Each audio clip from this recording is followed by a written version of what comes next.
All right. What's going on, everybody? Welcome to the first podcast of 2021 of GentCulture.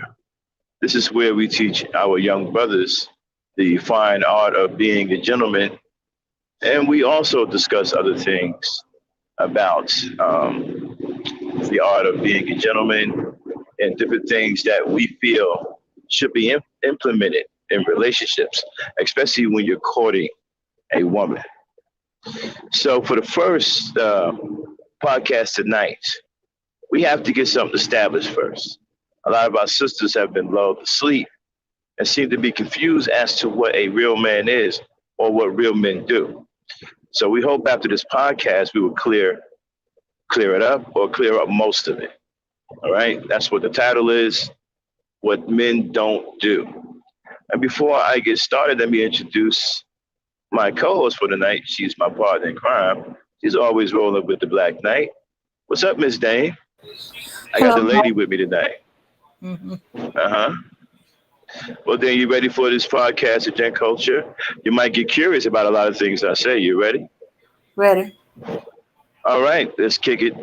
Who's in the chat? I can't see the chat right now. Yvette. All Yvette right, all W. right. All right, shout out to you, man. Thanks for showing up with Gen Culture.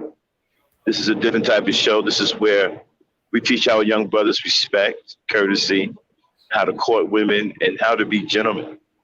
Something that's been lost over the years. The teachings have been lost, and we're trying to um, put those teachings back into our young brothers. All right. All right. So let's get to it. What men don't do.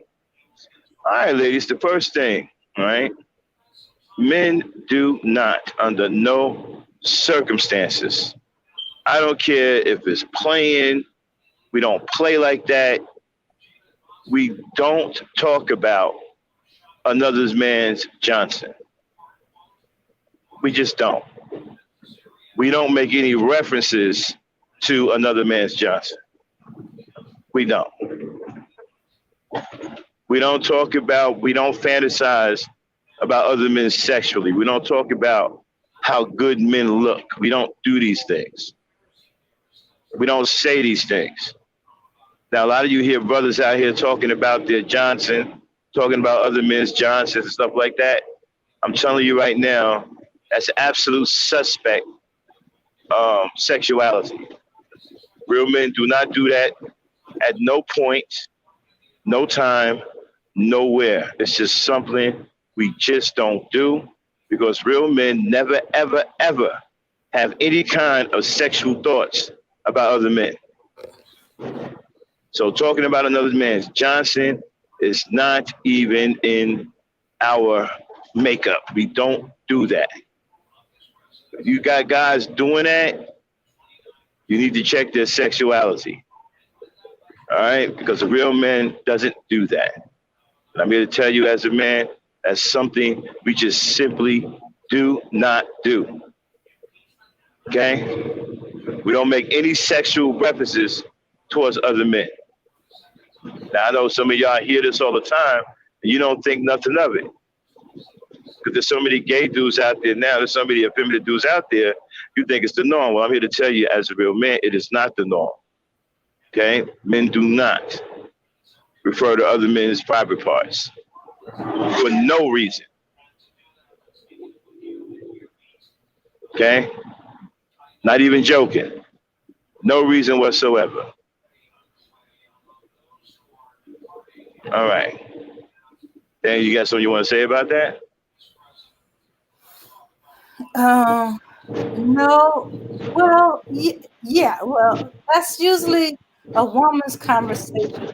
We're talking about dudes, Right. other dudes stuff, and that's usually privately among us when we having, ladies discussion. Sometimes we get into Exactly. that area. Exactly. That's my point exactly. Mm-hmm. That's a woman's conversation. That's why I say, if you got guys doing that, you hear guys doing that, you need to check their sexuality because that's something that women do. Men do not do that. Under no circumstances do men have any sexual thoughts about other men. Now, number two, arguing with women. Men do not argue with women except for in the home and your privacy of your home. You may have a little verbal sparring with your lady, okay, because you're home. But it's nothing vicious, okay? You might fuss a little bit about something because you're home, you're cranky, you probably need a beer or something like that. But out in public, no. A classy man does not argue with a woman in public. A gentleman does not argue with a woman in public. Does not argue with a woman, period. Like I said, if you argue with a woman, you're in the privacy of your own home, and it's not some kind of vicious argument because y'all are in a committed relationship. So it's a whole different ballgame. We don't look at it as argument. We look at it as communication. All right, you're in a committed relationship, so that's a whole different ball game. And men do not argue with women out in public, or especially on social media. So when you see these guys trapping women and just to get into a fight with them, just to argue with them, again, that's some suspect behavior. That's suspect behavior. That's not something that a man does. Men don't do these things. Now, I know many of you women have seen this a lot, especially on social media, to the point that where you think it's normal. No, it's not. It's not normal for men to come 8, 9 deep and jump on one woman on a panel. That's not even, we don't even see that as, that's not even something that's, we don't, real men don't respect that. That's not something honorable that men do. You know, that's actually a disgrace to manhood. I've seen these male hen houses where you had 8, 9 guys on the panel and they can barely handle one woman. I mean, some of them sound like they're about to cry. And they don't want the woman to talk. They jump on the woman. I mean, it's the most embarrassing display of manhood I have ever seen. And I'm here to tell you, as a real man, that is not manhood. Okay? Now, no one is saying that we all have to be perfect, okay? There's some things you just simply don't do. Okay, men, there's no mistaking a man talking about another man's private part. That's not a mistake. All right? Now, as far as arguing with your woman, sometimes it can happen. Okay, sometimes your woman can get you a little heated because, again, you're invested in her. Your feelings are invested in her. So it's different. As far as a random woman, no. You don't just get into it with some random. I don't care what kind of attitude she has. If I'm in a Walmart parking lot, right, and I run down on some sisters or they come down to me and they got an attitude and they start talking crazy, I'm not going to go back and forth with them. I have too much class for that. I'm not doing that. I'm going to continue. I'm going to walk away and remain silent. Not going to see me arguing back and forth, cackling like a hen. It's not what men do, man. We keep our cool. See, being a man is a lot about keeping your cool, strength, calm. Keep yourself in control, self-control. You know, don't let yourself get out of control. Don't let people see you become uncouth. That's not what classy men do, right? So no, we don't argue with women in the public. First of all, you don't argue with women anyway, because you can't win an argument. You got guys up here trying to beat a woman at an argument. It's not gonna happen. And then they trying to, have display more emotions than women. Again, that's not gonna happen. You can't out emotional a female. I don't know where they get this crap from. Hold on one second. So Dan, Lady Dame, are you there? Well, yeah. Have you I ever had a guy try to out emotional you? out emotional me. Yeah, try to be more emotional than you. Yeah, for manipulation. And Um, you know what? And some of these guys on the panel too, right?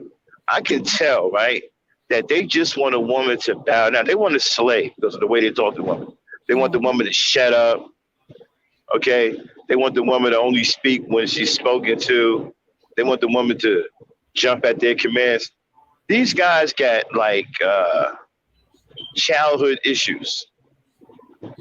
You know, many of them think that many of them fantasize about being kings and comic book superheroes. You know what I mean? And so they think that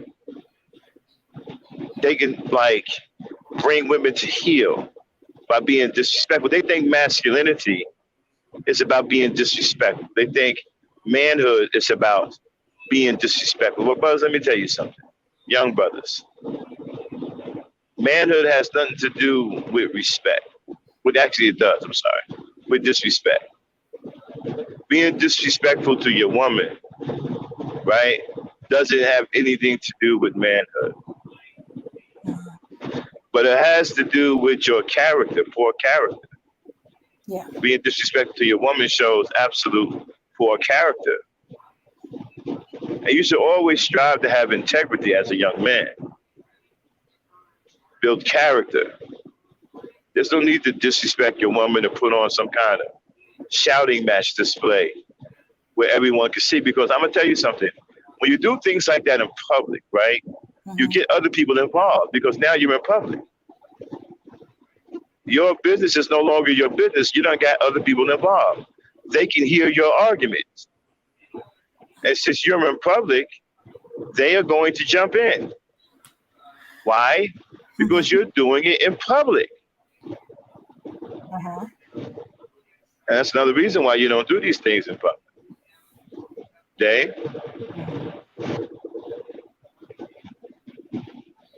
Okay. Apparently Dave is doing the Watusi somewhere. Anyway, so like I was saying, yeah, so what we are number 2, right?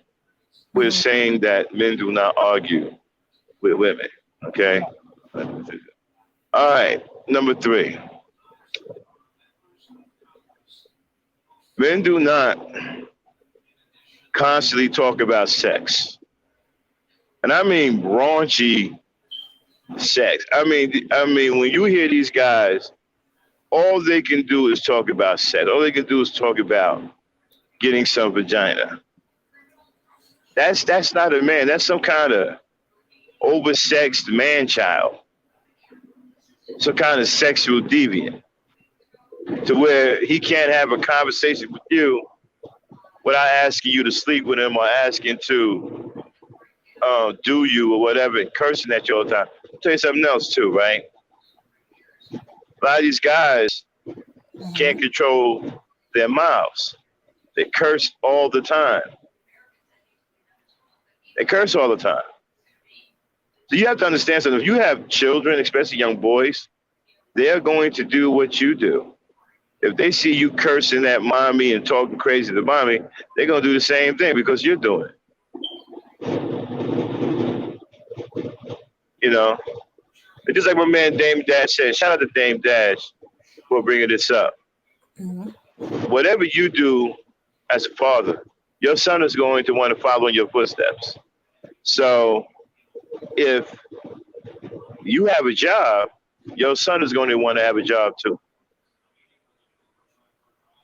If you own a business, your son is going to want to own the business.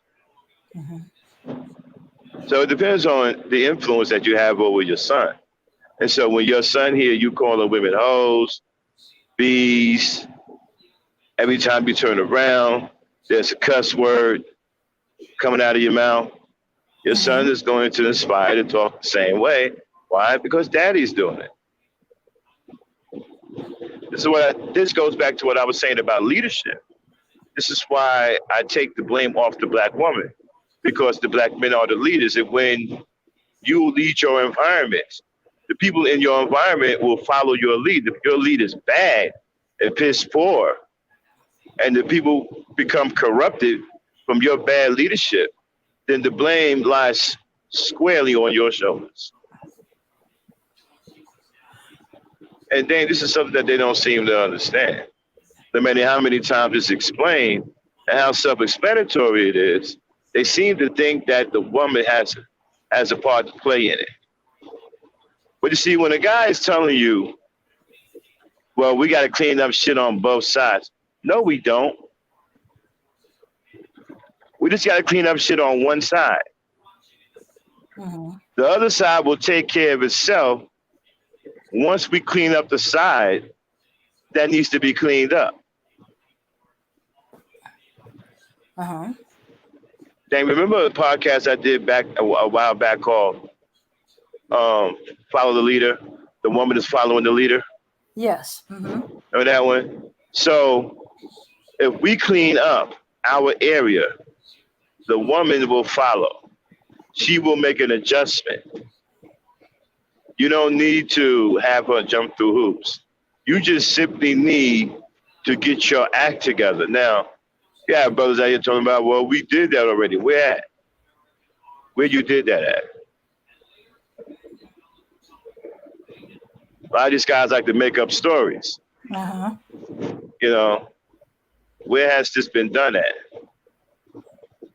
But not to get too far off of the topic, Uh-huh. we're talking about what men don't do. Now, where we at? We're at the cursing and carrying on, right? Dane? Yeah. Mm-hmm. And so, yeah, and the disrespect now. Men, brothers, young brothers, you don't need to address a woman as a whole or anything derogatory. Anything derogative, right? You don't need to do that. Be respectful. Being respectful to a woman isn't weakness.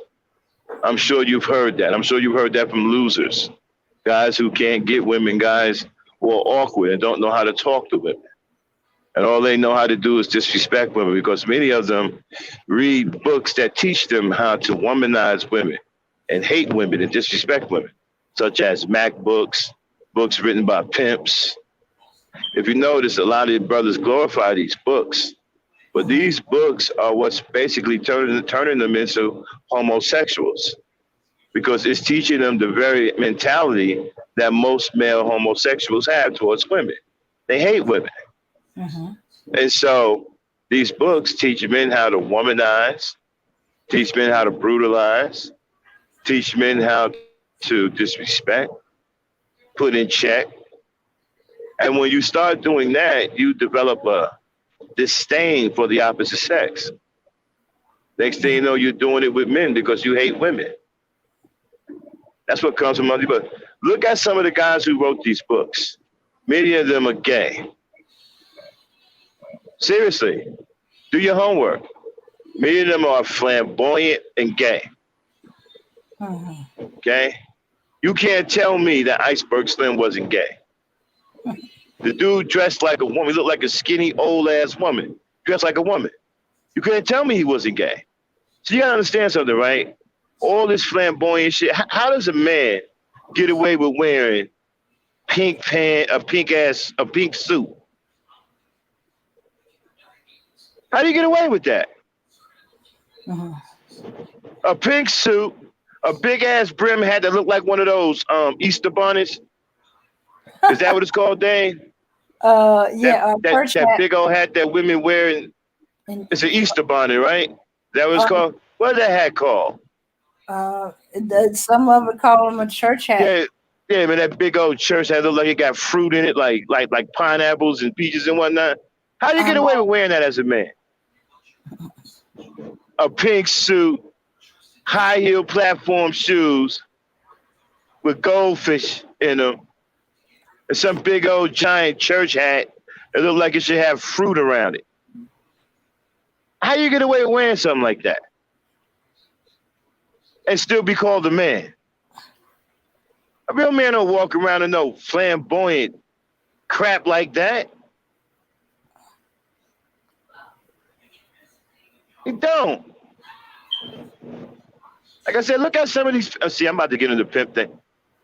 Look at some of these pimps. Look at the way they dress. Getting their hair done like females. You can't put two and two together. And these are the ones that are writing these books that these guys are reading, and it's affecting their behavior. It teaches men to hate women. Mm-hmm. And so, brothers, I'm here to tell you, right? It's not about disrespecting women. As a matter of fact, you become more of a man when you talk to women correctly, address them correctly, and show that you have class, so that you have integrity. Mm-hmm. Okay? Yeah. That's impressive to women. All right, not impressed with you coming out acting like a drag queen. Yeah. 'Cause that's pretty much what these pimps are. Yeah. Drag queens. Mhm. Uh-huh. Don't want to have to worry about him wearing your your clothes, your underwear, your jewelry. Well, let me ask you something, Dane. Hmm. If a guy approached you, he wearing a two-piece suit that's the color of a banana, right? And wearing some Chelsea boots that are for women, Hmm. and they high heel, Hmm. and he got on some fedora with a sky blue cape on. What's going through your mind at that point? And then not only that, he addressed you as what it is, how. I mean, what's I going through think your mind? I think he's a pimp or a pimp wannabe, Okay, and let's put I pimp to would the and I wouldn't have let's nothing put to do with him. okay, let's put pimp to the side for a second, right? Uh huh. How would you judge him as a man from Uh that standpoint? Put the pimp stuff to the side, okay, for huh. right now. How would you judge him as a man? Um. Let's see. Well, I wouldn't have thought he was a man. I think he's trying to become a woman. He wants to be seen, so I guess so people can tell him how pretty he is. I mean, banana yellow suit, blue cape, and high heels. Yeah, Chelsea boots. So Hmm. but you see, they're trying to pass this off as men's fashion, right? Uh huh. Okay, and so what do you like I said, a guy approach you like that, and he on some what it is, hell. I mean, as a man, how would you address? Do you actually see? Max, you sound like you're on the floor. I can barely hear you.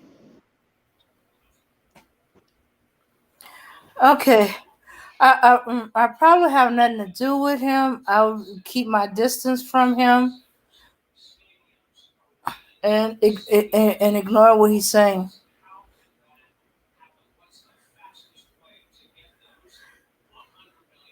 And maybe laugh a little bit because that's gonna look ridiculous.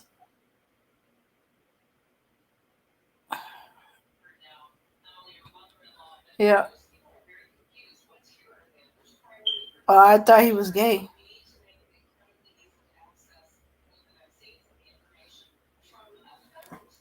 Yeah. Mhm. Yeah. Yeah.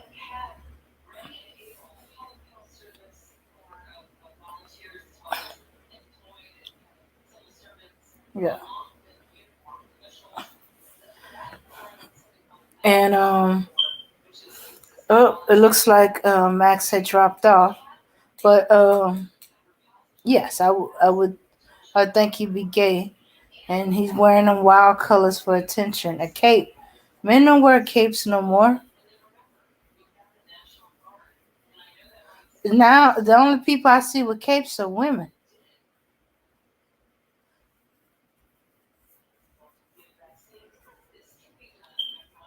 Yeah. And I'm sorry, I've seen the bunny buckle boots. They are definitely women's one set is is actually more like little girls.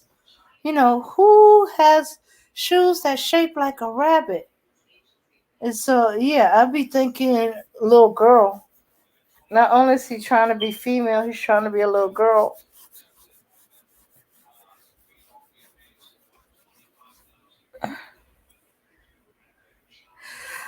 Yeah. Hey, Meek. Yeah. And that's the point of the cape. he ain't wearing it to keep warm in the wintertime. Uh, uh, and yeah, and yeah. So he's trying to show up. That's as close as he gonna get to a dress and still be a man. Wear a suit, wear a cape, so he can twirl in it like little girl. Twirl in her dress.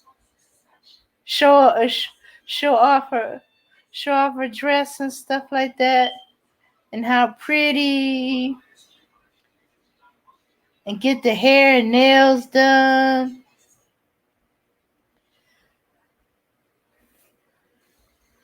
So yeah. So I'll probably be trying to keep from laughing at him too. Keep to myself, keep my distance, keep from laughing, and let him twirl and twerk to all he wants. Okay, I'm sorry, I'm back. All right. I had a phone call to take. Now, where was we? So yeah, so Dave, so a guy Mhm. like that approached you, right? Now, Mhm. as a woman, how would you judging this guy as a man? I mean, look at the way he's dressed. Is there anything there that tells you that this is a masculine brother? And see, brothers, I hope you listen, young brothers. We teach in here on Gen Culture. This is where you come to learn how to be young men, upstanding young men, to grow into strong and powerful men. And I'm not going to be the only one teaching. We're going to have some other teachers come through. Mhm. It's going to sit down and talk. Hopefully, one of the brothers I want to come up here on Gen Culture is bro Rob. And okay, want to get bro Rob up here. Want to get bro Speak up here. You know, and we're going to talk about a few things. Aaron Collins. And so, other teachers are going to be coming through. Gen Culture is a show where we teach our young brothers how to be gentlemen, how to do it the right way, okay, how to become strong men, powerful men, productive men, men that are desired by women, okay? So this is where the real teaching is going down. We're not sitting here teaching you how to be pimps, where women are going to hate you and you're going to hate women. We're trying to steer you away from that and give you some real teachings. So I'm sorry, Dave. So go back. Let's go back to what I was saying, right? As a man, how are you looking at this guy?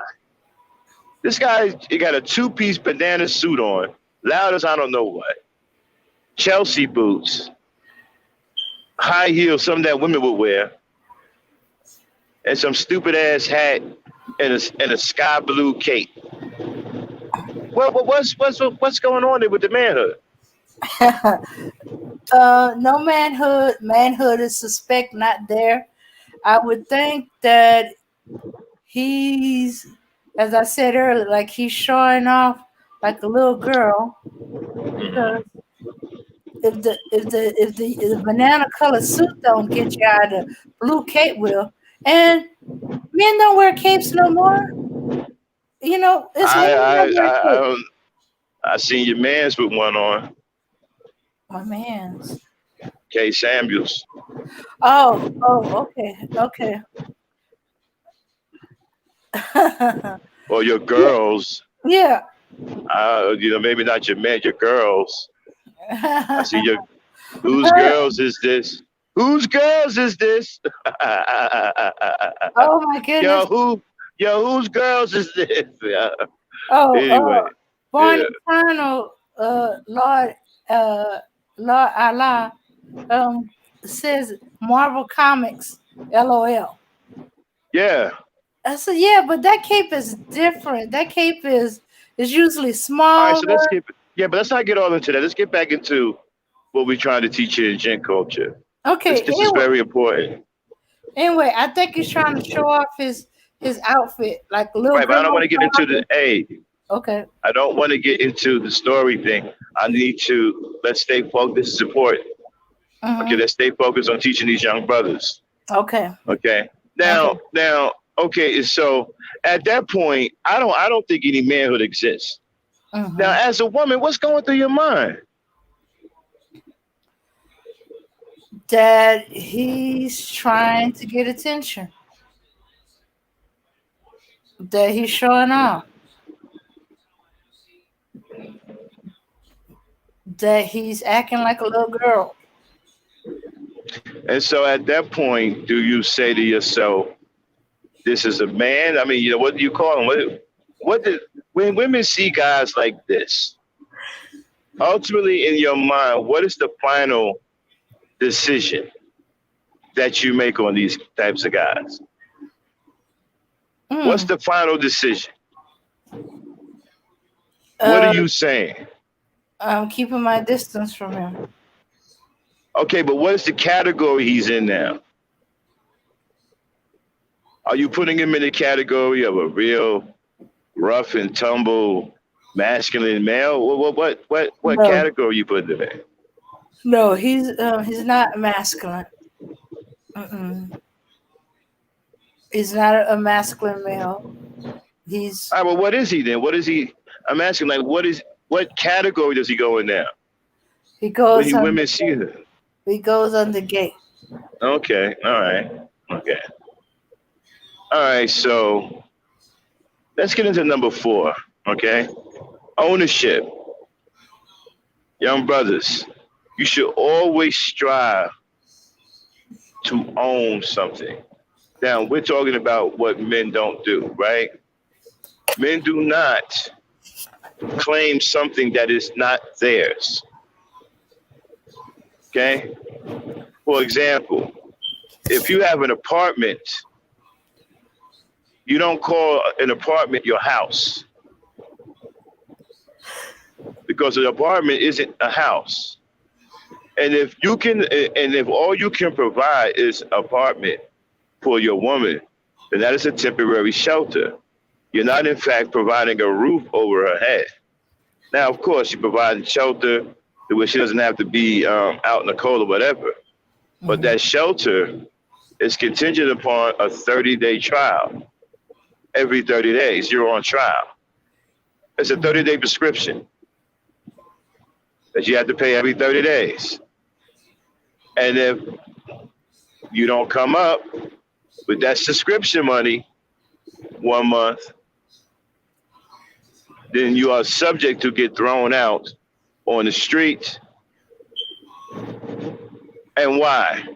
Because you do not own that dwelling.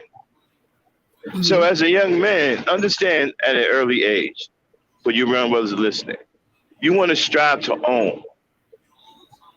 A real man owns things. A real man is a boss. He owns things. All right?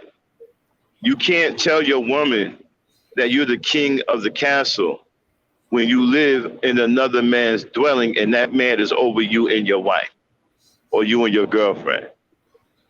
Because it is his decision that is final, not yours. You cannot live in an apartment trying to play boss. You're not a boss. There's someone over you. As a matter of fact, there's someone over you that has more power. Now, don't get me wrong. I'm not saying that money grows on trees and that it's not expensive to live in places. I get all of that. But that's why I said you should strive to own your own home. I'm not saying that you can't live in an apartment, but it's not something that you should make a lifelong endeavor. Save up your money, do whatever you got to do, and get a house. You're better off with a house anyway. Once you get in the house, it comes hell and high water to get you out. It's nearly impossible to get you out of a house. You know that? In some states. Yeah. You'd be better off with a mortgage. Okay, and so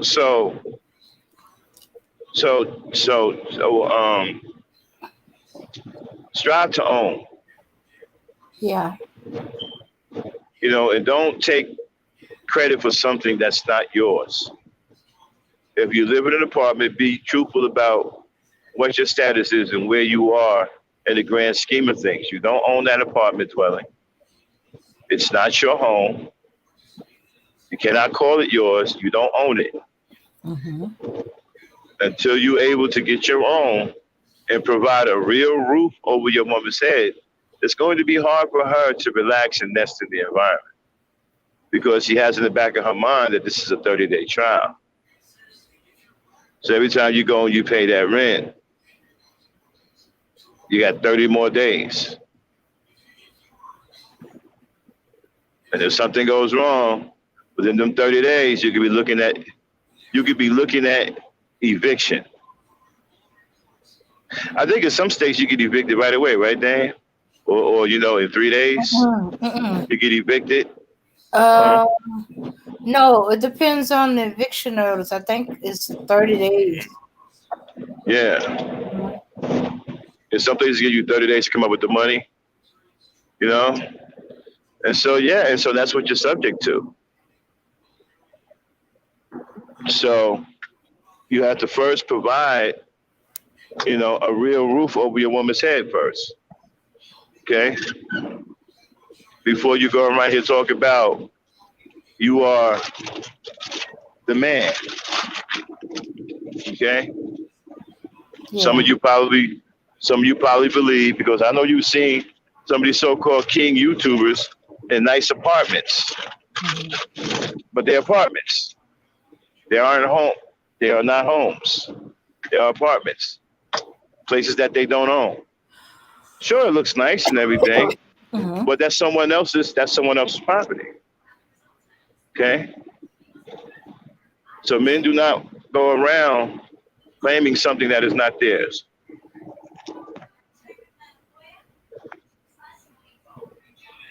What do you think so far, Dan? Um, I think you're right. Because there's that constant worry. You know, uh, for the next 30 days, and it don't matter if you do 3 months, 6 months, a year. You know, at least she's still Mhm. not gonna be able to really settle in like she. No, yeah, Mhm. yeah, talk, talk. Yeah, Because uh, now you're getting a woman. yeah, See, people, you're getting a woman's point of view now. and then she's watching your water even harder.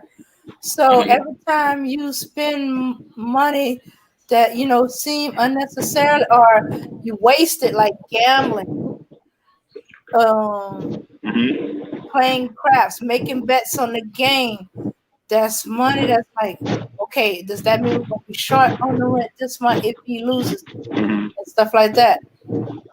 That's probably another reason why women will work while the man is working too, because hey, if something happened or he gets hurt, or if um he's reckless with the money, I'm not gonna have a place to stay. Hmm. Yeah, in fact, that's one of the reasons why the biggest thing for divorce is money, because it goes to your staying, and you find the highest one is with people who live probably in apartments, because that's month to month.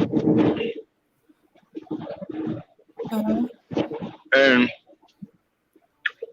fellas, it's already tough being homeless by yourself, Hmm. but try being homeless with a child. That's doubly tough.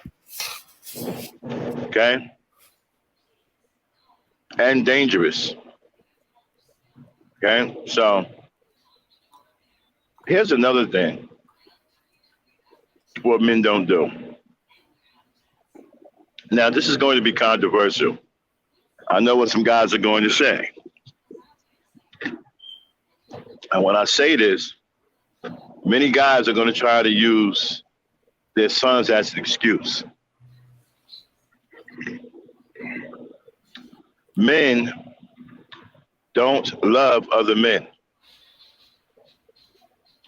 Men do not show affection to other men. Men do not hug other men.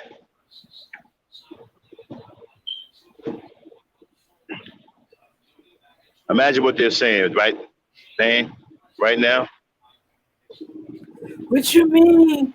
Men don't hug other men. I hug my son. My father hugged Uh-huh. me. Uh-huh. Uh-huh. Mm-hmm. I hug my brothers. Mm-hmm. Now, guys like that, they say a hit dog holler, right? Uh-huh. I said men don't love other men. A boy isn't a man. I mean, your son, when your son becomes a man, you shouldn't be hugging him. You shouldn't teach your son to have affection for other males. The only person your son should be hugging is his mother, his sisters, or other women. Affection is from a man to a woman. It's for women, not from men to men. As a man, you don't love other men and you don't show other men affection.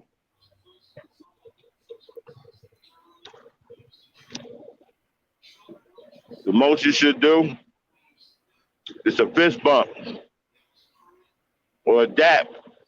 That's it. No hugging. No saying, "Oh, I love you, man." None of that.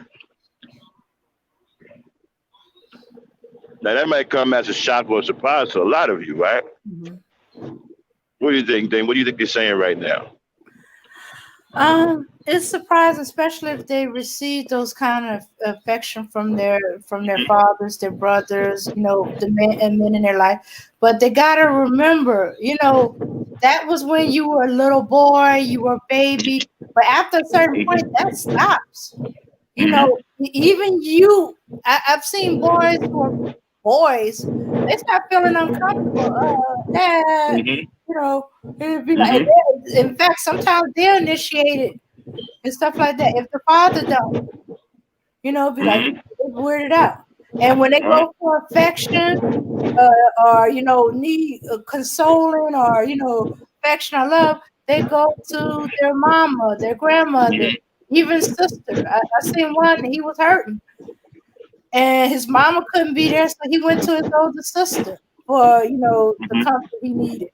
He didn't go to his grandfather. He didn't go to his father. Nope. I seen him walk all the way from his father's house, which was 5 blocks, to get the affection and comfort he needed from his mama. The dad, any of that coming from dad is weird. You know, Mm-hmm. you know, you'd be like, uh but it's like I love my son, but you gotta remember at a certain point, he ain't no baby no more. He ain't no toddler. He's not no child.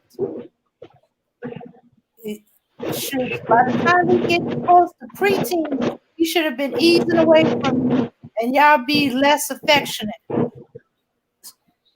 And then it becomes more about respect, you know, because you manning them up. But you still trying to show hugs and affection like you would when he was a baby. You either forcing him into a child position when he's supposed to be maturing into a man, or you're going to expect him to have affection from men. Mm-hmm.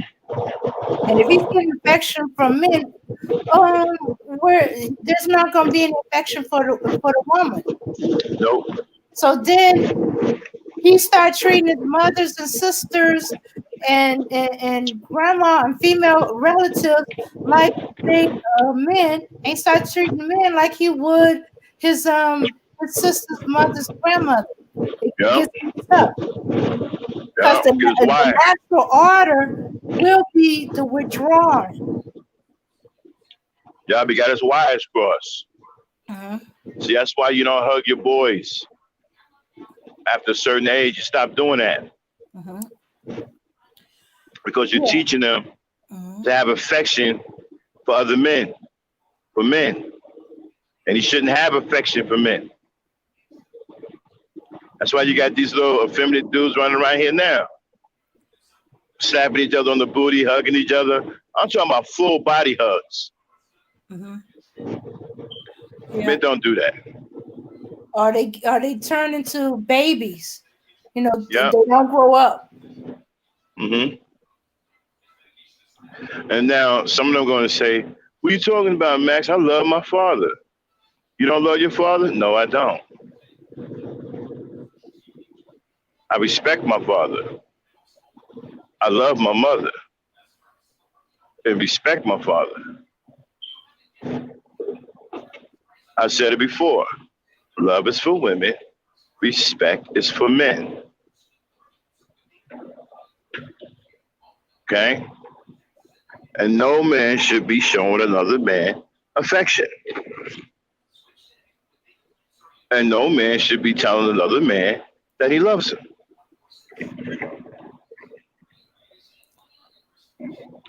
Now, I understand a lot of you probably think I'm crazy because a lot of you are doing what I just said. It's all right. Stop doing it. Now you know it's something that you shouldn't be doing. Stop doing it. Understand why you shouldn't be doing it. See, if you don't know why you shouldn't be doing it, then you don't understand what it means to be a man. You don't. You lack the true understanding of what it means to be male if you don't know why you're not doing that. What are they saying in the chat, Dame? I can't see the chat. They hadn't said anything in a while. It's just like Kendall came in and me and Uh-huh. Anthony said hi to him. Hassan came Mm-hmm. in. Uh, let me see. Um, and Chef Disaster came in. Chief Somebody disaster. new. No. Chef. Uh-huh. And a new person, Born Eternal, Love Uh-huh. Allah came in, and All right, all right. he was laughing about the cape thing. He's like Marvel Comics. Because I said, who wears, men don't wear capes no more. Right. And so, like But, I said, guys,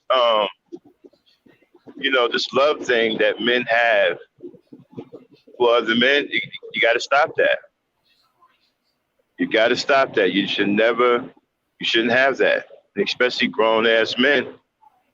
Excuse me. All you're doing is opening yourself up to homosexuality. That's all you're doing. You don't show other men affection. Then what is the woman going to get? This is the reason why you have a large number of men now who hate women because they love each other.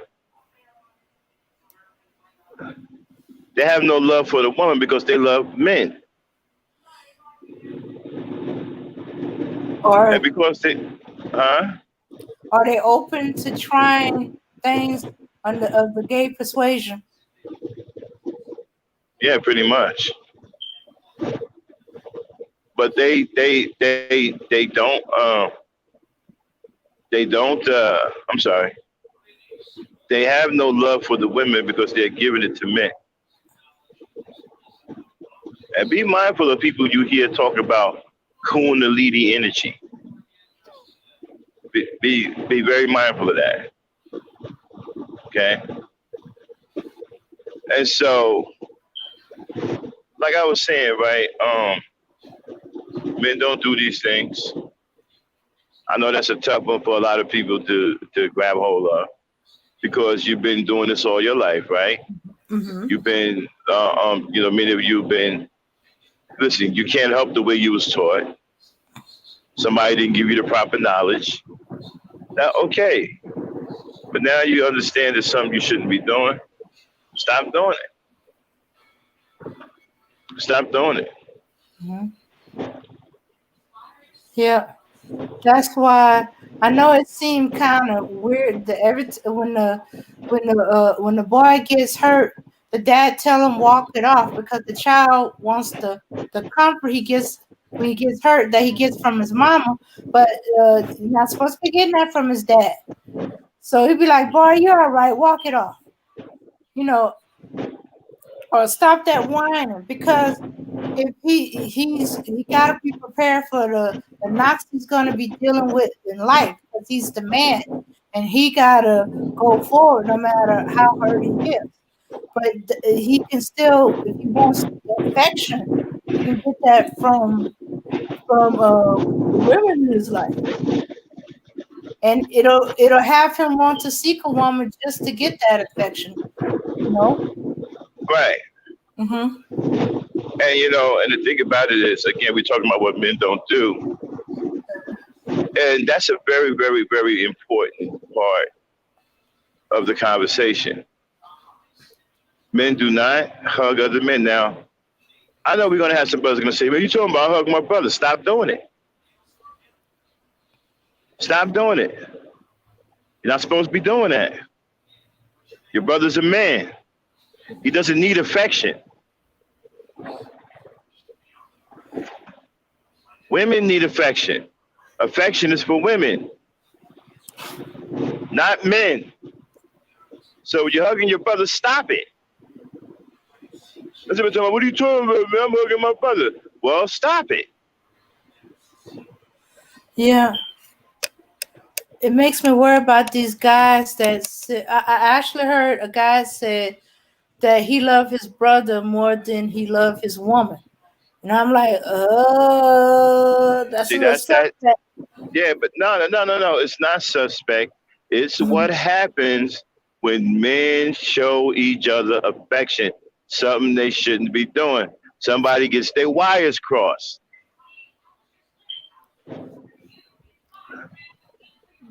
That's why they rather. So for all you talking about, well, I hug my brother, I hug my son, I hug my uncle. Well, stop doing it. You shouldn't be picking up and hugging your son no more after the age of 5 anyway.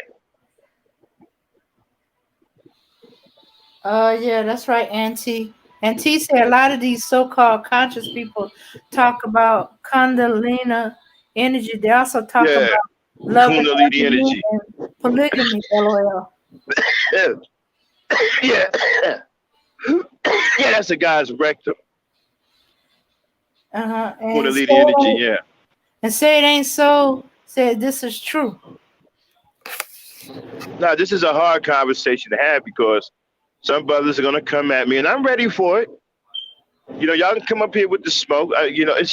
It's all respect because I understand that some of you have been taught this, and you don't know what's wrong. I'm not here to disrespect anyone. I'm here to teach you the truth about what a real man is and what a real man should do and shouldn't do. Okay? So I don't mind you coming up here with the smoke because it's all respect. All right? I'm not here to disrespect anyone. I'm here to lay down the truth. And it's a hard truth because a lot of brothers got caught up and they think that what they was doing was right. Well, it's not. Stop hugging your son. You ain't supposed to be hugging your son no way after the age of 5. Some would say 3. Let his mama do all of the hugging. That's what he got a mama for. Your son needs to get strength from you. Strength and power and integrity and manhood, not love and hip hop. You don't need that. He don't need that from you. He's got a mama for the love and hip hop thing. Let the mama do all of the hugging. Let the mama do all of the affection. That's the mama's job. Stop trying to do her job. Your job is to instill strength in your son, integrity, respect, honor. Again, not love and hip hop. Okay? Kendall says, no smoke from me. I know where you're coming from. And right. I think she saw something she wasn't supposed to see. She go, holy shit, it is. A guy's rectum. I knew there was something strange about that. Yeah. That's why I tell you, beware of the brothers who are talking about Kundalini energy. They are booty bandits. Butt burglars. Which sounds better, Dane? Booty bandit or butt burglar? Oh, oh, oh. Let's let the people in the chat decide. Hey, chat. Type of one if you like booty bandit. Type two if you like butt burglar. All right. I'm sorry. Let's see what the people in the chat think here. Let's see what the people in the chat come up. We'll let the people in the chat decide. Is it butt burglar or booty bandit? So y'all gonna love coming here. We're gonna have our own saying. We're gonna have to develop our own language here at the E Nation, y'all. You know what I'm saying? So yeah. Say it ain't so, says the second one. And T says the second one. Butt burglar. Okay. Got 2 for butt burglar. Can we get 3? Do we got 3? Do I see a 3 for butt burglar? Yeah, then count it up. Kendall got his own. He goes doo-doo chaser. LOL. That sounds complicated. Oh. You know what I'm saying? You might as well say entrails. Motherfucker chasing entrails. Okay, so we got 2 for butt burglar. Any more? So far, butt burglar's in the lead. Uh-huh. All right, we'll come back to that. Y'all keep voting on butt burglar or booty bandit. So yeah, right, be aware of that. And so, like I was saying, some brothers are going to fight against what I'm saying because they won't think about it, and some brothers are probably going to feel like they've been taught right, and they haven't been taught right. A lot of us haven't been taught right. Yeah, go ahead, Dave. Kendall says number 2. Okay, so that's 3 for butt burglar. We got 3 for butt burglar. Okay, butt burglar's in the lead, 3-0. And so yeah, I guess the other 6 don't want to vote. And so, like I was saying, and so brothers, this is a deep thing because many of us has been we've been taught wrong. We've been taught by people who have homosexual tendencies. A lot of Western philosophy is about homosexuality. Once you start peeling back the layers, okay, need we go back to George Washington with the leotards and the big buckle boots? I mean, the big buckle shoes. Did you see what he looked like? Did anyone ever see that picture of George Washington in them tight leotard pants, right? Yeah. Mm-hmm. And then the big black pointy shoes with the buckles on them, and they had on a white wig. Is that not cross-dressing? Come on, people. This has been around for a long time. Did you see them wearing? Well, I think that was the style of the time. What did I tell you about that, Dane? All right, I'm sorry. You just stop doing that. It does look like cross-dressing because they wore a wig. Oh, they even wore makeup. Yes, makeup. Someone wore makeup. Wigs. I mean, don't even get me started on the pharaohs. Mm-hmm. All right? Don't even get me started on them. Many of them were gay, morbidly obese, wore makeup and wigs. All these pharaohs you see, these movies that were skinny, that's hardly the truth. Many of them were so morbidly obese that they stayed constipated and had to have what is called a hand boy, because they couldn't take a shit. So they had someone to ram their fist up their rectum to dig the shit out so they wouldn't die from constipation.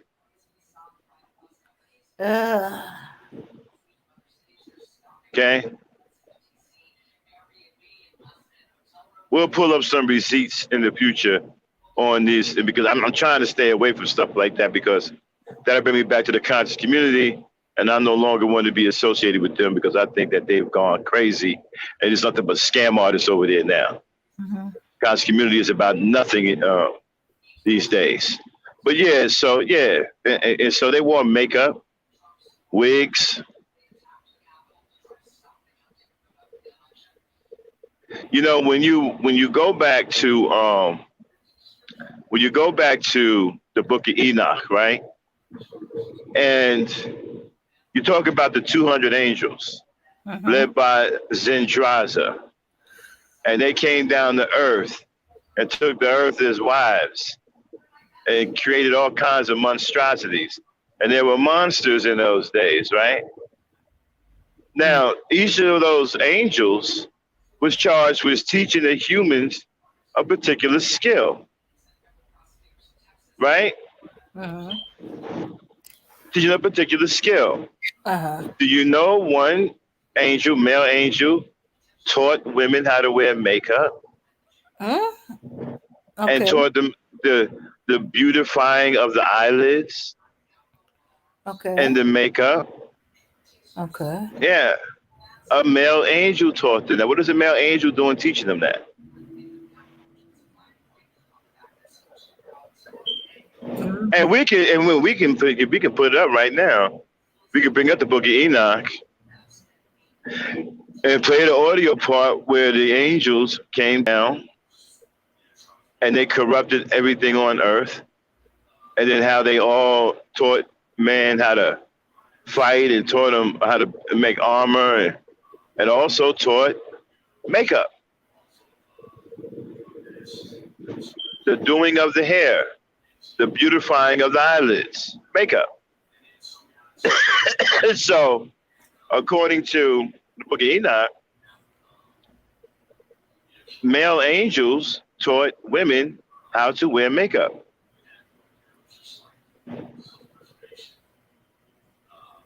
It's kind of deep, right? Mm-hmm. So this thing goes back a long way, people. It goes back a very, very, very, very, very long way. This is not anything new.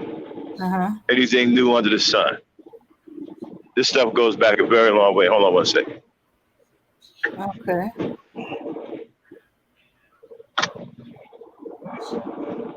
Now, where were we before I got sidetracked there? Mm-hmm. Huh? Oh, sorry, I was reading the chat. What's going on in the chat? Okay, Kendall said the Irish with the dress they call kilts. Irish and Scots had that. Oh, and he also says in another one, originally how heels were meant for men. For real? Yeah, yeah. And then men wore skirts for easy access, so they can be easily mounted. And T goes, yes, we learned that in history class, mainly for shorter men and wigs for people whose hair fell out Think from the about lights. think about this, right? There's no earthly reason that a male should be wearing a skirt. Can you think of? What plausible reason can you think of for a male to be wearing a skirt? Well, there's one. Let's see if y'all can tackle that. Yeah, give us one real reason why a male should be wearing a skirt. Okay, they were trying to be women. Okay, that's obvious, but no, I'm talking about a real. Give me a real reason Okay. why a male should be wearing a skirt. Uh, because they didn't have drawers back then.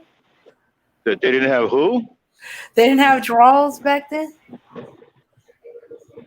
or Okay, pants. well, okay. To play the bagpipes, nah. Okay, I know there was a historical reference that the Scot and Irish was a matriarchy, and the men rebelled, and they fought to have the right to wear a dress. That's how the kilt came about. Now understand, this is a Western thing. Okay, unbelievable, man. Like. This thing goes back a long way. Okay, this homosexuality goes back further than we can, imagine. Because, like I said, there's no real earthly reason a man should be wearing a damn skirt. You can't find me a reason that I'm going to agree with. There's no damn reason why a man should be wearing a skirt or a dress. No reason whatsoever. Kendall wrote, "The nuts gotta breathe." LOL. Uh.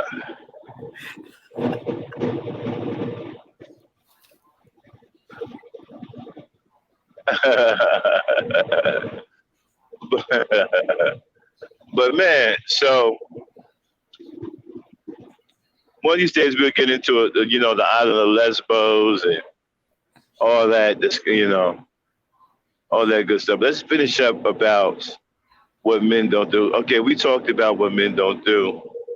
The final one is that men don't make excuses. They make things happen.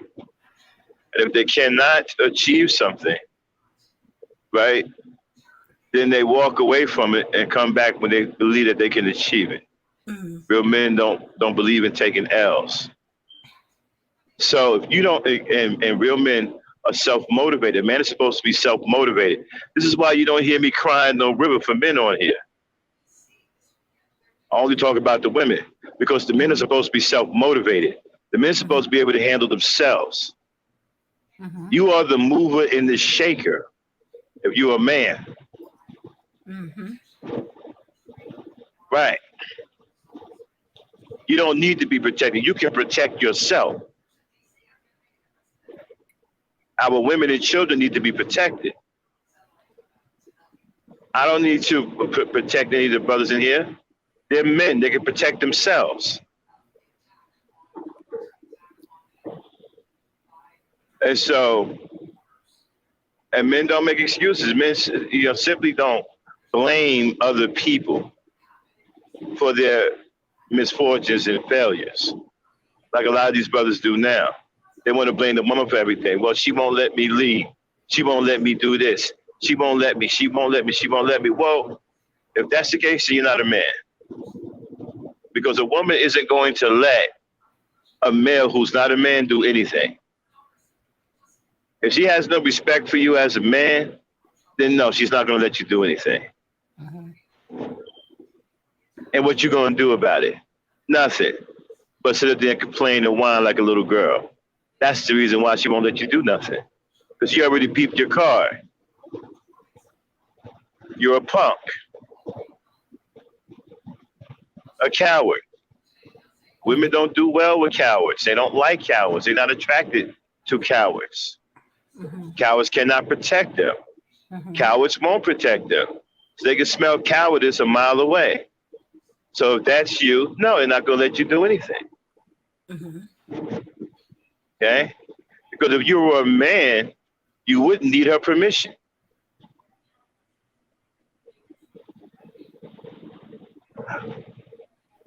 If you were, let me say that one more time. If you were a man, you wouldn't need or seek her approval. Mm-hmm. She wants to follow you. Mm-hmm. You're following her. Mm-hmm. She needs somebody strong to look up to. Somebody that's going to handle business. Cowards don't qualify.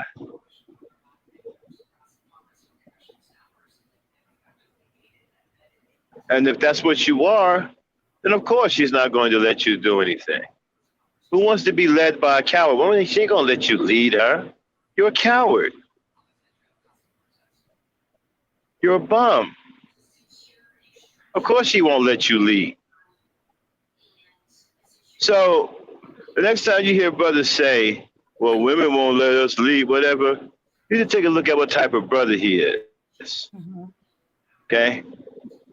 Take a look, a hard look at what kind of brother that is. Because if his girl or woman is on some, I ain't letting you do this, I ain't letting you do that, right? Mm-hmm. Then he's a coward, he's a punk. He's somebody that don't deserve um, the respect of a man. Because if you don't deserve that respect, a woman ain't gonna give it to you. That's something that you have to earn.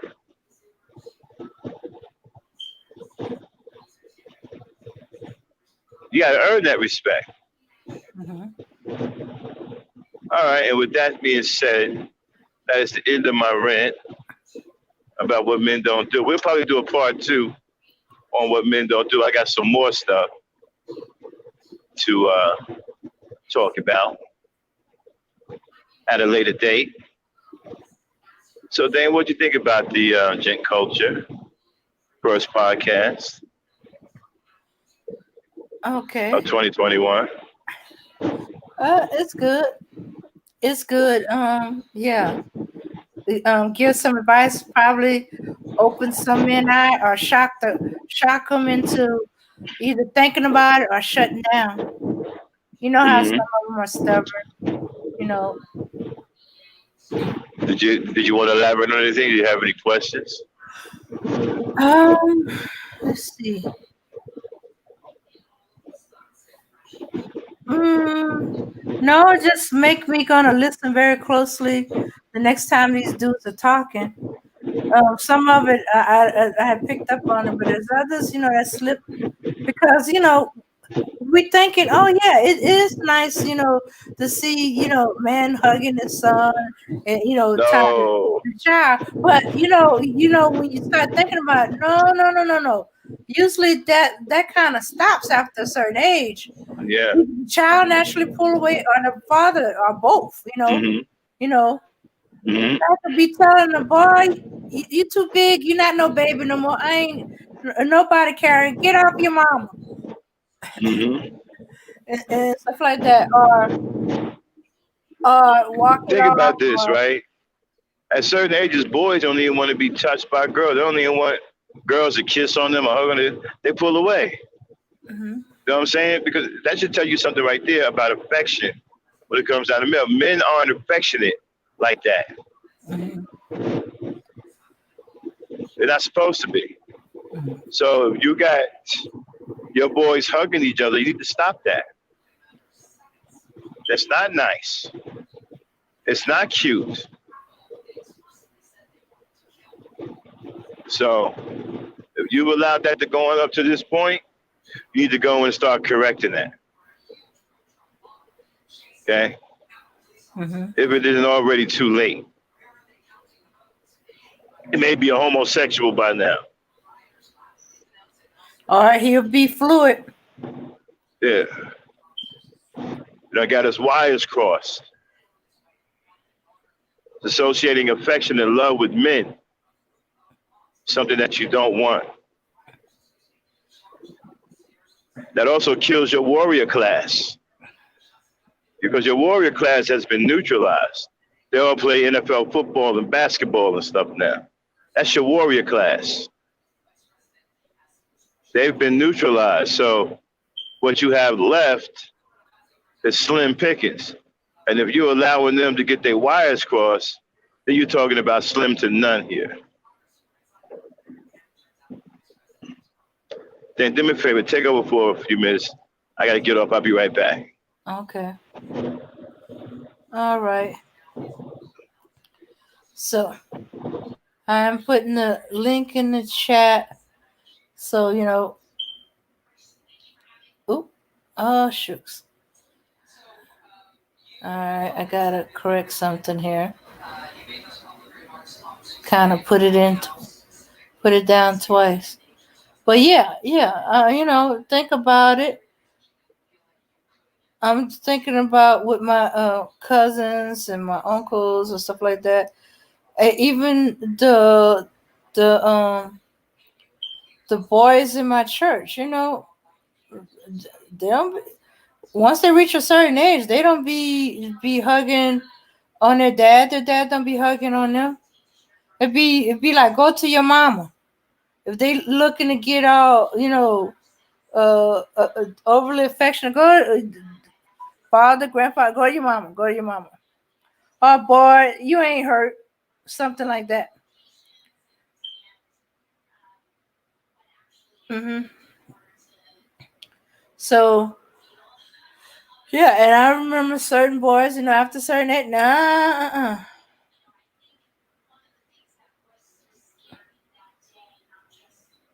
yeah, yeah, and what might look like a hug turns into a fight and wrestling match.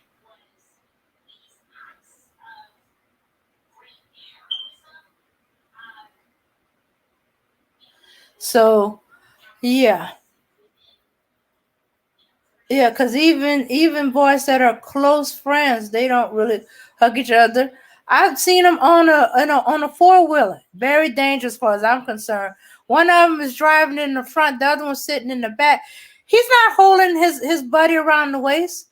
No, he's holding on to the rack on the back of the four-wheeler. I'm like, boy, if you fall off, But that's how they weren't into touching each other. They were they were rough and tumble little boys. You know, that sounded weird to them. Because so you can imagine what a hug was like. If you're not gonna hold on to your friend around the waist on a four wheeler, you rather grab onto the rack on the back of it. Then that shows naturally that they do not hug after a certain time. And these are like 9-year-old little boys. And they both short for their age. What are you But talking about, Dan?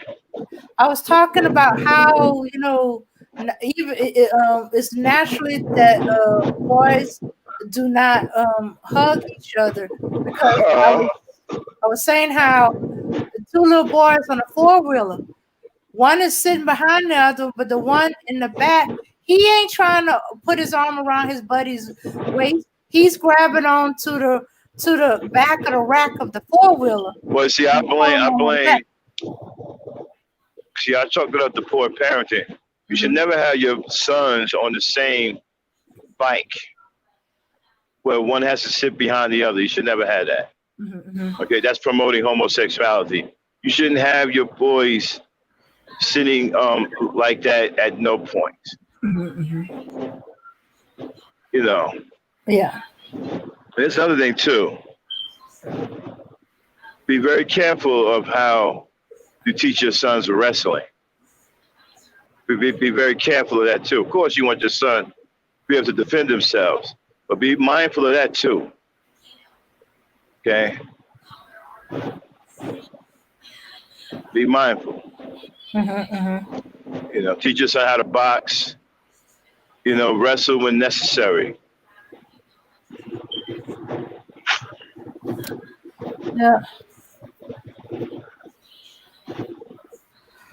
Yeah. So that's how much these are friends. These are boys that are friends. They're not siblings. And they're close friends. But shoot, I ain't hugging my friend. That's weird. They'll tell you that's weird. And you know what? People think that we're preaching like hatred or something. No, we're telling you the truth about how boys are supposed to be. And I understand that we live in a culture now that has gone crazy with sexuality. I mean, you got people trying to create a whole nother sex now. All right. And so I'm going to stick with the two sexes in the known world, which is male and female. They're the only ones I'm going to acknowledge. I'm not acknowledging any other sex. But anyway, no, this is the truth. Now you're going to have some women are going to say, no, it's okay for boys. No, it's not. Don't encourage boys hugging each other. Don't do that. You want your boys to be strong. You don't want them to be weak-minded and weak emotionally, to where they getting violated by men who are sexual deviant and predators. You don't want that. Another thing, right? Give you like, okay, here's another thing, ladies. I understand you like your boys to look cute and all, but you may be hurting him by doing that. Okay, you don't want your boys looking cute, like having shiny haircuts that can look feminine. Get your boys some rough and rugged stuff. Give them a real like uh, male haircut, something that's gonna look rough like a male. Don't do the cute shit. Don't do the sideburns, pointy, and all that. Don't do the cute stuff. But what's gonna happen is you end up attracting pedophiles. If he gets to the point where he can also pass for a female or look cute like a female, you're gonna attract pedophiles like that. And then you're gonna start accusing the boy, confusing the boy. You're gonna start thinking he looks pretty. Okay? Yeah. Throw some rugged shit on him, some boots, Timbs or something. Throw some rugged shit on. Give him a rugged haircut. Like a flat top or something, or just a round off. But don't do the cute stuff, especially when he's young. I understand y'all want to, y'all women, and my boy's cute. I get all of that, but think about your boy and how he has to go outside and interact with other people. That's what you're not thinking about. Okay. He can be enticing pedophiles by looking cute. Okay? So you don't want that. You want your boys looking like boys, like rough tumble boys. Yeah, Dang. Yeah, that's why this year. Oh, hey, bro, speak.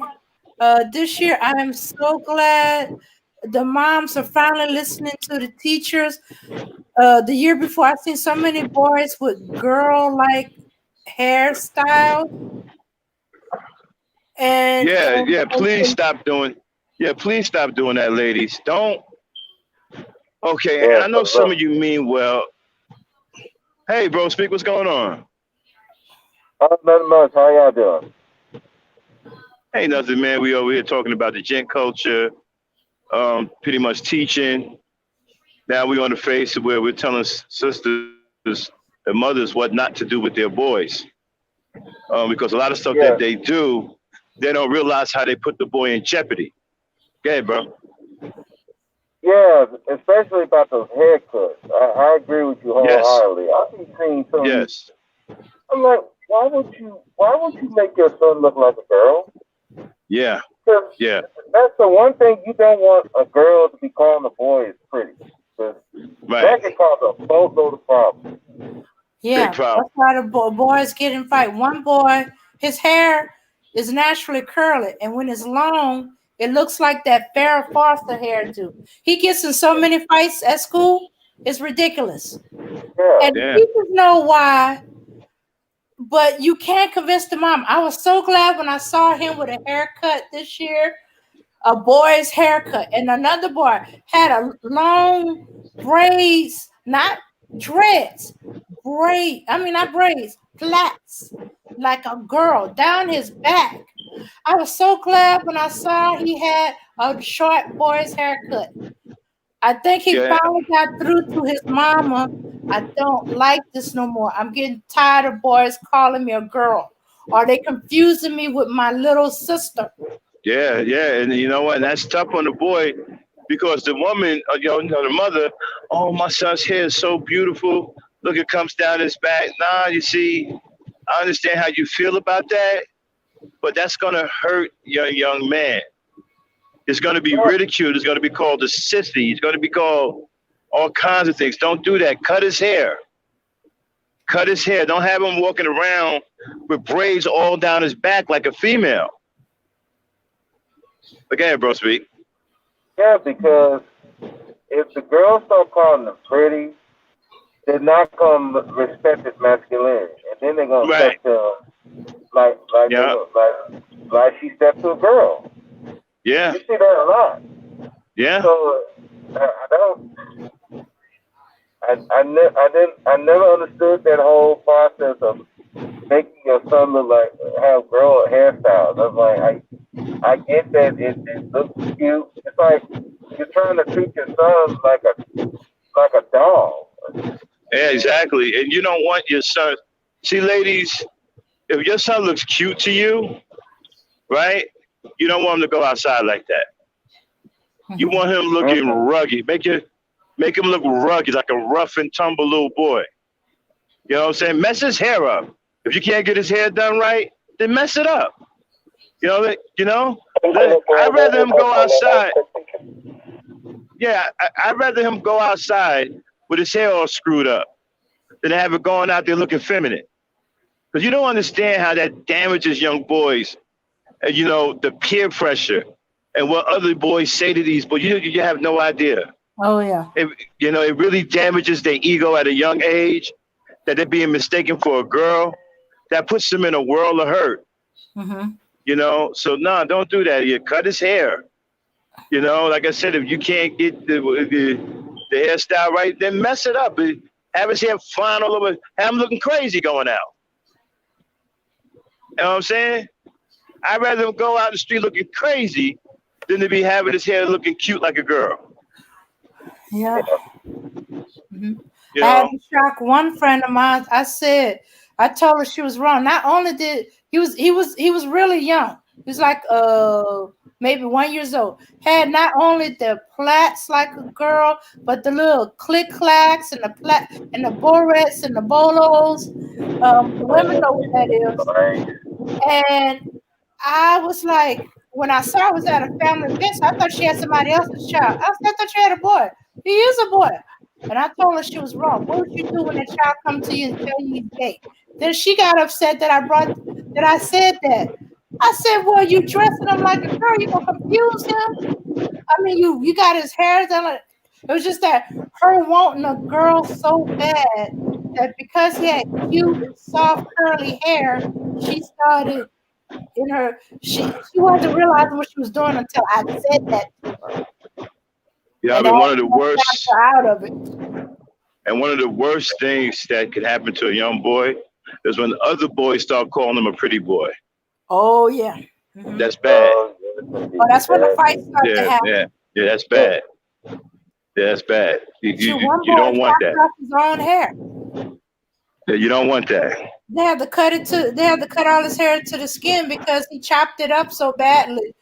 Because he was tired of it. He couldn't get his mom to listen to him. And Bow Wow, that's what happened to him, right?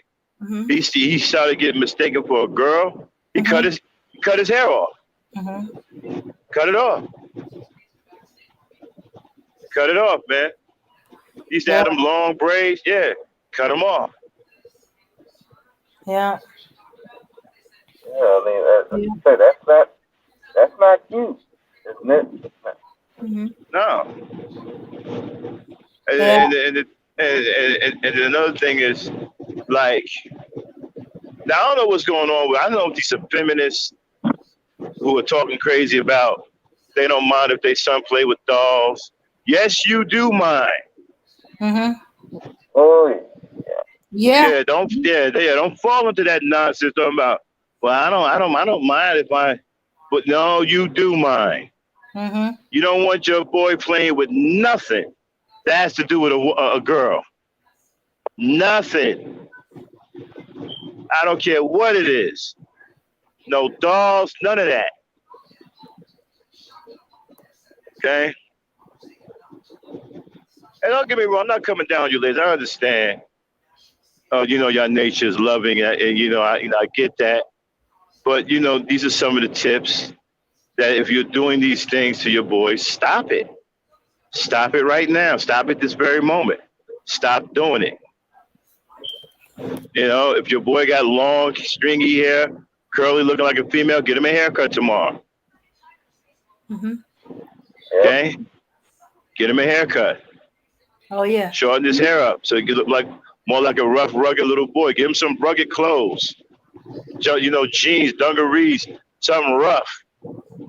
Don't have him walking around in little tight slacks and hard bottom, slippery shoes and all that.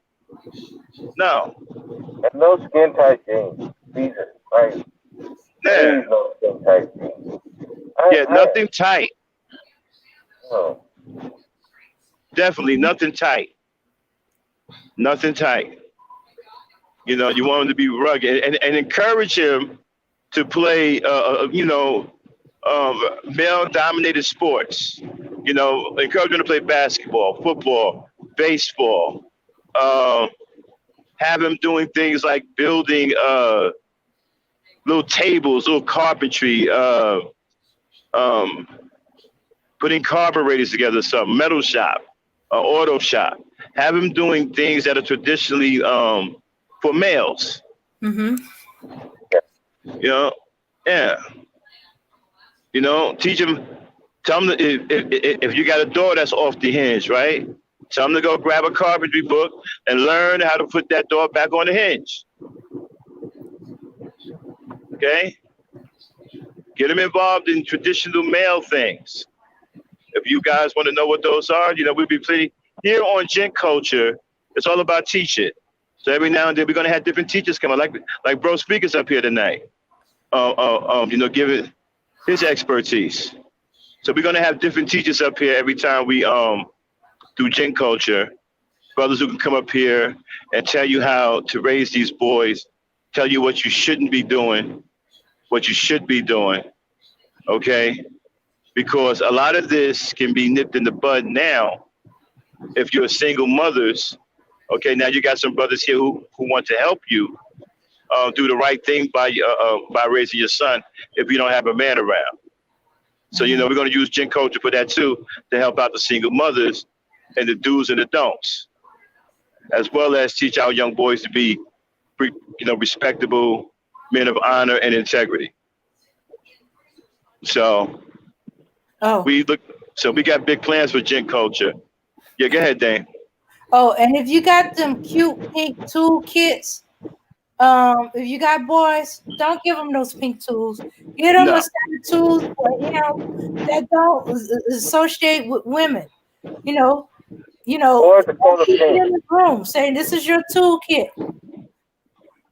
Cause I had a friend. She had the color pink at all costs. Toolkit, with the hammer, screwdriver stuff. All have pink hammer. Dang. Mm-hmm. You over talking, bro. Speak. He was trying to say something. Go ahead, bro. Oh, okay. No, I apologize. But anyway, ladies, avoid the color pink for boys. Please, for the love of all. I don't care what these people say. Oh, that's not feminine. Yes, the fuck it is. Absolutely feminine. All these soft ass psychedelic colors now. You got that nutcase out there. Was it Tekashi 6ix9ine? That fool Future. Mm-hmm. Don't pay no attention to them. They're crazy. They're agents. They're here to confuse these young boys. But like Bro Speak said, no pink. Avoid all of these feminine colors at all costs. You can put your boy in some dark color clothes, solid colors. Okay, solid colors represent strength. When you got your son wearing a paisley shirt with all this shit in it, that represents weakness. And a man that can't make his mind up, whether he want to be male or female. Get your boy some strong, solid colors.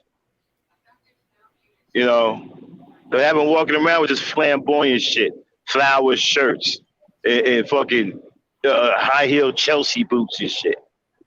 Don't get caught up. Don't make a mistake and get caught up in fashion to the point where you got your boy wearing female apparel. Don't make that mistake. I'll be right back, y'all. I got to get off for 1 minute. I'll be right back. Yeah. So far, I hadn't seen them putting the boys in feminine clothing, but I have seen the boys with feminine hairstyles. I was so glad when I saw these boys this year with short boy haircut. I was like, I wanted to go, hey, what happened to those flats? Not that I'm having a problem, but we try not to acknowledge it because it turned out he kept it quiet because he was always a quiet boy. He really didn't like it. He couldn't stand it, but just couldn't get his mom to hear him. I don't know why she did it. I guess because she had a bunch of girls before she had him. And she didn't know what to do. Yeah. Ooh, he got mad and just took the scissors to him. And Yeah. I finally That's got a the fact. point. Yeah, that's I sad. know It's another sad one. that Another one talked to his dad. He said, "Look, love mom, but I can't take it anymore. I'm going to hurt somebody because he was getting into fights every day." well, I'm trying to understand that. I mean, Mm-hmm. where the fathers in all this? I mean, if I mean, do the dads of these boys Well, see this and I know one. I know I know one of them, father's not in the household. I know in the other one, he keeps trying to work with try to talk to his wife, but she went through that what they postpartum because these were her last children, and none of them. She had all boys, and she wanted a girl so bad. Okay, I stopped her from doing the girl hairstyle with the plaits and the boy rest and the bolo because I said that. So she just changed it to a more masculine hairstyle. But with one of them, even with the masculine hairstyle, it looked feminine from behind. And if somebody didn't see him in the front, they thought he was a girl, and he would get into a fight. yeah, well, I Mm-hmm. guess in that case, I guess that's just genetics. That's just the way it happens. So But so I'm he. just trying to. Mm-hmm. I think in that situation, that the husband had to put his foot down. I mean, I'm sorry. Mm-hmm. Look, I understand that your wife may like this, but at some point, man, you gotta put your foot down on some of this stuff. Yeah. And, I mean, it's just like you gotta protect your boys Mm-hmm. because they are. I mean, as much as I like to say, yeah, the girls are not protected. These boys are not protected as well. Mm-hmm. And there's too many goddamn pedophiles. There's too many people who wants to turn your boy into uh, at the least a metrosexual, at the worst, they want to turn him into a goddamn transsexual. I mean, so I mean, damn, we gotta. So if anything, man, cut cut. Stop doing the feminine hairstyles. If you see them wearing, don't put them on Facebook wearing heels and stuff like that. Oh no. That that that that shit was that bothers me a lot. That About the closest I came to seeing that was this little boy who wanted some gators, not the dress shoes, the boots. what the who? We live in the country, cowboy boots. Okay, cowboy blues I can cowboy blues I can understand, Mhm. but you know I've luckily hadn't seen them dressing the boys like girls. I don't think that would have fly. Nah, nah, nah, nah. We can't do nothing about the hair. Because but the clothes. No, no, no, no, no, no, no, no, no. Although we did have one, I could have sworn it looked like he was wearing a skirt. But no, he was wearing some shorts. It's just that he's so skinny, they couldn't find any in his size. So they got as close as they got and they tightened the belt. But because he's so skinny, it looked like he was wearing a skirt. And it didn't help. Like if he wore his shirt outside his pants. Like when you go to the bathroom, he'll forget to tuck the shirt back in. You think you're looking at a girl wearing a skirt because he also had long hair, but that was a little white boy. And I was like, who's this girl? That's so and so. I thought that was a boy. It is. Why is he wearing a skirt? He's not wearing a skirt. Don't say that. It was like, well, that's what it looks like. Nah, his shorts are too big. And you know, you tighten the belt on it and it didn't help. I said, boy, tuck in that shirt. And then you can see that he's wearing shorts. Wow, that's crazy. Yeah, because they're allowed to wear either shorts or pants for the uniform. So they should get that boy some pants. But, you know, because we get hot weather and a lot of them wear shorts, not to mention the shorts are usually less expensive than the pants. Yeah. Okay, Yeah. hell, we need to start putting our foot down. These little boys ain't supposed to be looking like daughters. Yep. And wait till you run into the girl that look like a boy. Running that in the high school. And I kept asking, are you sure she's a she and not a he transitioning? Nope, she's a she. She was born. It's just that she just happened to look masculine. In fact, there was some confusion for the church basketball when we had it. They put on a boys team and didn't know until much later when some of the girls were saying, I want to be on this boy team and that boy team. But you know, girls on the boys team. I said, well, yeah, you got that one over there. And it's like, what? They thought she was a boy. I mean, why the girl didn't say? I'm trying to think why the girl didn't say anything. Oh, because she thought that. Well, actually, she does play kind of good. She's like one of the real good basketball players, and she find it more challenging to play against boys than girls. She like to, up her game. So she's used to playing against her brothers. So when she got chosen for a boys team, she was flattered that they consider good enough to be on their team. She didn't know that she didn't know that she was a girl.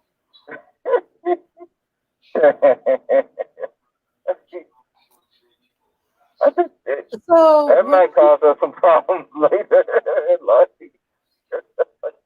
So it just so happened one of the teams had an uneven amount of girls.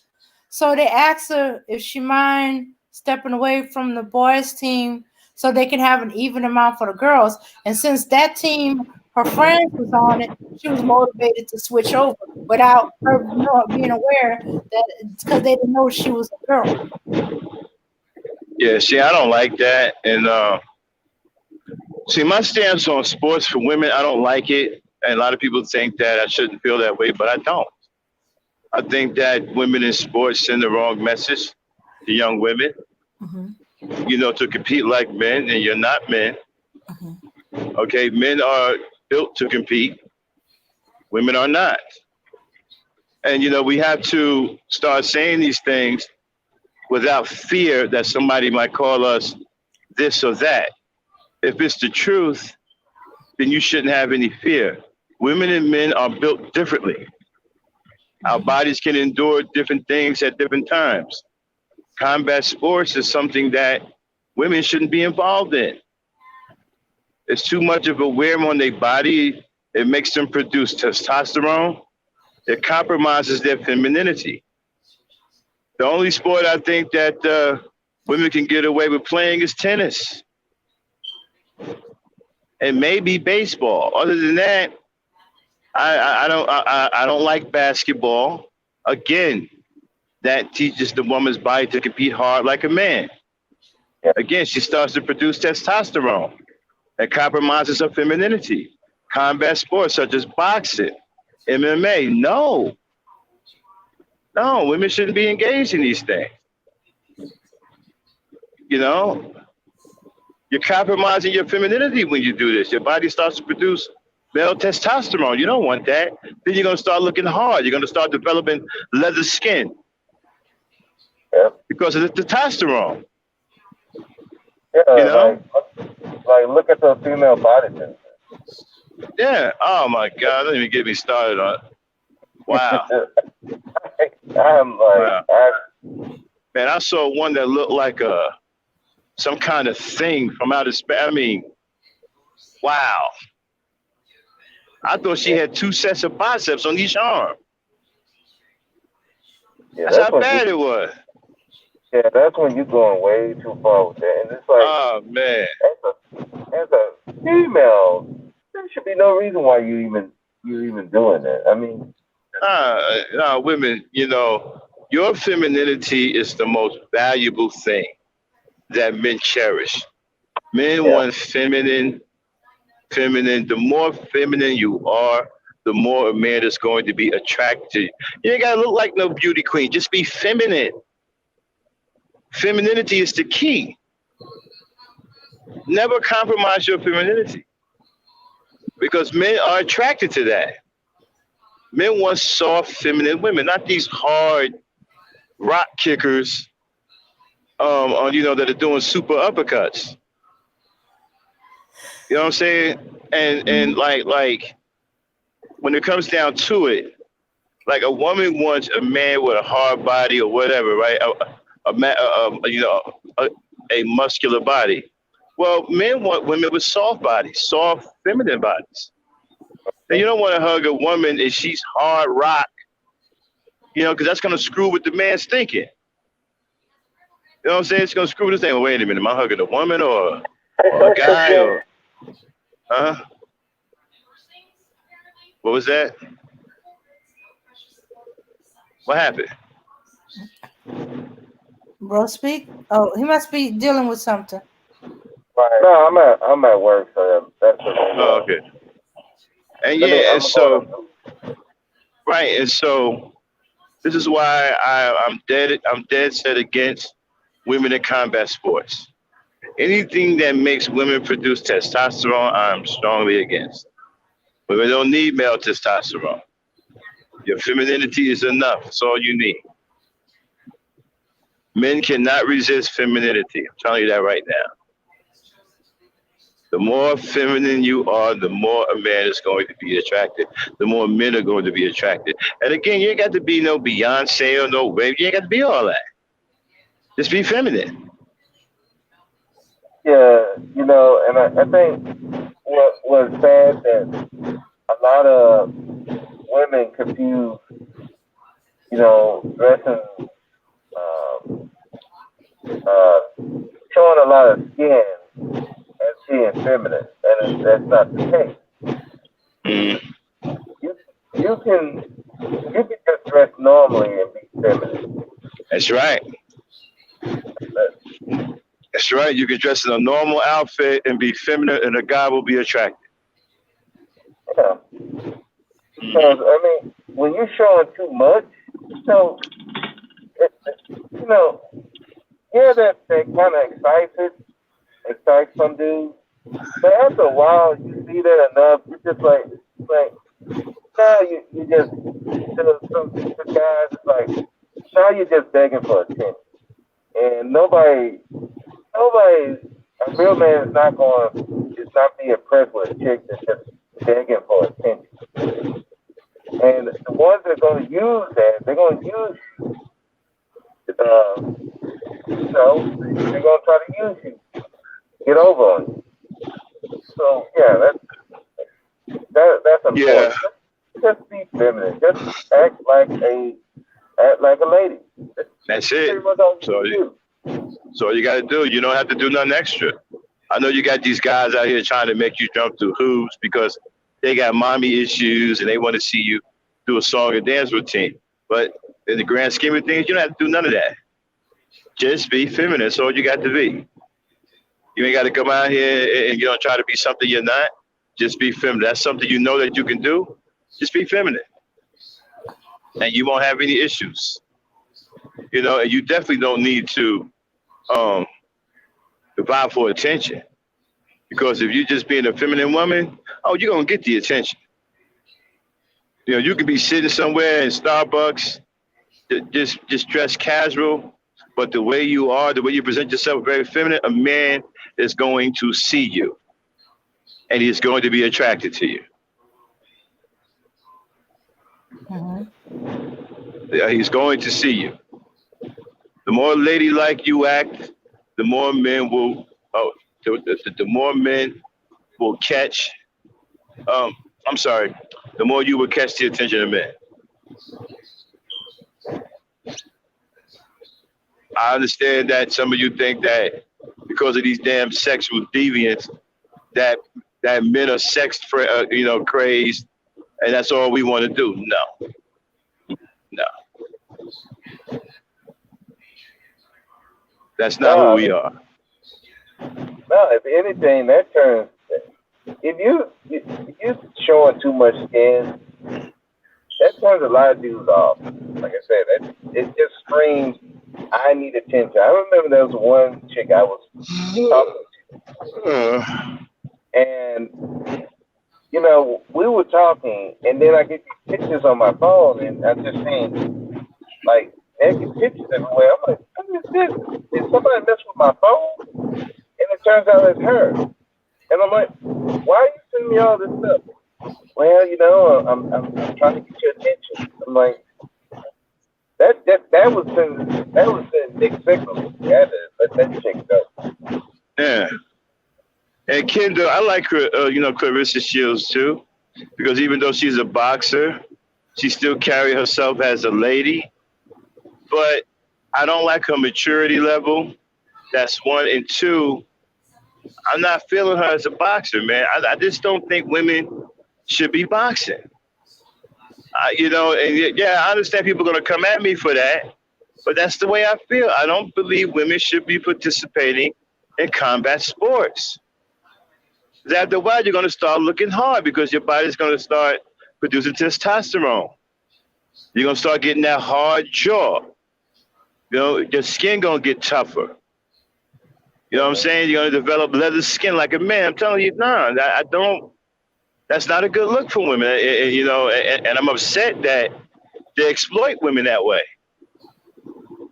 You don't have to. Women, you don't have to compete and do all of that. Just be women. Just be ladies. So you got to do. You don't have to do any of that.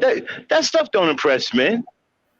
We're not impressed that Clarissa Shields can get in the ring and fight other women. We ain't impressed by none of that. Yeah, and the thing of it is, it's not even that popular. I mean, if you take the WNBA, the only reason why it still even exists is because the NBA puts money into it. Yeah. Nobody, barely anybody goes watch it. Well, because a lot of them are lesbians. Right. And even then, a lot of them don't even watch it. Yeah. A lot of them are lesbians. Yeah. I was listening to a story of one of the female basketball players that used to play over in Italy, and she finally left the NWA, and she was talking about how a lot of the women came up to her, and they wanted to be her girlfriend and all that. When she turned them down, they started treating her differently. They started treating her like an outcast, like she wasn't a part of the group. It's a big LGBT presence in the NWA, WNBA. See, another thing too, women, ladies, you're subject to these hard, LGBT dykes and all of that when you get involved in this stuff. Like I said, you don't have to do none of that. Just be feminine women. That's all you got to do. Say what you want about Beyonce, but she is glamorous. She acts like a lady in public. She's extremely feminine, almost over the top feminine. Men are going to be attracted to her. And y'all can say, well, she's wearing a lot of makeup. You can say that all you want. It's not really about that. It's about your behavior and how you carry yourself. She carries herself like a lady. She's extremely feminine. A lot of people can understand why so many men like Grace Jones. Y'all remember Grace Jones? Yeah. Remember Grace Jones? Right? People used to say, oh, she ugly, right? But a lot of men was attracted to her. You know why? Because she was extremely sexy. She was feminine. It was feminine in public. She was feminine. Forget about what she did in the movies with the crew cut and all that. That wasn't who she really was in real life. In real life, she was very feminine and sexy. And believe it or not, a lot of men were attracted to her. I'm telling you, man, that femininity is a killer. You can't. That's like a man's kryptonite. You can have a woman who is beautiful, right? And you can have a woman sit next to her that looks average, right?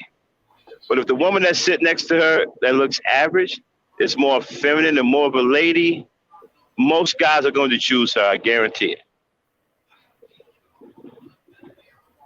Especially if the one that's beautiful is kind of stuck up or has some kind of complex or whatever, I'm telling you, they're going to choose the other lady. Yeah.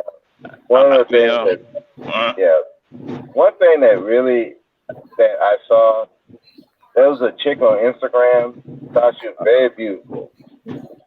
But when she talked it like some dude on the street. Man, I mean, I was like, dang.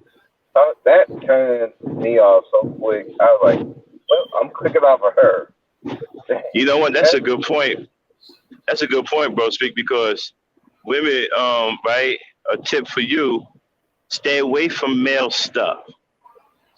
Don't talk like a male. Don't act like a male. Don't dress like a male. Don't do anything masculine or anything that could be associated with men. If you see niggas out here talking crazy in the street, don't you talk crazy in the street like them. You just stay feminine and keep talking and acting like a lady. Okay? You're gonna win. Trust me, you're gonna win. You're gonna win every time. You're gonna win every time. Okay?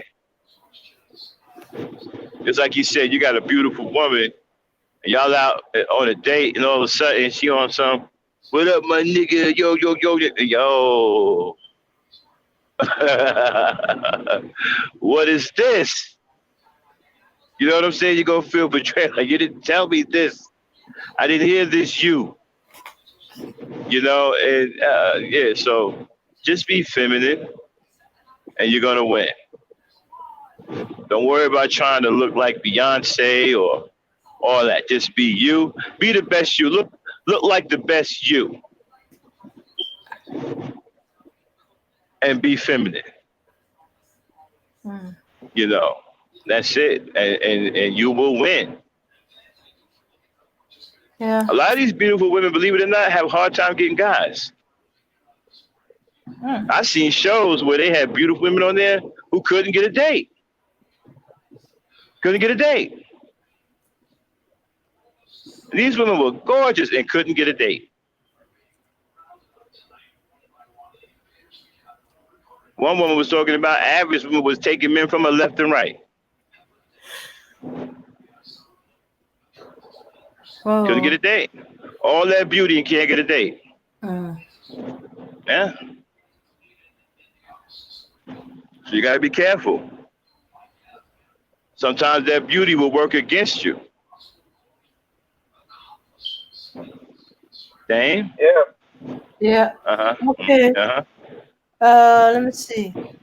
Well, Kendall was saying that he agreed with you about the combat sport, but he don't have a problem with track and field sisters. A lot of these sisters are sexy and feminine. Okay, well, yeah, running is something natural. Yeah, that's fine. Track and field is fine. Track and field, tennis, where the woman is doing something that comes natural to her, like running, you know, that's fine.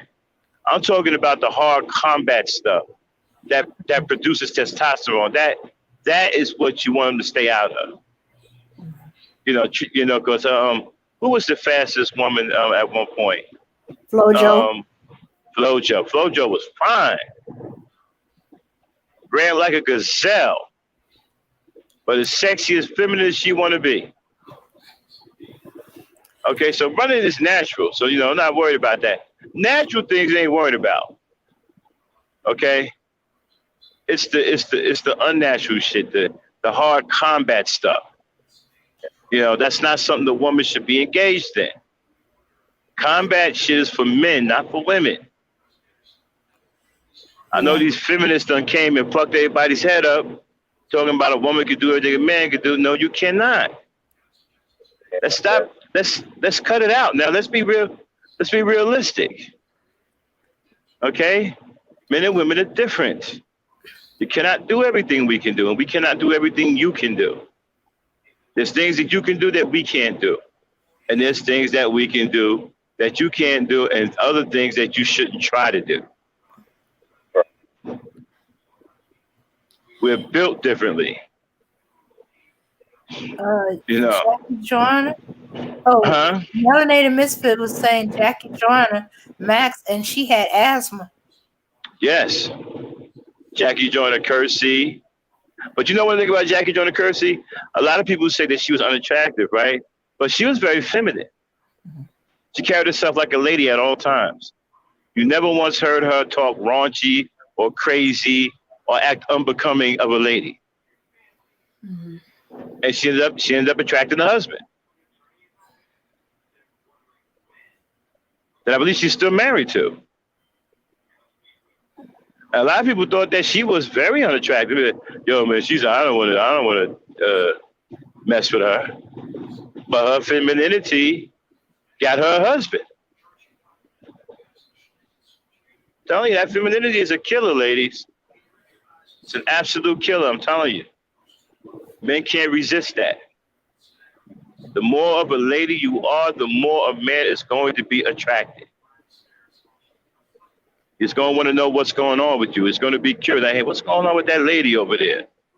He's going to want to see about you. He's going to want to know more. He's interested.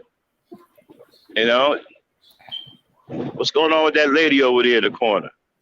There could be a bunch of women in there. They could be acting crazy, right? And you could be the only lady in there, and the man will spot you in the middle of the crowd. Mm-hmm. He will spot you in the middle of the crowd. You could be in a whole bunch of other women bugging out. If you acting more like a lady, he's going to find you. Because when guys come into a club, right, the first thing they do is they scan. They come in, they start scanning the place, right? Checking out this female, that female, this female, that female. Looking. And then, boom, he sees you over the corner, being very ladylike. He's interested.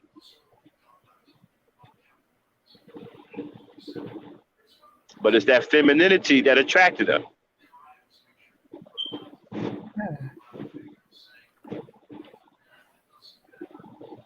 What's the chat saying, Dan?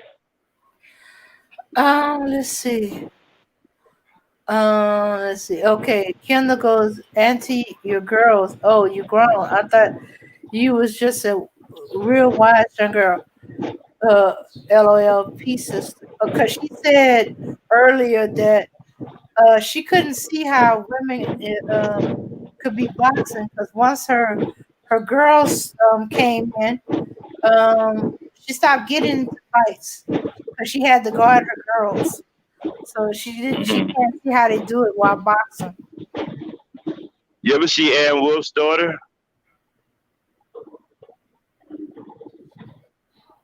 Ann Wolf is a famous female boxer turned trainer.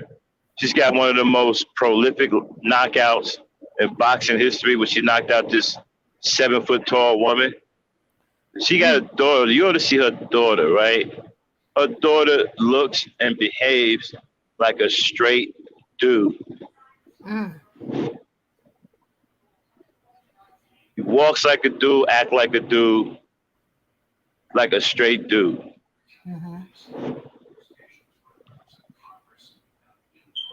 and she don't seem to care, but she don't care.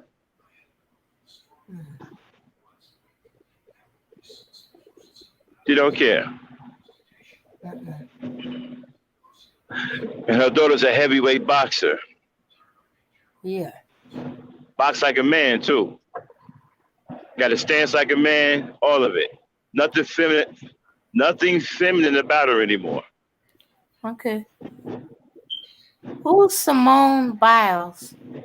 Oh, Tell me about her. she's a super elite gymnast. Oh, okay. Very beautiful girl. Yeah, Everybody she goes with. avoided Ann Wolf. Okay. Yeah, Ann Wolf is. First of all, Ann Wolf built like G.I. Joe. Oh. Okay. And don't forget, there's a female wrestler. I'm trying to remember, because she was in a Medea movie. But her jawline keeps making me think she looks a little See, masculine. what we have to do as men and women, right? We have to stop accepting this garbage about each other that society is trying to force feed us.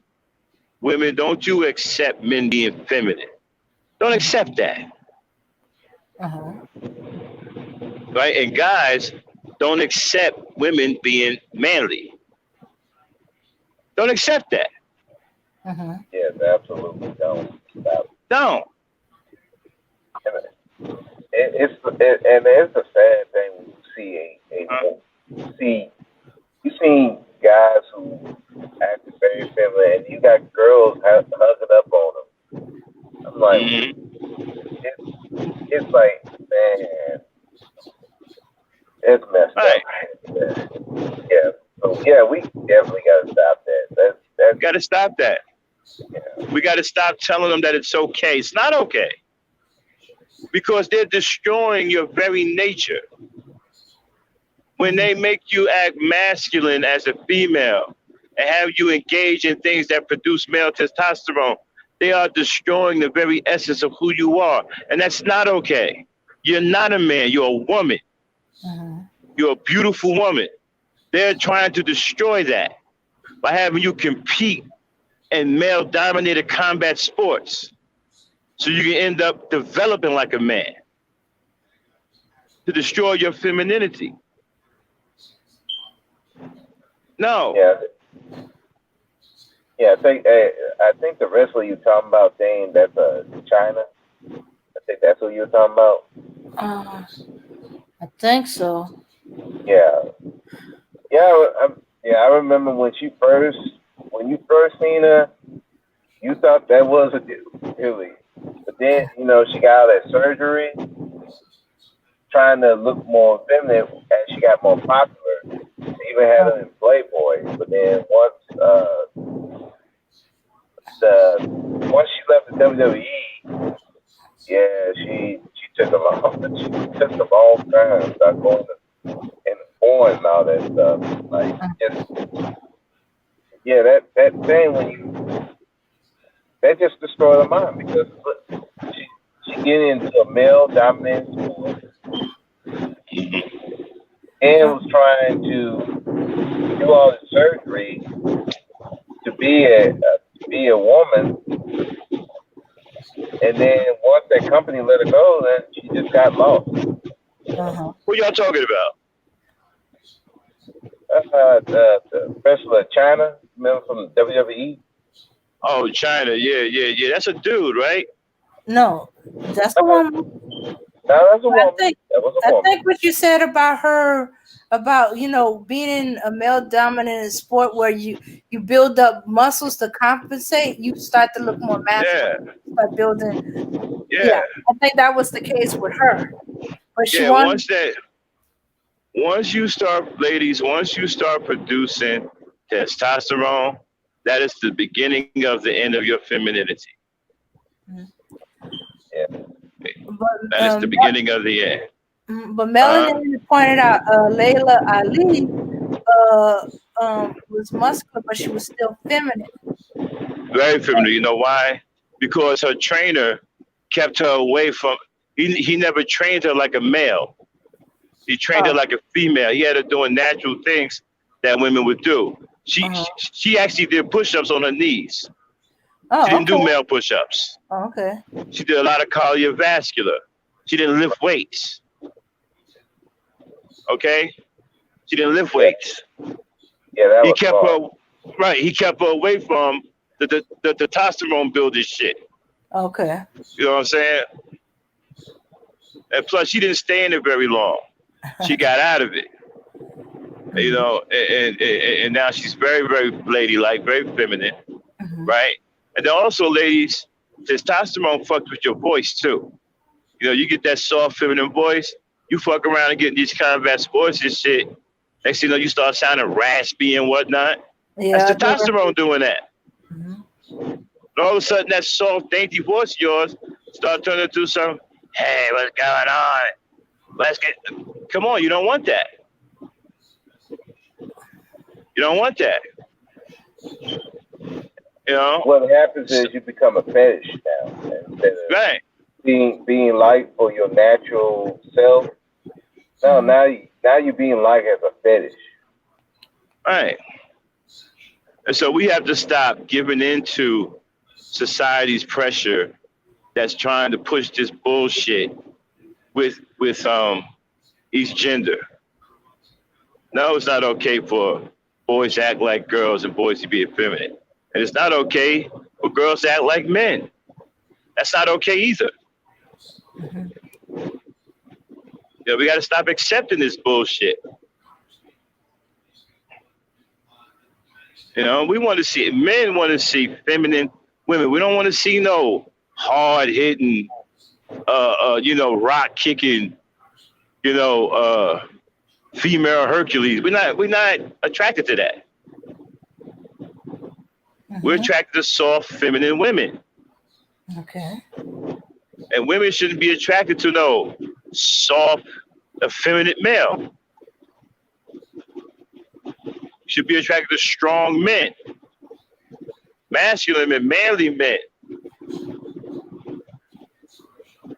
Man, we don't want that shit like, and it kills me because,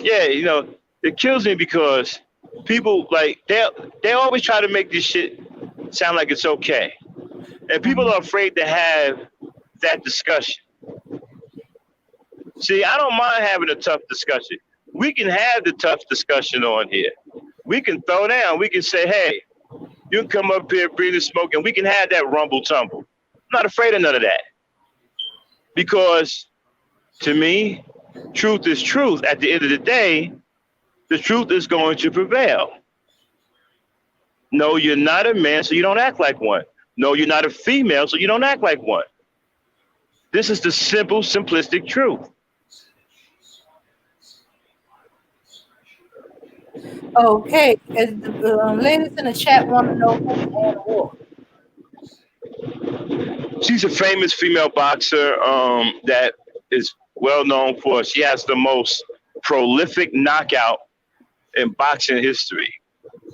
As a matter of fact, Dan, you can Google Ann Wolf, knockout, and then share your screen, do the disclaimer, and then show Ann Wolf.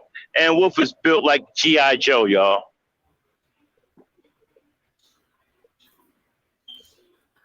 Built like absolute G.I. She built like G.I. Joe. And don't even get me started on the Black Panther. Okay, because I thought that the Black Panther did a disservice to black women. Y'all know me, I love my black women to death, but the Black Panther did a disservice. Matter of fact, black women should have been upset at the Black Panther movie. Well, they were, but they were upset for the wrong reasons. They were upset because of, I think, Michael B. Jordan.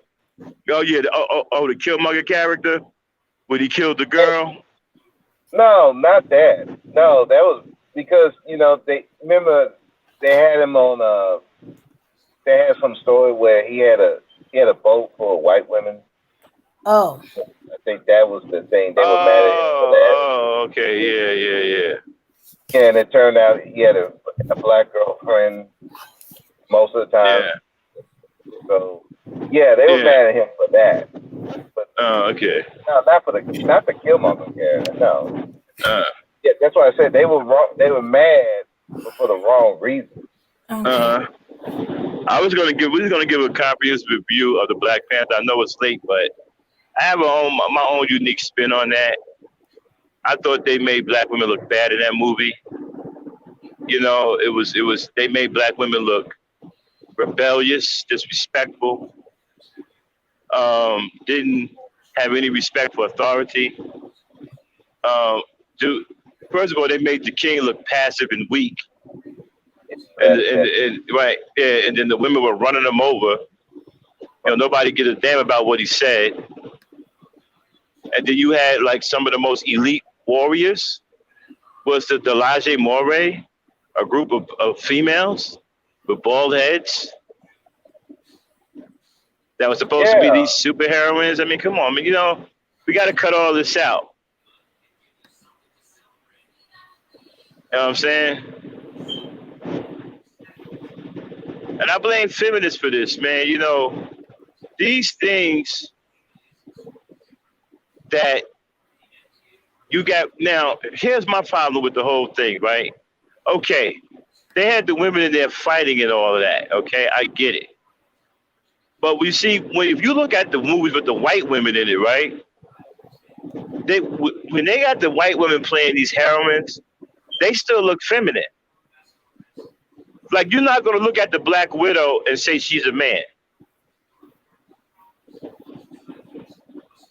Natasha Romanoff, right? Who plays her? What's the girl's name? Saint something. The ex model or whatever. The one that say has a black girl body.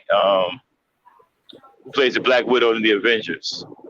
Scarlett Johansson. Yeah, Scarlett Johansson, right? Nobody's gonna say she's masculine, and she's kicking ass in the movies, right? You look at when they put the black women in there, right? They all look like fucking, GI Joes. Mm-hmm. Masculine as I don't know what. Something wrong with a woman with a bald head, but when you put a woman with a bald head in a role that's traditionally for a male, it don't look right.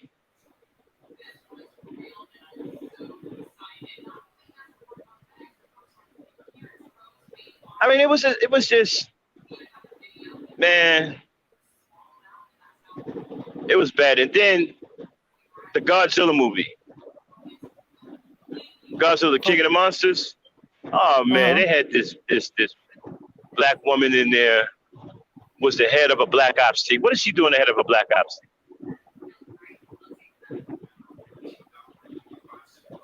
Some old crew cut looking dyke, the head of a black ops team, an elite team like that. Come on now.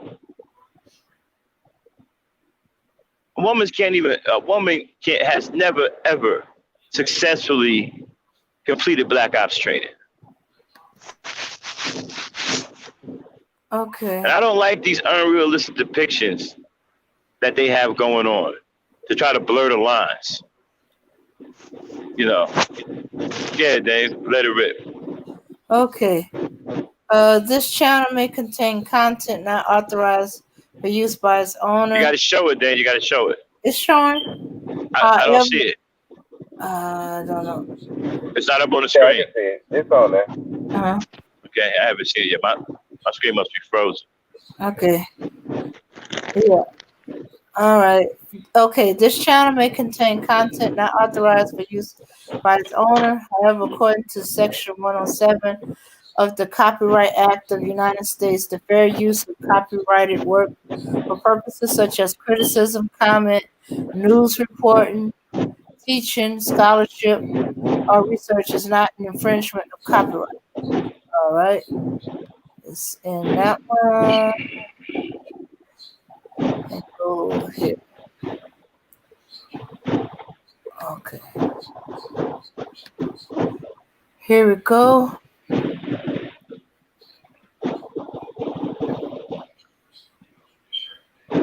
Okay. That's Ann Wolf right there. Or not the white chick.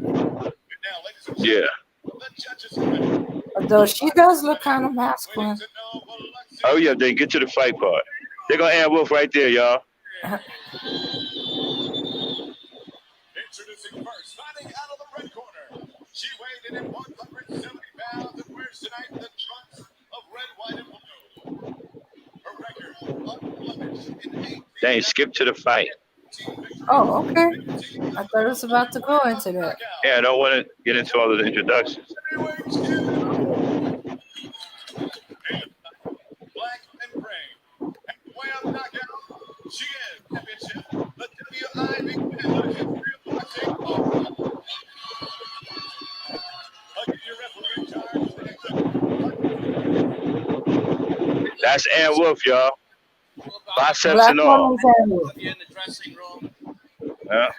Two things that I said. One, when I say break, take a full step back, protect yourself at all times. The other being, if And Wolf looking at her like she gonna kill her. I now come out box. Yeah. She is.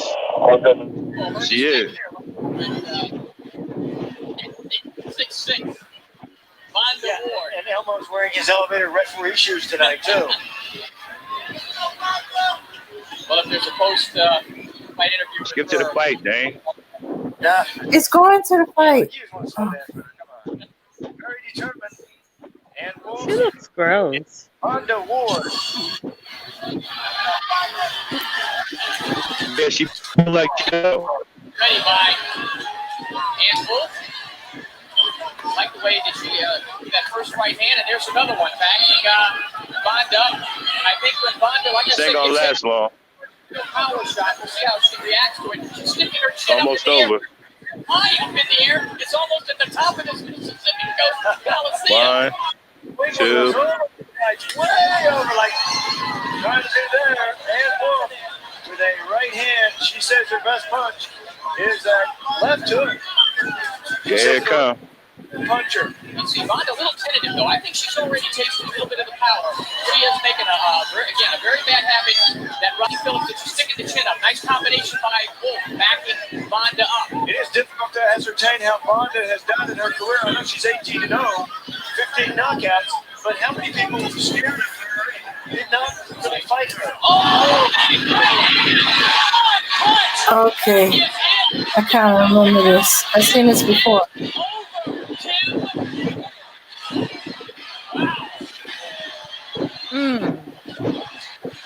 There you go, folks. Owner of the most prolific knockout in boxing history. A jubilant. And Wolf, that is probably the best knockout. Okay. Yeah, she put that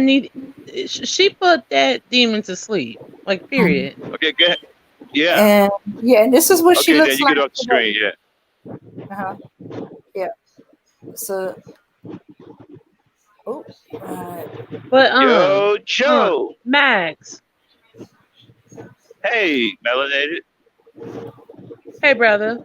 How you Remember like our What's old I'm great. Remember like our old horror movies, like when we first started getting on the big screen, and like our old horror movies from like the excuse me, like from the 70s. Yeah. You remember Blackula? Yeah, like when like when Blackula would only kill like dark skinned women, and then only the light skinned women would be, surviving and stuff.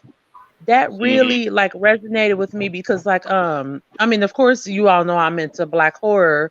So like a couple weeks before Halloween, I had watched Blackula for the first time, and I noticed that when he had first came out of like his coffin, like the first person he killed was like a brown skinned, a dark skinned black woman.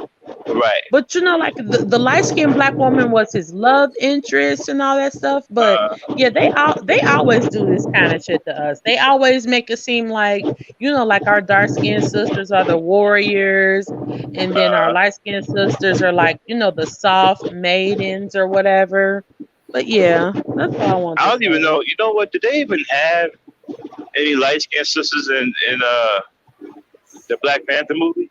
Yeah, I they don't were there. remember. Yeah, one of them was the the Yeah, because I female don't even warrior. remember. She was the one that was killed. The warrior Oh, that See she's the that one who that's got what I'm killed. saying. Like they always make it seem like, like we're super duper soft and like our brown skin sisters like this. Max, remember like a couple months ago when we were telling you to watch Get Out? I think you ended up Uh-huh. falling asleep. Yeah. Yeah, but do you remember when Chris was in the house with the dark skinned sister and she was crying and she was telling him like, brother, Well, I you need haven't. to get out of here, whatever. Yeah. Well, I haven't You know, seen it's it like yet. Uh huh. yeah, But Max, you was tripping because you said you was gonna watch it that night and then you ended up falling asleep. yeah, I ended up falling asleep. But yeah, like you gotta really watch it because there's always this scenario to where, okay, dark skin, brown skin black woman, you either get killed or you're like the warrior, and you give the message to our brothers, and then the light skinned woman is the, like the victim, and or the love yeah, they interest. always do that to us. Yeah. But like I said, we got to start loving our women better, and we got to not accept what society is trying to do to our women. We got to fight against that. Same thing with the women with the guys. Don't accept that shit. You know, they got black women right now are the ones who are the most accepting of homosexuality. And you know what? And black women got to stop doing that. And black men got to stop start getting on people who are depicting our women as masculine. We got to stop standing for that.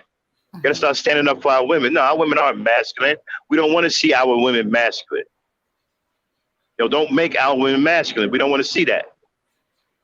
Yeah, well, it's hard when like you as a woman, like I'm not an advocate for like these people, but like as a Uh, woman, like you will fall out. Like Max, you're a man, so I mean, of course you're not. You know what I'm saying? You are an authentic black man, so of course you're not gonna fall out with people about this. But like as a black woman, if you say something to other black women about advocating for this, they will drag you to hell. Like black women do not like as a black woman, I could never say like, oh, I don't advocate for this, I don't like this, I'm tired of these people trying to take my place, I want you to get out of my spaces, I don't want to be an advocate for you. Black women are going to drag you. See, this is I've seen it why too many times. this is the only issue that I have with, and I mentioned this before, but I don't really talk about it much, but black women have to stop with this homosexuality stuff. They're just too accepting of it. Every time you turn around, it's a sister talking about it's okay for him to wear a dress. It's okay. No, it's not. You got to stop doing it. Because what Stop they'll doing do is that. they'll turn around. What I don't like about it, okay, fuck the fact that you're, advocating for something that's unnatural and that'll hurt your Right. sons. Okay, Exactly. fuck the fact that, I mean, this is literally hurting your sons. This is hurting your children. But then you'll Right. turn around and advocate for these people and then they make fun of you. Gay males call us fish. Yeah. They call us names and stuff, and you'll be like, oh, I'm not saying that I'm against them, but I just wish that you would stop doing this and you would stop doing that. Why are you asking them to respect you when they shouldn't even be around or like in your spaces, like Yeah. I like don't. They don't. they don't even respect us at all. They don't have. First of all, they don't have no grounds at all anyway. They're But not they women. do, Max, they do, because Yeah. black women, this is the thing. I guarantee you, if Dame and Mika, Yvonne, all of our sisters, highly favored, All of our sisters came in the space one day and was like, well, I'm not your ally. Like, I don't want you in my spaces. Like, I'm a real Black woman. I'm not your quote unquote sis. Right. I'm not fish, and I don't want you calling me this. Do you realize the way that they would drag us? And then other Black women would come behind them and be like, oh, who the fuck are you? And you don't treat them like this. And what if your son was like this? Max, I don't think you get it. Like, you, as a Black woman, you can't even say that you don't like this, because they'll just start talking shit and saying, like, well, fuck you. You better do it, or, because you're the same as a white supremacist. It's not right. I can tell you one story. My mother, my friend was like, I don't know how the conversation got to that, but my mother was like, look, nah, I don't deal with gay men like that. I don't like gay people like that. Her friend they got into an argument over it, and her friend stopped talking to her for a couple of weeks over a gay dude. Yeah. I'm like, yeah, and there was one thing that happened that, I mean, it was just like, it bothered me. There was this one guy, that was talking about, he don't like, he dates Hispanic women, and he was kind of explaining why he deals with Hispanic women over Black women. So the other guy up there, what he did, he took some water, or I think it was water or alcohol, whatever it is, threw it in the guy's face, and there were women was cheering that, and I was looking at that like, that's not a masculine thing to do. That's a feminine thing. That's women do that. Not men. Men don't just throw water in dudes' faces. But that's the problem. Like, that's what they do. Like, when you, like, as a man, like, when you and to me, like, I was listening to a group chat the other day, and they were breaking it down to misogyny, and I didn't think that it was misogynist, but when they broke it down, it was really what it was. Because even as a man, you still, like, even though, like, you're feminine and you wish you were a woman and you hate women or whatever, your testosterone is taking over, and you're still trying to ingratiate yourselves in women's spaces, and you're trying to abuse them. Like, you're using your testosterone. Like, that's just like if you're gay, and, like, Lord forbid I start letting you be around me and my friends for whatever reason, even though I would never do that. But if I were, like, you would feel like, okay, I'm a woman too, so I can throw a drink in your face because I'm a woman and I have sex with men. Like, fuck you. See, that's how somebody gonna get killed. See, now we talking across some lines now. Right. Yeah, and then when you say you don't like this, you have all these other Black women that are like, oh, you can't do that. Like, how would you feel if your son was like this? And I'm like, no, I've taught masculinity to my sons, so my sons are not gonna, I've taught my sons what it is to be a Black man, so my sons are not gonna be like this. I don't think so. Right, we was just talking about that earlier, about how you shouldn't show your boys affection.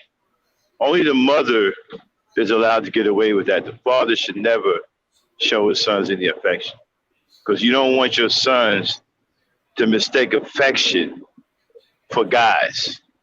You know what I'm saying? Oh, wow. You don't I want never him to thought start about it thinking, like that. you don't want him to start thinking that it's okay for him to hug other guys. That another man should be doing that. Yeah, exactly. Yeah. Oh, wow. You I only never, do that to the because mother. I used to jump on, like, my ex-husband, like, you never hug the boys, you never. No. Your ex-husband was right. A man don't show boys affection like that. Okay? I Let mean, the I didn't mama do that. That's expect what they him get. to kiss them, but at least No. a nice hug every now and then would be great. But he didn't. I know, and and I understand it because women, y'all are so loving. You got a natural nurturing spirit. You're very loving, and I get it. You know what I'm saying? So it's kind of hard for y'all to understand how we treat boys. It look like we're treating them harsh, right? It looks like we're being too tough on them, but we're not. Trust me, they're a lot stronger than you think. Oh wow, yeah. Yeah, boys are a lot stronger than you think.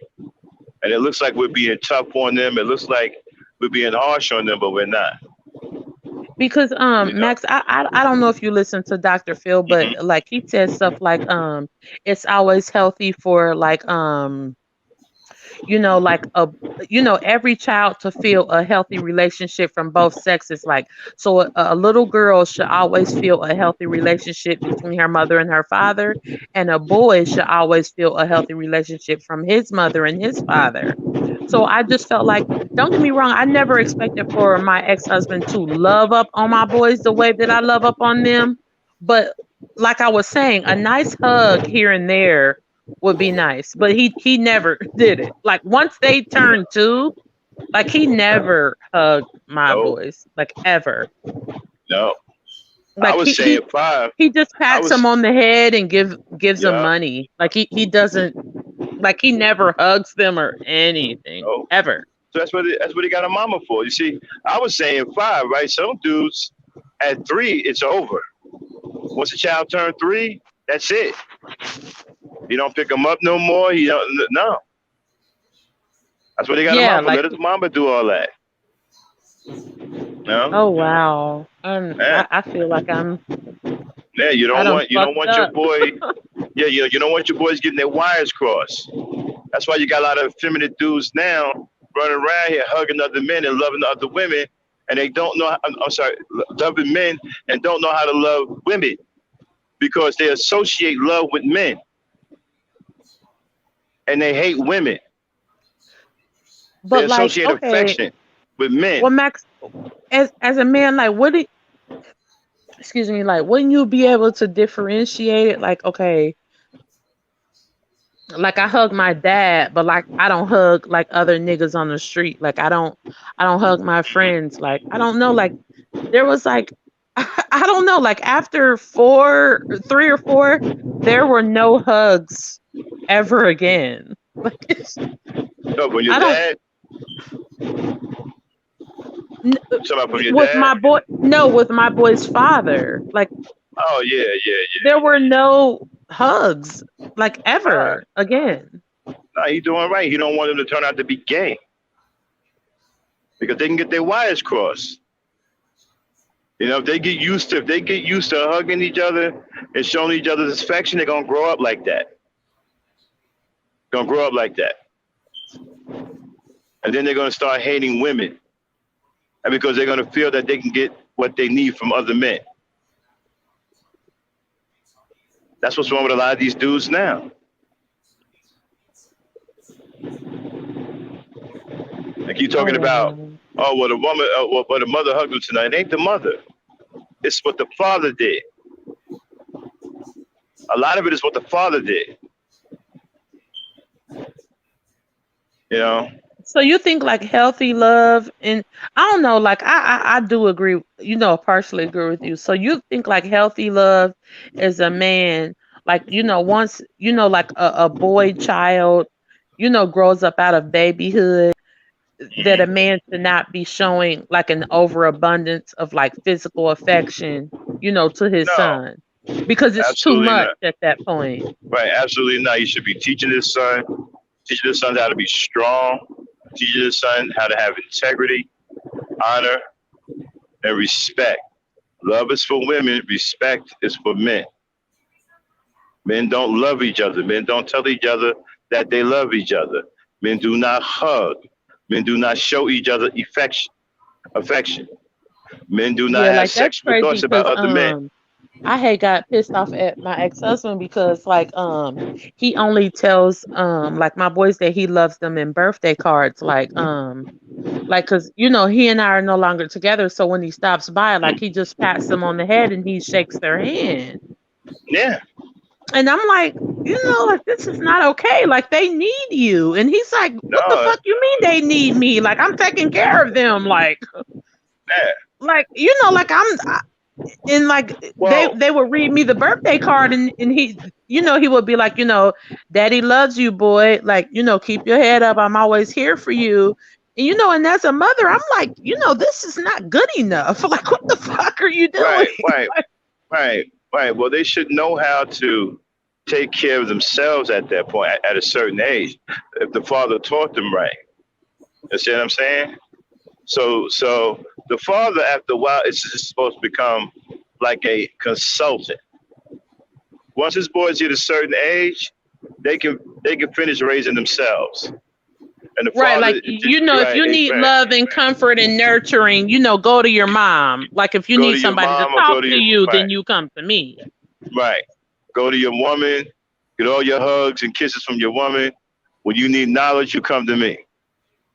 Okay? Right, like a teacher. Exactly. The father sits back. Once he raises the boys to a certain age, they'll finish it on their own, and he just falls back in teacher mode. That's it. He's there for consulting and teaching. So this boy should only come to him from that point on for advice and understanding. Right, not affection and you know, No, not for companionship hugs. and shit. Like, yeah. No. You see, you got a guy that comes to his parents' house, right? First thing he should do, come in, hug his mother. Hey, mom, how you doing? And kiss his mother and his sisters.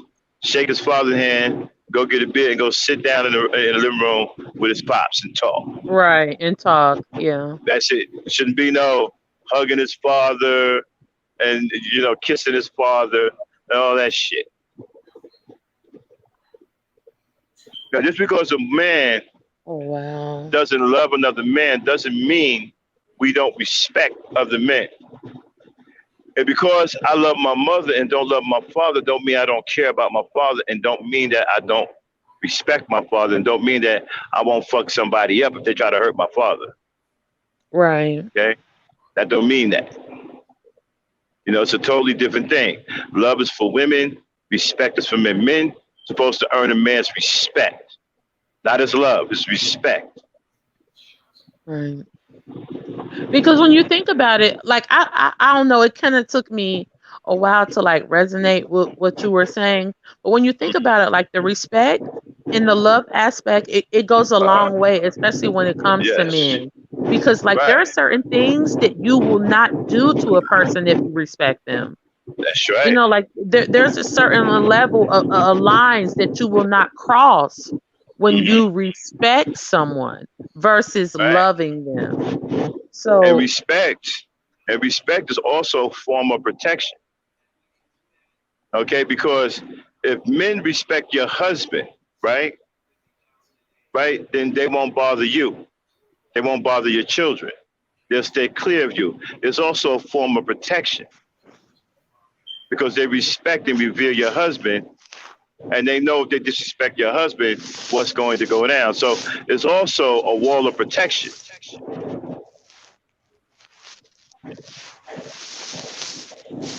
When your husband is respected in the community. Okay, wait a minute. Hold on. What's that? Hey. Hello? Hello? Can y'all hear me? I'm here, Max. Sorry. Yeah. And when your husband or your boyfriend is well respected in the community, then the people in the community know who you are because they know who your husband is, right? And then they're going to stay away or help you accordingly, depending on the type of respect they have for your husband. That's true. And some men have big respect.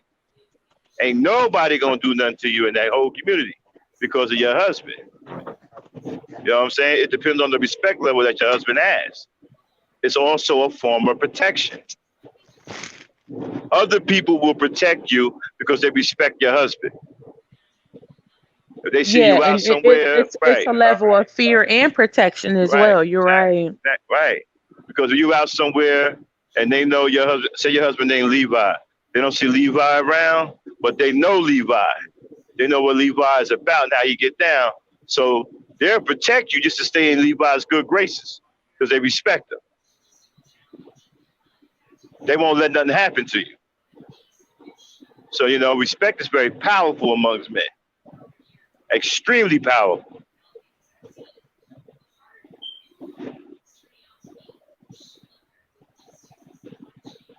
You know, I agree. It's respect is what builds empires. It's what uh, builds communities. It's what uh, builds neighborhoods, uh-huh.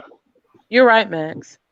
Well, not well, not a little bit more than that. You're gonna need some. Uh, But it comes down to like that bottom line.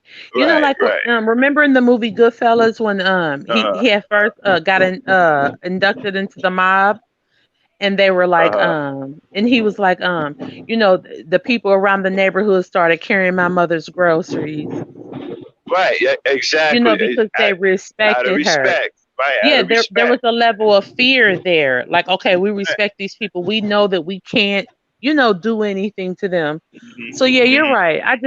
I don't know. I guess me as a mom, I just I mean, I guess you're right because like as a woman, I'm like, how come you're not hugging our children? And that's But fine. but that's my job, like you Right. said, or whatever. But that's fine. It's okay for a woman to feel that way because you're gonna feel that way. You're a nurturer. You know, you're loved by default. So of course you're going to feel this way and say these kinds of things. But it's up to the man to say, okay, honey, I understand what you're saying, but men are wired a little differently. Boys are wired a little differently, you know? So it's up to the man to break that down, and, and explain these things. Because like I said, sometimes the way my father treated us, my mother thought that he was, at times, he was a tyrant, right? Because of the way he treated his boys. Okay, but we're all successful. We're all married. We've never been in trouble. We've never been in jail. None of that. We all got integrity. We're gentlemen.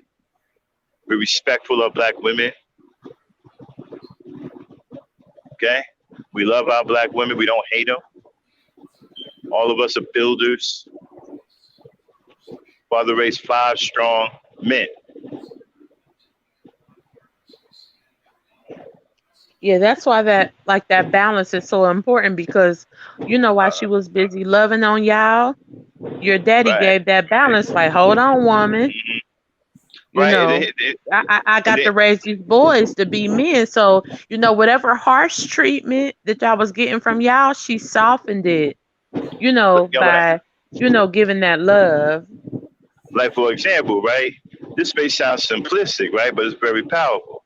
If a boy is outside playing and he falls down and scrapes his knee and start crying, right? First thing the mama gonna do, oh my baby, my baby, my baby. But the father's supposed to be there. No, no, no, no, leave him alone. Let him stay there. He'll get up. Yeah. But no, my baby, it hurt. Leave him alone. Now, at the time, it may sound harsh because he scraped his knee, he crying and stuff like that, right? But I'm telling you, at that moment, right, that's a very important moment because the child is going to develop mental toughness after that. Yeah, it's pivotal. Right? Yeah. But if you go in there and It's a interrupt pivotal that, and crucial moment. Yep. right? But if you go in there with the, oh, my baby, come here, hug me, you're going to interrupt his development of mental toughness. Absolutely. And I've seen it Right? firsthand. Right. Can we just revisit like the way that we've seen children in third world countries? Do we see how tough those children are? Yeah.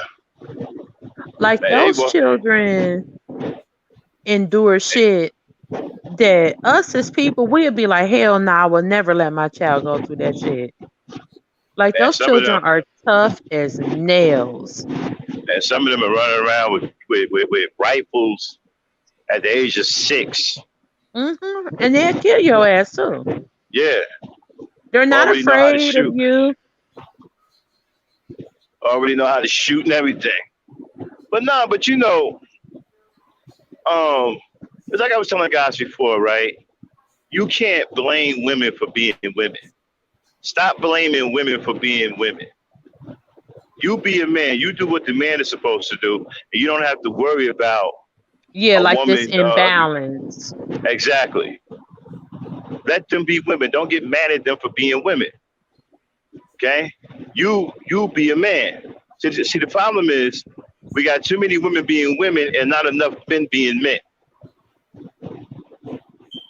Got too many crybabies, too many whiners. Don't want to be men. We Right. got a And now lot of you want women to being women. blame, you know what I'm saying? Right. Like a woman like Yeah. me that stuck around, or, any woman that stuck around. All I know how to do is love, feed, nurture, and make sure somebody get a bath every day and go to school. Like, Hmm. I mean, I can teach somebody how to be tough, to the best of my ability. But, I'm still a woman. I pushed this child out of my Yeah. womb. You know You know what what? I When mean? I I was don't know how to look at my baby hurt and be like, oh, he gonna be all right. Like, I don't know how to do that. I tell you, man, I swear to God, I love y'all so much. When I was about, let me see, I was about, I think it was like 13, and I was getting jumped one time coming from school, and they was beating my ass all the way down the street, right? And none of my brothers was there at the time, right? I mean, Oh, these yeah, you guys, showed us. Your sister yeah, jumped literally, in.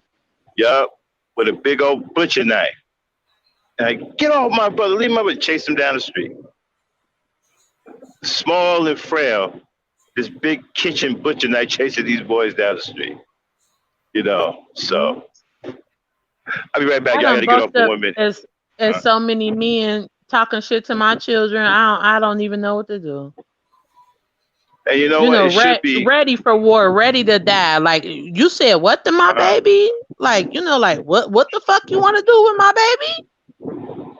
Hey, what's going on, Aaron? I ain't see you down there. The real Hey, Aaron Aaron. Collins is in the building. Mm-hmm. Yeah. Yeah, we real nurturing. Like, y'all remember in the movie Roots? Mm-hmm. Like, I don't know, I don't watch Roots that much.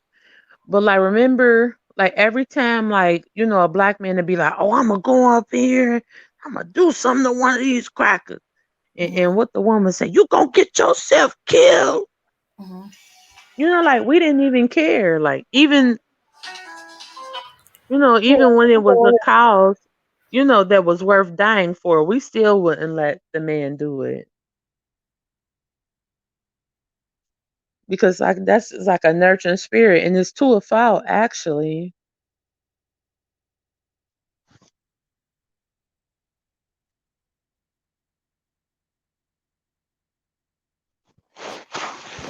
Okay.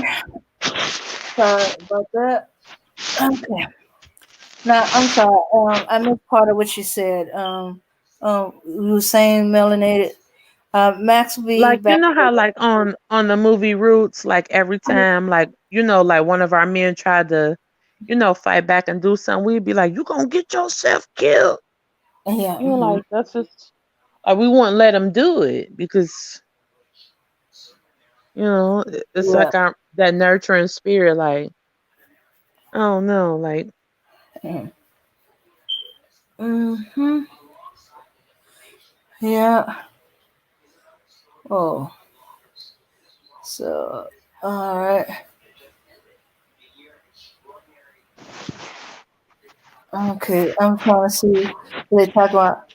Because in the third world country, they still understood crucible as a ritual to prove manhood. We don't have that in Western society anymore. On that same B level. Okay. May bridge. Oh, hold on just 1 second. Kendall said, the ultimate affection a black man can give his son is to teach them that there is no better love than the love of a black woman. Teach him to respect her and pay attention to her basic needs and make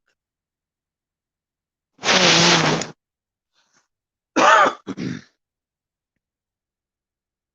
Kendall is a diamond in the rough The ultimate and fiction. make love to her like she is the last woman on earth. I know that's right.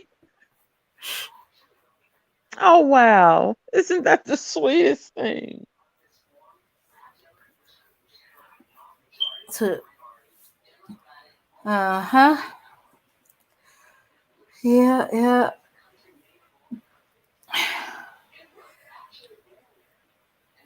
Yeah, I teach my son because he's with his girlfriend. I'm like, look, I'm not telling you to, you know, to worship her and make her your end all or be all. I Uh, said, but at the end of the day, you are gonna love her. You're gonna respect her. You're gonna show her what she shows you. And if mm, you have a level of loyalty to her, you better show her as such. Give her the love and respect that she deserves.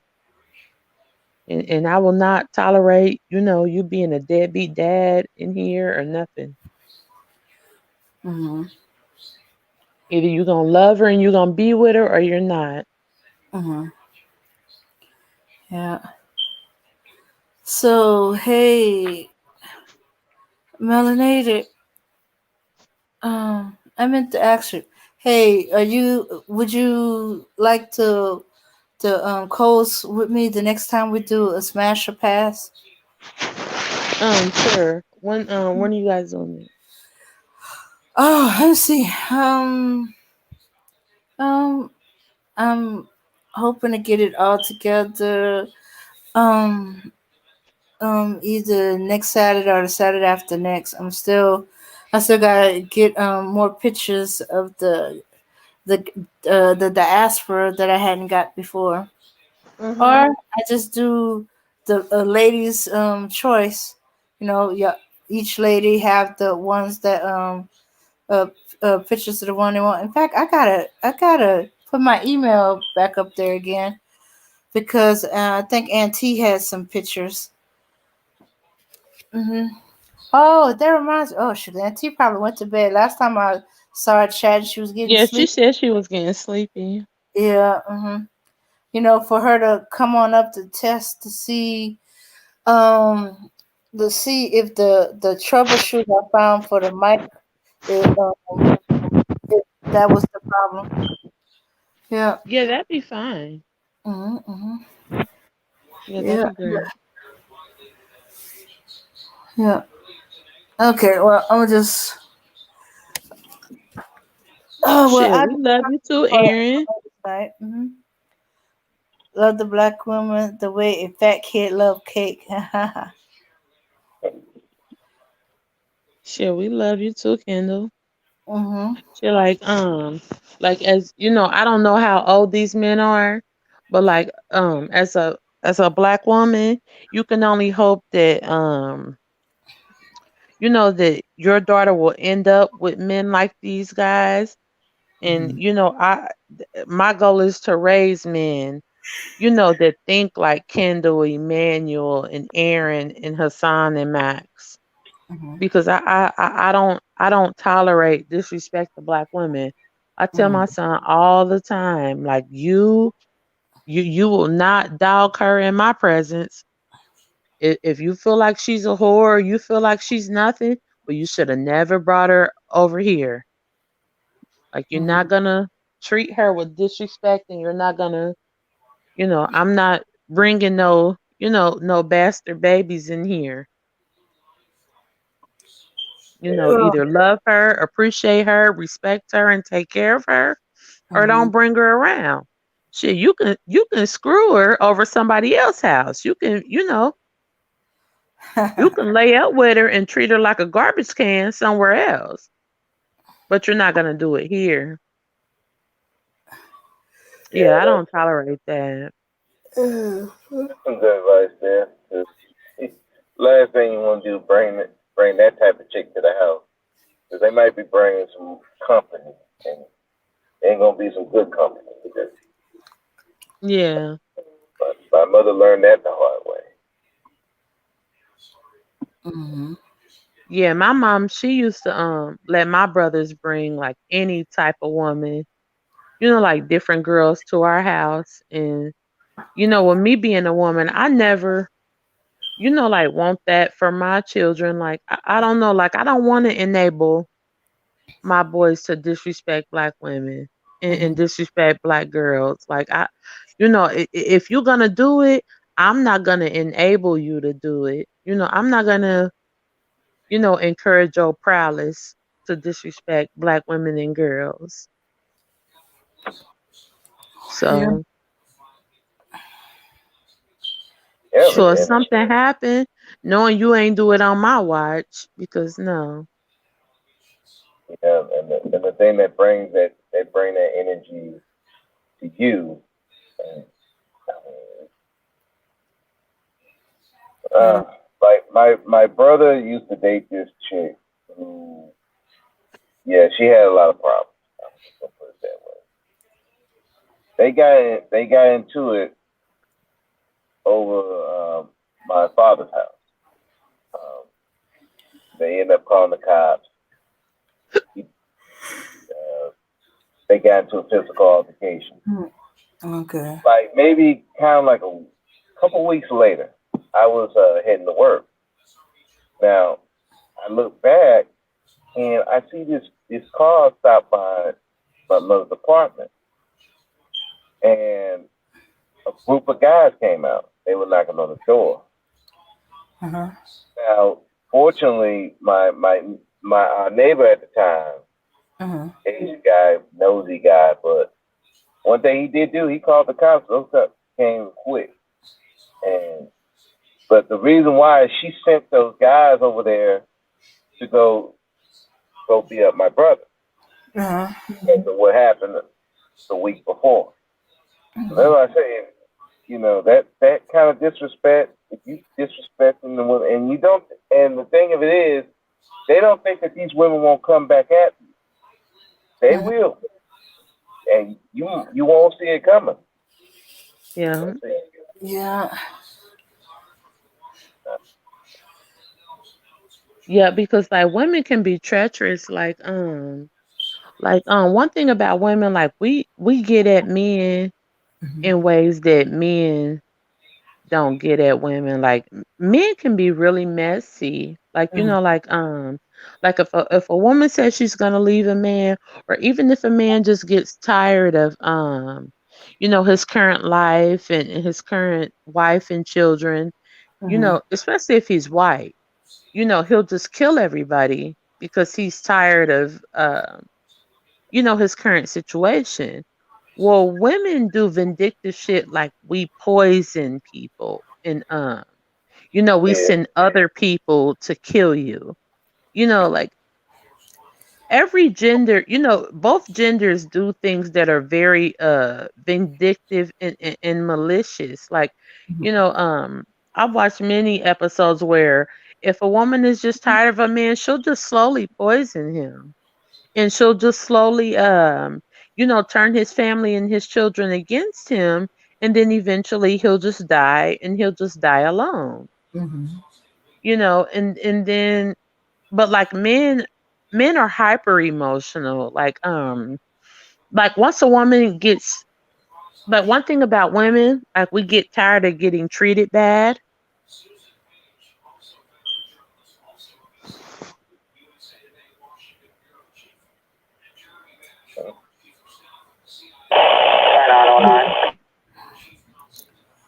Yeah, so yeah, yeah. I've heard of that. That's why they said the woman that gets quiet and she's doing you wrong and she's being very helpful. I knew one woman, she didn't actually do anything, but she freaked the guy so much out so much because he knew he did her wrong. He knew he was wrong, and she just calmly was like, "Would you like something to eat?" And he'd be like, No.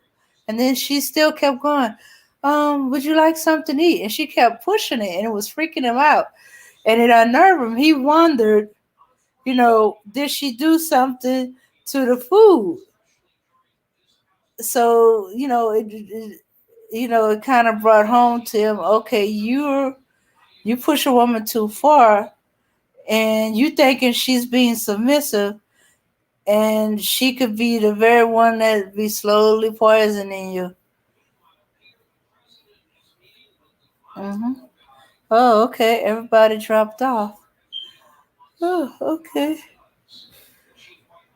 Yeah. And then there's the other stories of uh boil hot grits, boiling water.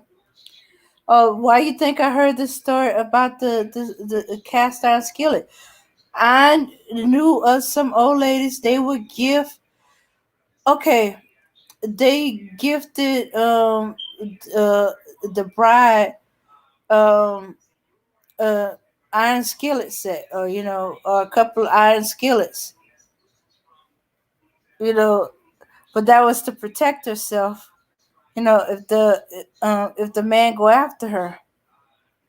The women don't just run to the kitchen for the knives or anything, but sometimes for the skillet, either to fight him off, protect yourself if he's coming at you with something, uh, like a knife or whatever. Of course, if you hit the man the wrong way, you can't kill him. But if he's beat up on you, yeah, you need that skillet to protect yourself, because men are always physically stronger than the woman, or they were. I don't know now, but I know definitely back then. Yeah, and I've actually heard this old a woman saying, "Look, I know you love him, but I heard some things about him, and I'm giving you this iron skillet. You remember what I told you about it? Use it to protect yourself. If he's a good man, then you cook some good meals out of it. If he's a not so good man like I think he is, you're gonna need that iron to protect yourself with." Hmm. These dudes that are lying, cheating, not keeping the reals weak. A woman will destroy anything that's weaker than her. Haha. Yeah, Kendall. Yeah. But no, they don't want to. They want they okay. They don't. They want to keep everything. So they want to keep the woman they got, but they want to be out with the other woman, or be out looking for other women, or cruising, and then they're cheap. When if you accept that, hey, you're not gonna have it both ways, you're gonna have to lose one. Uh, have uncles and cousins that hey, they outright tell the woman, say, look, I'm leaving, and I found someone else I'm interested in, and yeah, she's gonna be mad, but and she's not gonna be happy about it. But I think she rather you tell her, look, I'm not interested anymore. I see someone else that I'm interested in, and I don't want to lie to you, by trying to keep this going when my interest went elsewhere. So, I'm packing my stuff and I'm leaving. Now, in my uncle case, he never got married. He never planned to get married. He wasn't going to get married. As far as still to this day, he's not married. He, you know, he just couldn't see himself with just one woman for the rest of his life. Now, he's told the women up front, and they still went with him and said it's fine as long as you understand. I'm never getting married and stuff like that. We get along fine as long as you don't bring up the N word. A lot of them didn't believe him, till thinking, oh, I'll change his mind. They living with him. He's living with them, and he's pretty much he's the head of the household. I started laughing because he was the first time he was living with a woman. He started sounding like my grandfather. He was complaining about all the lights out because of the light bill and stuff like that. But he was honest with her. But she the one that kept not believing him when he said, "I'm not getting married." I can't promise you that I'll be with you and only you for the rest of my life. I just can't see it. Hmm. Yeah, so many times a few times he had to break up, or she broke it off because she either realized he wasn't changing his mind. He was definitely serious about that. Yeah, he loved her and he was faithful to her, but he wasn't getting married, or he saw someone else that he was interested in, and he knew that his interest was taken in another direction, and he broke it off. I mean, he packed, um, and got an apartment, or he packed and he stayed with a relative or a friend for a few days until he got him another place. Yeah.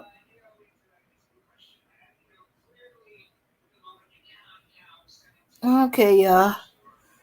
It's okay. Getting late. Lost my peoples. Is there anything else I want to talk about? Let's see. See what's going on. Yeah, especially a woman scorned, but it's mainly being lied to, or being abused or used. Uh huh.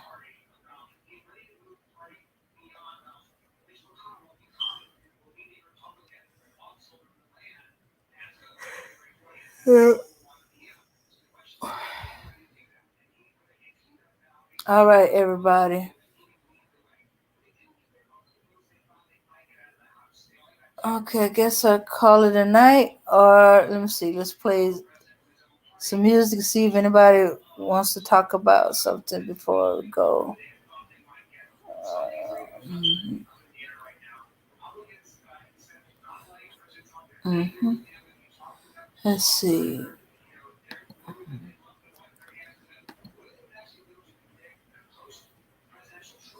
Okay. Okay, let me see. Between love and hate.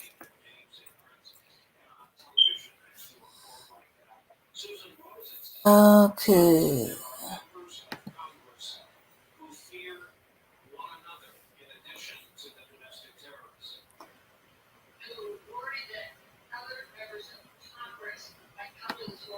Let's see. I'm trying to see.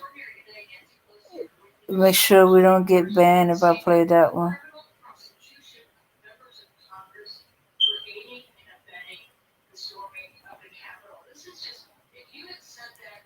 Okay.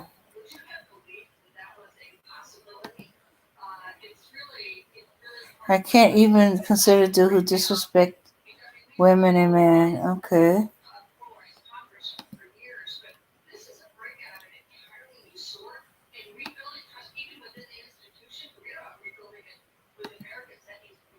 All right. All right. Okay. Okay. Why is okay? Okay. Okay. All right. There we go.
It's a deal between love.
Okay. Yeah. A thin line between love and hate. But I feel that song fit the sentiment of the what we was talking about a little while ago. Yeah. Uh the part where she keeps on being quiet, keeping something inside, and she kept asking how he's doing. Did he eat well? And he's coming in the middle of the night. Any other woman have been going in on him. But no, she's being quiet and she's asking if he ate and all that other stuff. Man, better not eat that food. You better get out the house with a quickness. Yeah, might got some rat poison up in that food. Or worse yet, something to lay you out asleep and you wake up, Mr. Happy be gone. Or the Yeah, bed's on fire. I've heard of catch the bed on fire. yeah. These you never know. Some people are very, when they get fed up, you need to move on. Yeah. I don't know. You ever listen to Johnny Taylor? Not in a long while. Yeah, he had a song on there. You know, one of the lyrics was, if she ain't asking where you been, that's a sign. She don't care no longer. She got her exit plan. And you better hope all it is that she just get the stuff and leave. It might be the other plan. Next thing you know, somebody's coming to visit you. Yeah. So you're doing dirt. Don't you sleep over her house. Don't you do anything wrong. You just better just plan to find your own place. Give her. Oh, hey, Aaron. Hey, what's up? I was just listening to what Bro Speak said that she might have an exit plan.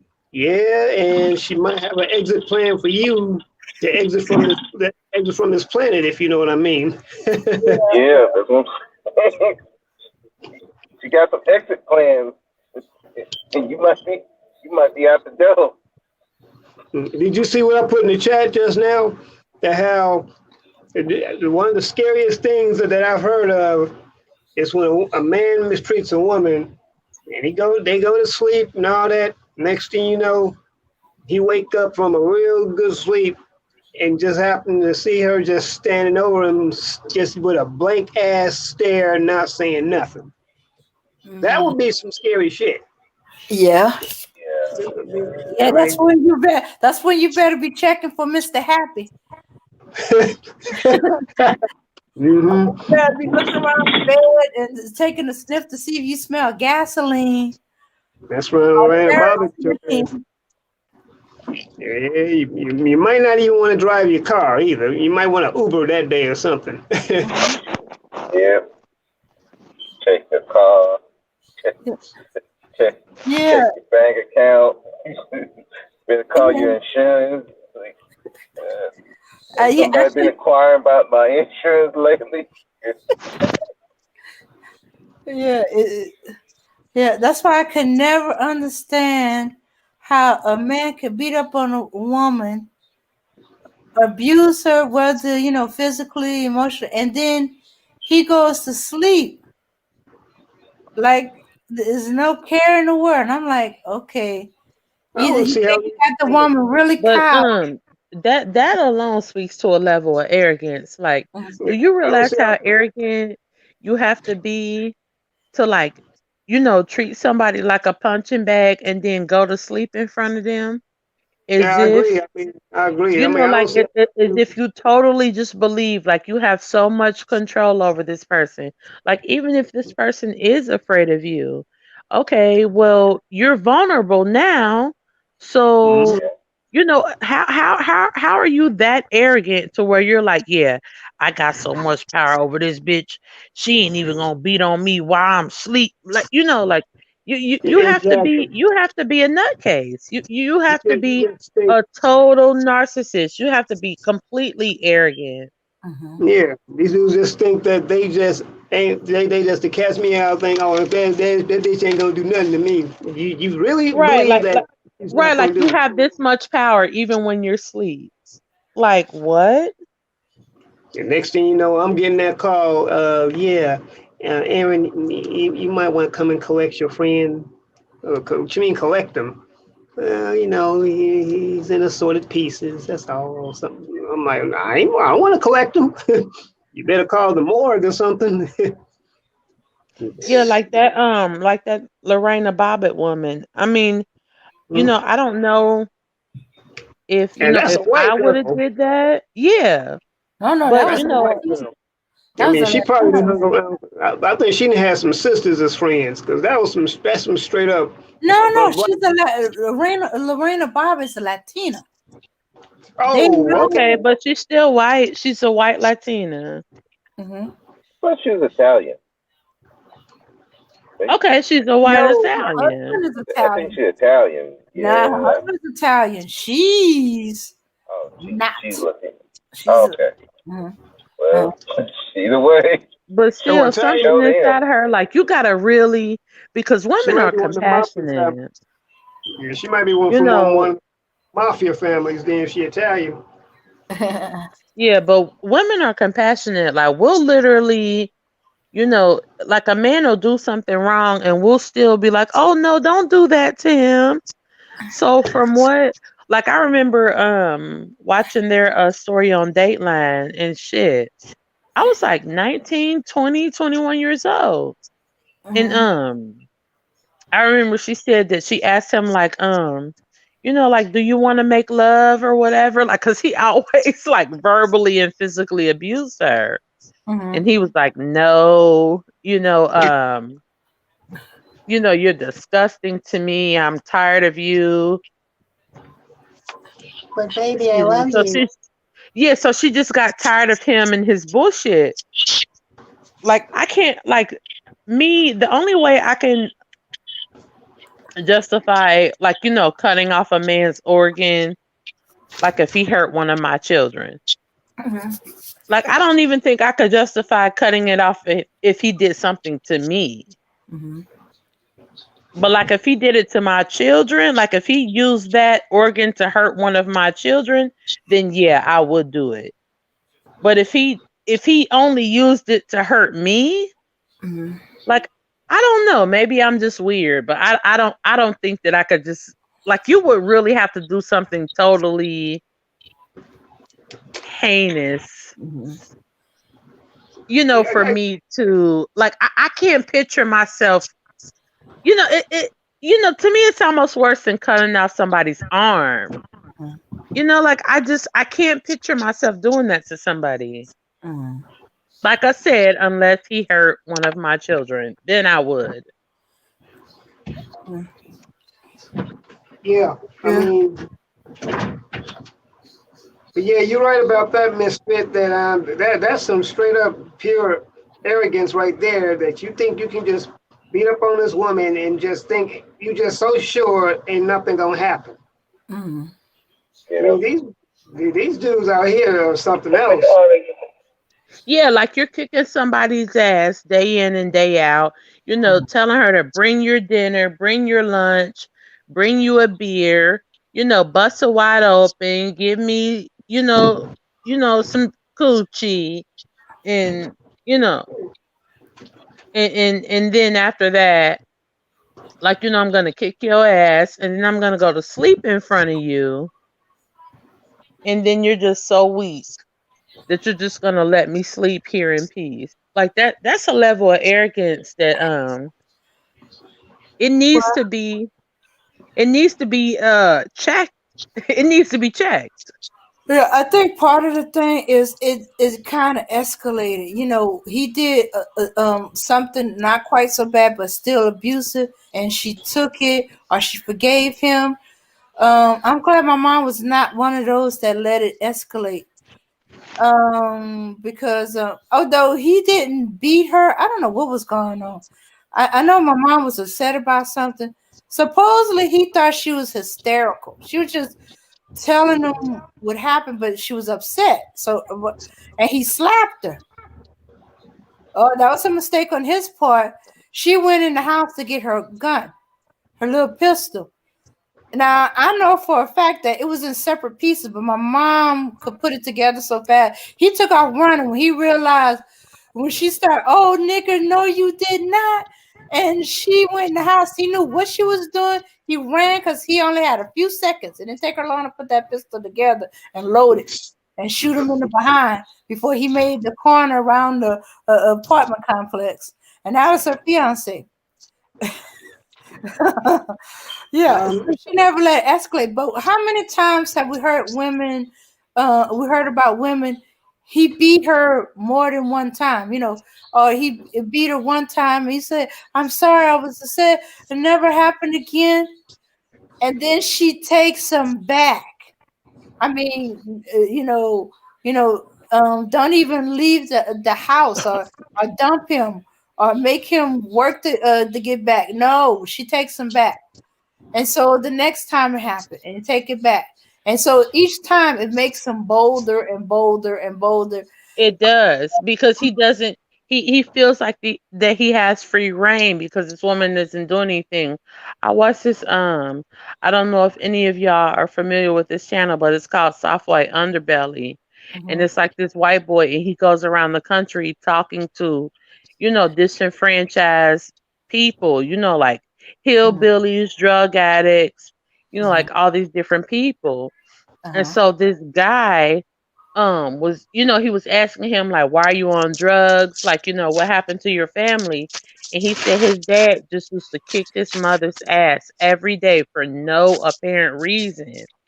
And he said that one day his mother told him to put his dad's beer bottle in the freezer.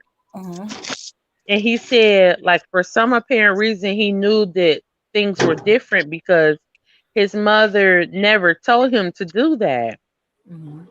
And he said, like, his dad sat down in his chair, on his usual bullshit.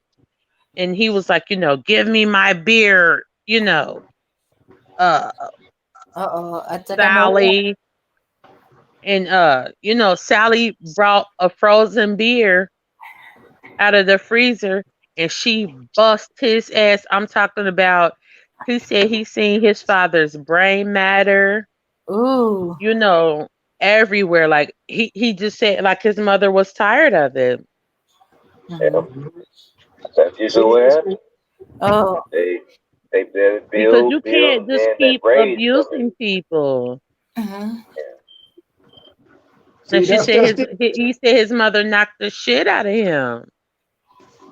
I bet you he won't forget that day. Shucks. If he lived, he said. He said his father did survive. I don't remember if he said that that he did that to her again. But I remember like my dad choked my mom or whatever. Like I was probably like 10, but I don't remember him doing it again. Like I just remember my mom was like, go upstairs, because I know like that whatever my mom did or said to him, she probably told him like, I'll kill you in front of these kids. Like, don't you ever put your motherfucking hands on me again. Like, my father never touched my mother after that again. Like, I don't know what happened or whatever, but, every woman is not, tolerating that. Mm-hmm. No. Someone better tell these manosphere dudes that real quick, because they think it's a joke. They think they honestly think that women are just meant to be nothing but spittoons and throw rugs. Yeah, well, a lot of those guys. Those guys are tall. I'm just be honest. A lot of those guys are tall. They ain't gonna do half of them don't even have the balls to do the stuff that they say they would. To be honest with you. These are the same dudes that threaten each other every week, catch a fight, all that kind of stuff. They're not gonna do none of that stuff. He's right. He's right because I don't take what they say seriously. So the ones that really are they're really about that life, they're not gonna talk about it. They're gonna do it, and then you find out later on. Yeah, but and if the ones who do it, if they do it, they're gonna be dealt with. But like what he's saying, like I've hung out with like nerdy guys and street guys, and like there's a certain level of men that can always get women. Like I remember, like I used to work for this guy, and he was like I can't even honestly say what he was. He was like a hacker, a computer guy. Like I don't even know like what his level of expertise was, but I just know that every week he used to pay me. But like he always had like his girlfriends were always like like top notch, like stripper, like females. Like I mean, don't get me wrong, like he always said like, you look better than them, they're like hookers, street whores, but they look good, but you're like a office kind of girl.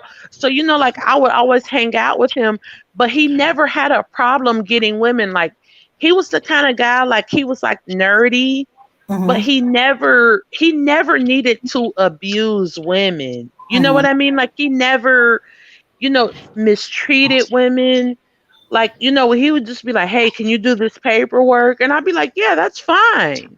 And like, I would do his paperwork, but like, he would have like girls and stuff, but he never like called them bitches and treated them. Like, I don't even know to this day, like what he did with them, but like, he was so confident, like in himself and within his life. Like, even though he was nerdy and I don't even know what he did, but he never like abused black women.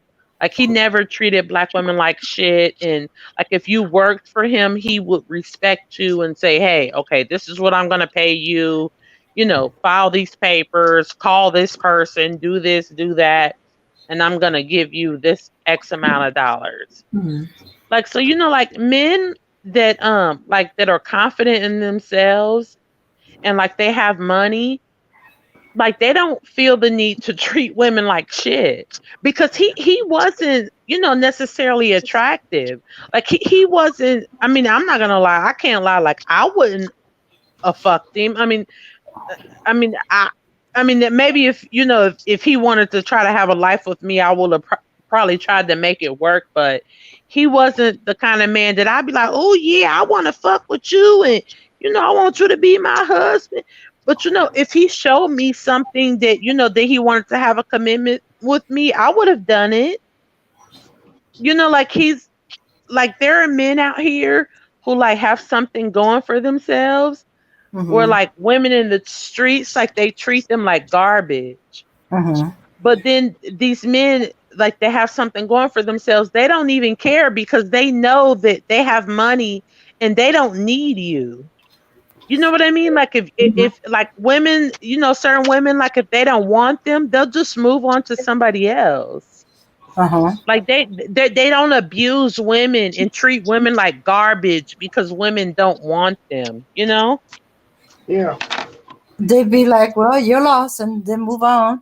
Yeah, and they just move on. Yeah, and they just find somebody else. And then the good thing about these kind of guys is that they'll still be cool with you.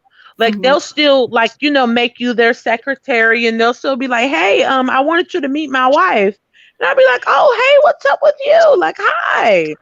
Like, I've been friends with your husband for like 6 years. Like, and like, they don't care, like, because they have so much money and they have like a lot of talents and stuff, and they're not interested in dogging black women. Like, they don't want to shit on black women. They just want, to have a life and have a career. Yeah, well, like you said, they're comfortable where they are. They know themselves, and they understand. Look, yeah, if you don't want me, that's fine. But I can always get. They're not pressured by. I think a lot of these guys are pressured by that need to get that for sex. That's the main thing. How a lot of these guys get into these situations with females, because that need for sex and they're not getting it. Whereas a lot of guys, even if he's paying for it, it don't matter to him. He's not pressured. So yeah, because he doesn't care. Like it's to the extent to where it's like, okay, if I pay you for sex, okay, that's fine. But eventually I'm gonna find somebody that I don't have to pay them for sex. Right. And then after that, I still want you to be my secretary, and can we just move on with our lives? Like, these are the type of men who, they're nerdy, but they don't hate black women, and they've moved on, like, in their corporate lives. Like, they want a certain kind of woman, but once this woman doesn't come along, they don't care, because they move on in their corporate lives. But the woman that was always down for him, like, because the thing is, I was with him when he had like a bullshit, shitty little office. So like, once his office, once he was like in a high rise, I was still with him. Like, yeah, this still my nigga. And when he got a wife, I was like, oh, hey, it's so nice to meet you, because this is my friend. Like, I'm not upset, or, like, we care about each other. Like, I want her to know, like, this is my buddy. Like, I helped him build this, this company from the ground up. And, I hope you're treating him right because this is my friend. Like, like he never disrespected me or called me like a thought or saying that I was like, like a no good black bitch or whatever. Like, like a lot of these like nerdy black men, like they don't, they just want to have a life. And they're not jealous and they don't hate black women. They just want somebody that cares about them. Yeah, they're on their purpose, and they just want somebody who understands it and support them. That's all. That's all. What a lot of guys who really on their purpose, they just want somebody who supports them. So and I think that sometimes a lot of women tend to forget that. It's just you don't have to be this sex goddess and all that kind of stuff. Most men want women that it's just gonna be a support system for them. Be that peace. Yeah. And if you can be that peace, for that guy. Trust me, he's gonna move mountains.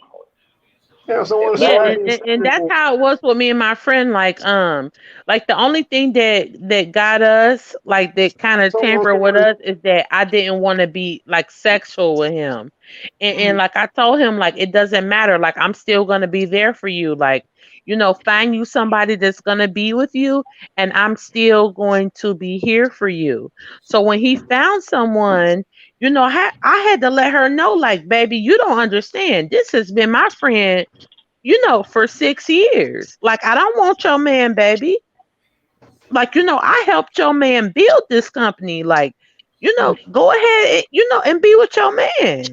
Like, I want y'all to be okay because he was my best friend. Like, I've always, like been there for him, and he never, like, he still, it's sad because he would still be like, damn, like, why you just can't be with me? I'm like, no, you need to be with her. Like, that's the woman for you. But like it worked out fine because I was able to help him, and then he had like that trophy woman, on his side that he always wanted. Like, even though it wasn't me, it was still okay for him. Like, I just wanted him to be happy. Another thing too, a good woman is a good sounding board also. A sounding board, someone that's gonna hear you out when you're just dealing with stuff. And I mean, a good woman like that, because women are naturally nurturers, and a good woman would be like, it's gonna be okay, baby. Just that motherly instinct. It's gonna be all right, baby. We're gonna get through this. I like a woman like that. Yeah, and that's what I did for him, minus the romantic aspect. Like, he was my buddy. Like, I can't lie. Like, he basically is a scam artist, but I helped him build up his scam. We were basically just two people. Like, I worked at a car shop. He was, promoting the car shop, and I was just there like, hey. But it got to a point to where we got to know each other, and I'm like, okay, hold on. I'm not attracted to you, but I do think that we can make money together. And it turned into a friendship. And it was awesome. But after like 3 or 4 years, I'm like, okay, if me and you are not gonna fuck. Like, I'm not fucking you. And he understood it, and he got a woman, and I told her, I was like, look, you have an amazing man. Your man is my best friend. Like, he's an awesome man. Like, I'm no threat to y'all relationship. I don't want him. I don't want to fuck him. Nothing. Like, you guys are great together. Yeah, like I said, some of that sex thing you gotta nip that in the bud quickly. I had to do that with a coworker. I'm like, no, chick, it ain't happening. See, like literally, like if I was in the bed naked with you, I said no. I don't do coworkers. I've seen how that goes, and that Mm-hmm. turns bad. So I don't know. And once I established that, that was it. She didn't try that hitting on me every time anymore. You get to, once you Okay. get that out the way, you tell a lot of this bullshit out. Mm-hmm. I mean, were you doing that because you weren't attracted to her, or because you felt like this is a co-worker relationship? Because mine was I was not attracted to this guy. Period. Uh, mm, I was attracted to her, but it was more of a it was the coworker thing. I'm like, and plus, she was kind of playing little games stuff too. So I didn't like that either. So I was like, no, I know how this is going. I know how that was going to end. So that made it even easier for me. But like I said, I know how these coworker relationships turn out, and plus, you know how the rumor mill goes in the job. By the time y'all done with whatever you doing, it's a second layer somebody knows. So yeah, and I didn't want to be a part of that rumor mill. Oh yeah, that wasn't the case. Like this guy, he was like the only reason I don't have a problem, talking about it because I know that nobody could ever trace it. But like, he was like a white collar criminal. Like we did things to where nobody could ever trace our office or things like that. And I don't know, he was super duper smart. Like, and I'm really attracted to men who are like very smart. So I don't know. That's what attracted me to him, but because he was smart and he knew things that because I'm from the streets. Mm-hmm. So when you know things that street niggas don't know, when you know things about stocks and bonds and businesses, I fuck with people that are from the streets. Mm-hmm. So when you know these type of things, I'm attracted to it. It's a turn on. But even at the end of the day, I still just helped him and he helped me. It's crazy because he helped me get out of the gutter and I helped him expand his business. Like it was an equal party. Like it was a fair exchange because it's like, okay, I need you to help me expand my business and I needed him to get me out of the ghetto. So like it worked for us, but he never disrespected me. Like he never, he was Carlton Banks. Mm-hmm. And he never acted like, oh, black women ain't shit, or he never did that. Mm-hmm. Like he never. Yeah. Yeah. And yeah. Yeah. What? Mm-hmm. Did he keep trying to get after you, or did he finally get it? And that's when he moved on to eventually finding the woman that was his wife. No, we were cool for a long time.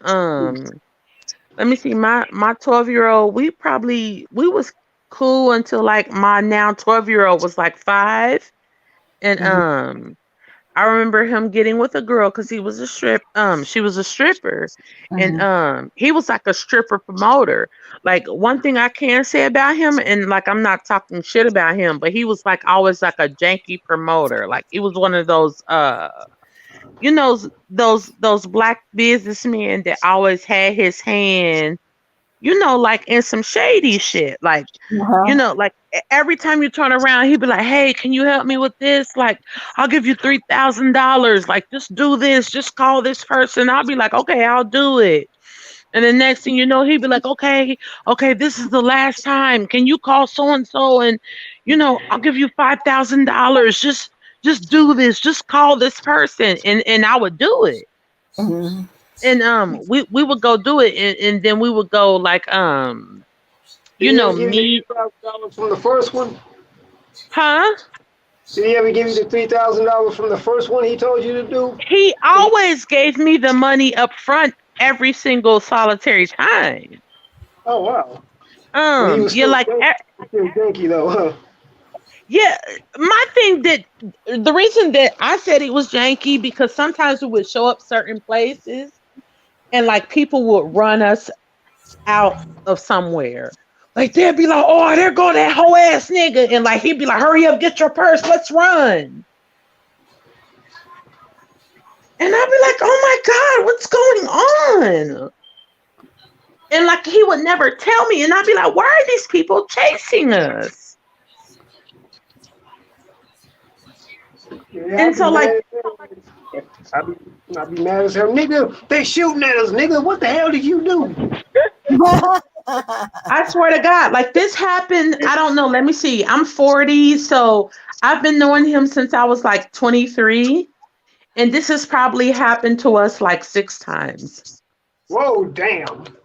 I swear to God, like every time we would go somewhere, he would be like, just chill, don't get too relaxed because I got some problems with some people in here. And I would be like, what? Like what's going on? So basically he told you to wear your athletic shoes. But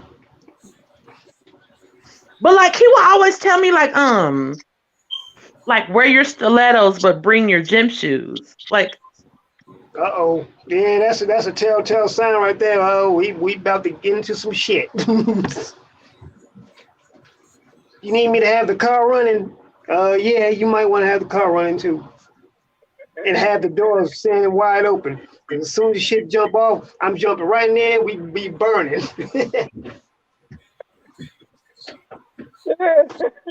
yeah, like he was like a really weird like computer guy or whatever. So like we would go like to these little hole in the walls, but like I'll never ever forget this.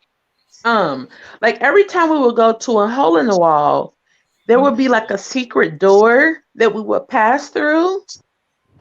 And there was like there would always be like these mafia, like it would always be like Italians or like Mexicans and stuff. Uh-huh. And it would just be like, and like they would be like talking shit to him. He'd be like, "Yeah, fuck you." They'd be like, "No, fuck you, motherfucker." Like I'd be like, "What's going on?" But the times that wouldn't happen, like we would just be in the club somewhere and he'd be like, "Put your stuff on, run, let's go." Like it was always a very weird like situation with him. But like even like when I told him, I was like, "Look, like I'm not attracted to you. Like I think you're one of the smartest men I've ever known. Like you've always helped me. You've always given me money. Like you helped me buy my first house. Like, I think you're an amazing man, but I don't want to marry you. Like, I'm not attracted to you." Like, I mean, I can't lie. He's my best friend. And I haven't seen him in 12 years, but I don't care. He's my best friend.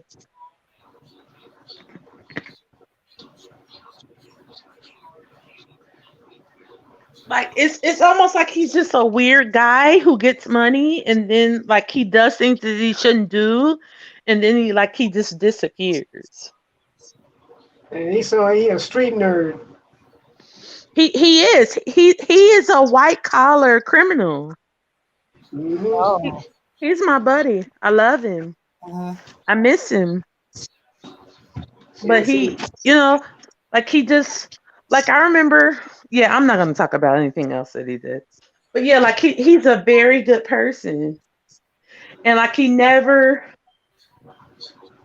like talk shit about black women. Like he never be like, "Oh, you black bitches don't want to get," because he's not like like the kind of woman that people think that black women like. Like he doesn't mistreat black women because they don't like him.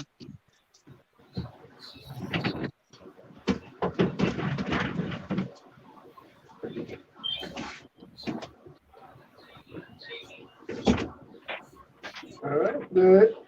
But I bet, yeah, but that sounds like a real adventure.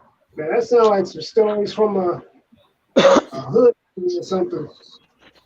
Yeah, y'all remember what's that movie that Jada Pinkett was playing in on Demon Night?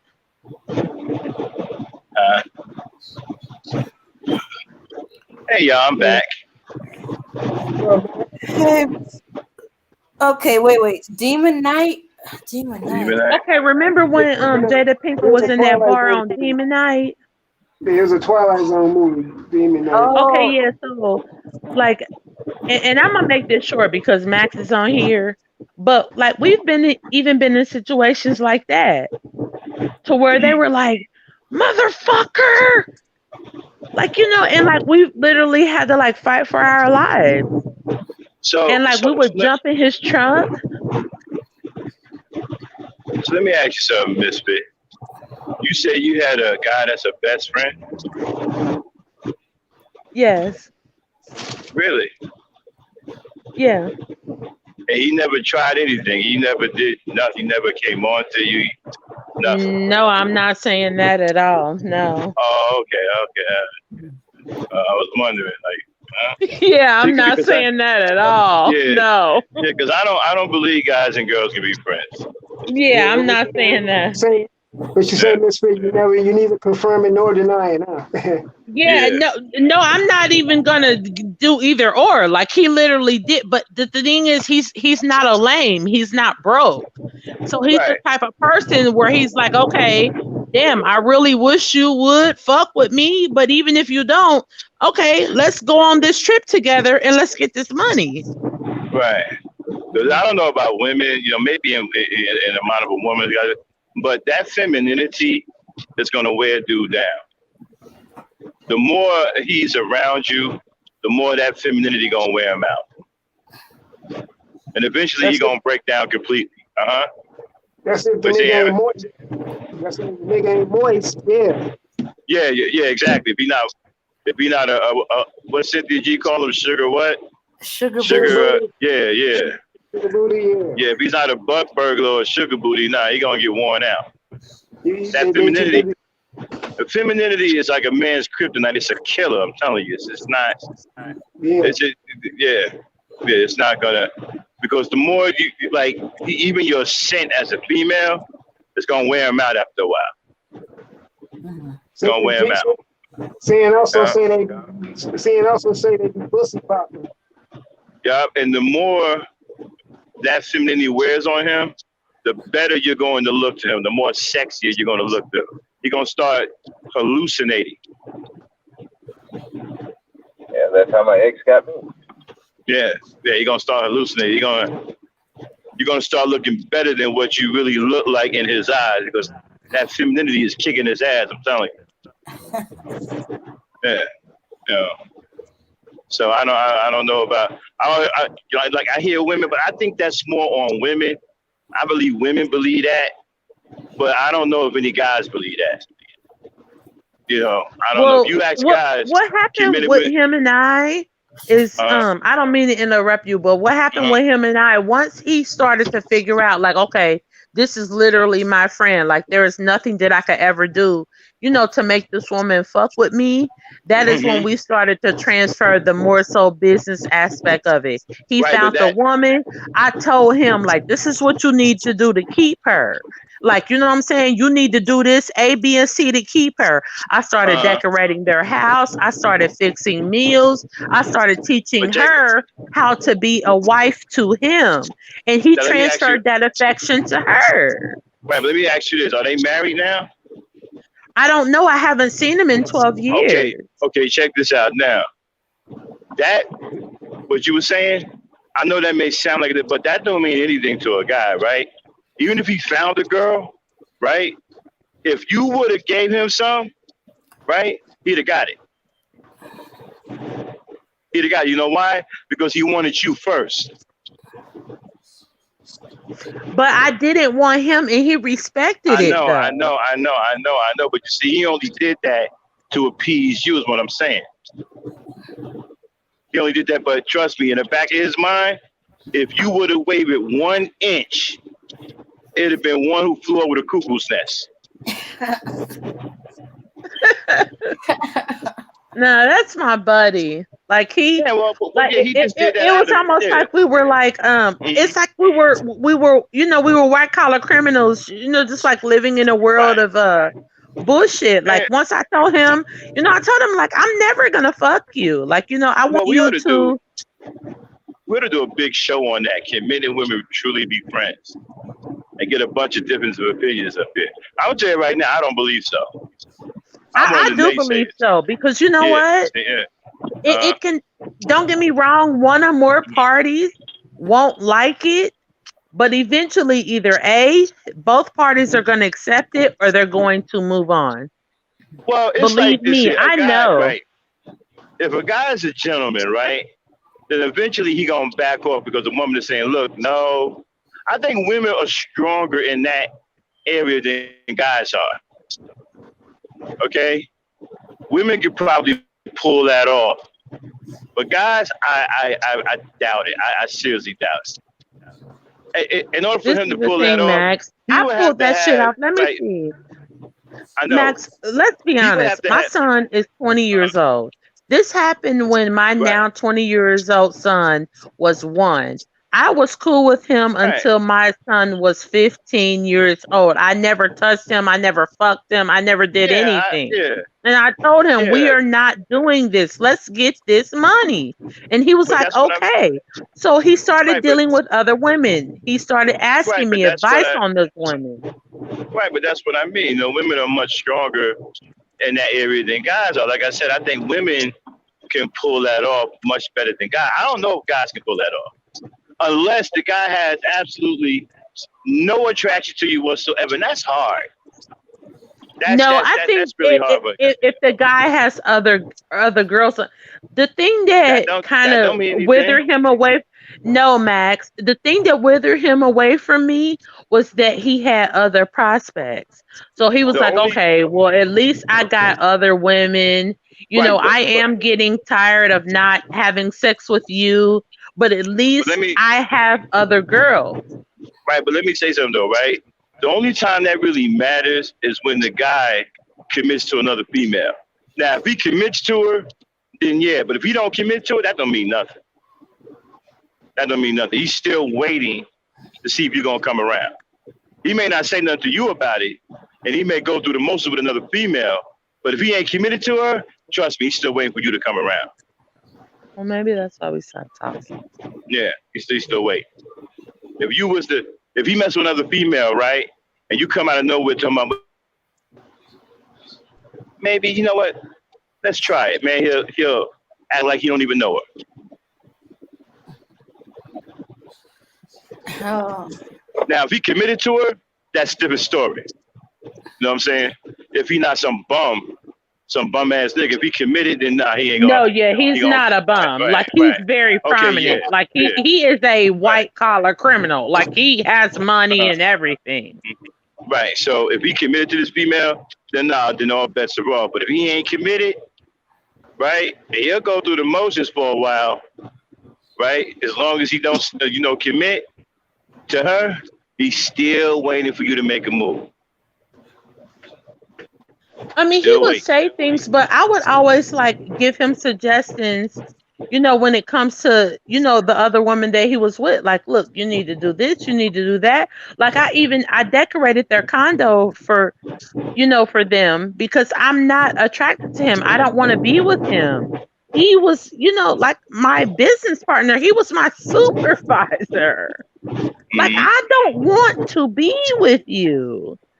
Well, like, I appreciate the way that you pay me. You know what I mean? Like, find a woman that you want to be with, and I'm going to help you make things romantic for you guys. Like, I decorated the apartment. I made nice meals for them.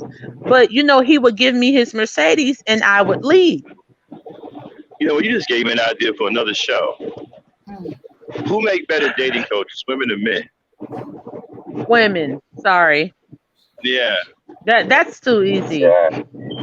That's too Yeah, I easy. think we would be better too, right? Yeah, because women. There's no way. Men don't know how to date. Are you serious? And women teach you how to actually score, right? Women teach you how to actually really get the home plate. I told this man, I said, look, I'm going to take your car because I need you to stop being attracted to me. I need you to take your attention off of me. You know, I'm going to make some salmon and some steak and some shrimp. That's hard. And some rice pilaf. You know, I'm going to make some spinach and I'm going to lay it out on a platter with some roses and some candles. I'm going to light a bubble bath for you and your woman, and I'm going to take your car. I could because never be. I don't want to be with you. No, I don't. Yeah, I don't think that's the. Yeah, I don't think we doubting your stance. I think your stance is absolute. You're talking about him. Yeah. You know what I'm saying? Yeah. You know, we're talking about him. Especially you doing all that. I mean, I don't know that. I mean, because he's my friend. I love him. But right, you doing all that, man. I mean, I'm telling you right now, that femininity is like bullets to a nigga. Getting shot up. I'm telling you. Every time you go sashaying by, hips everywhere, you know, heaving on. I'm telling you, that dude getting worn out. Like I said, that's how I got my ex. I mean, when we first met, we was with a group of mutual friends, and we was playing Halo. I wasn't paying attention to it. She just some chick that my friend knew. But once we started hanging out and everything, she was just a very feminine woman. Yep. It happened. Yeah, but it just hits you. It hits you over the head like a ton of bricks. Right. Like, oh shit. Yeah. Just hanging out and all that, and then next thing you know, we got together.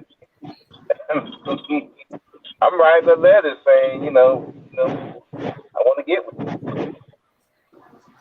you. The most, like, especially if you're living with a woman, the most masculine thing that you can ever do for a woman is to take her daily load from her. Like, if a woman comes in from work, keep in mind, if you're like me, you work 12 hours. If the kids are bathed, the dishes are washed, dinner is cooked, the floors are clean, the bathroom is clean, and all you're doing is waiting for her, like, you've totally freed her mind. That is the most romantic thing that you can ever do for a woman, is to ease her mind.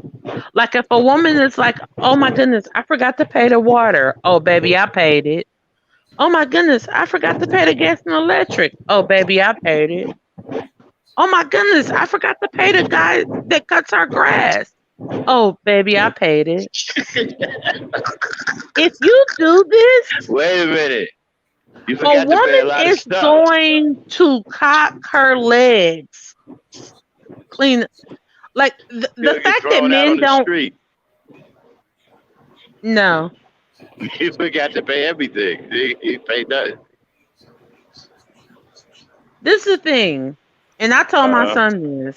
When I was married, the only thing I had to do was pay my car insurance and the cable and the internet, because those are the things that I wanted. Well, it's hard now to find traditional males now, especially they're trying to destroy traditional manhood everywhere you turn.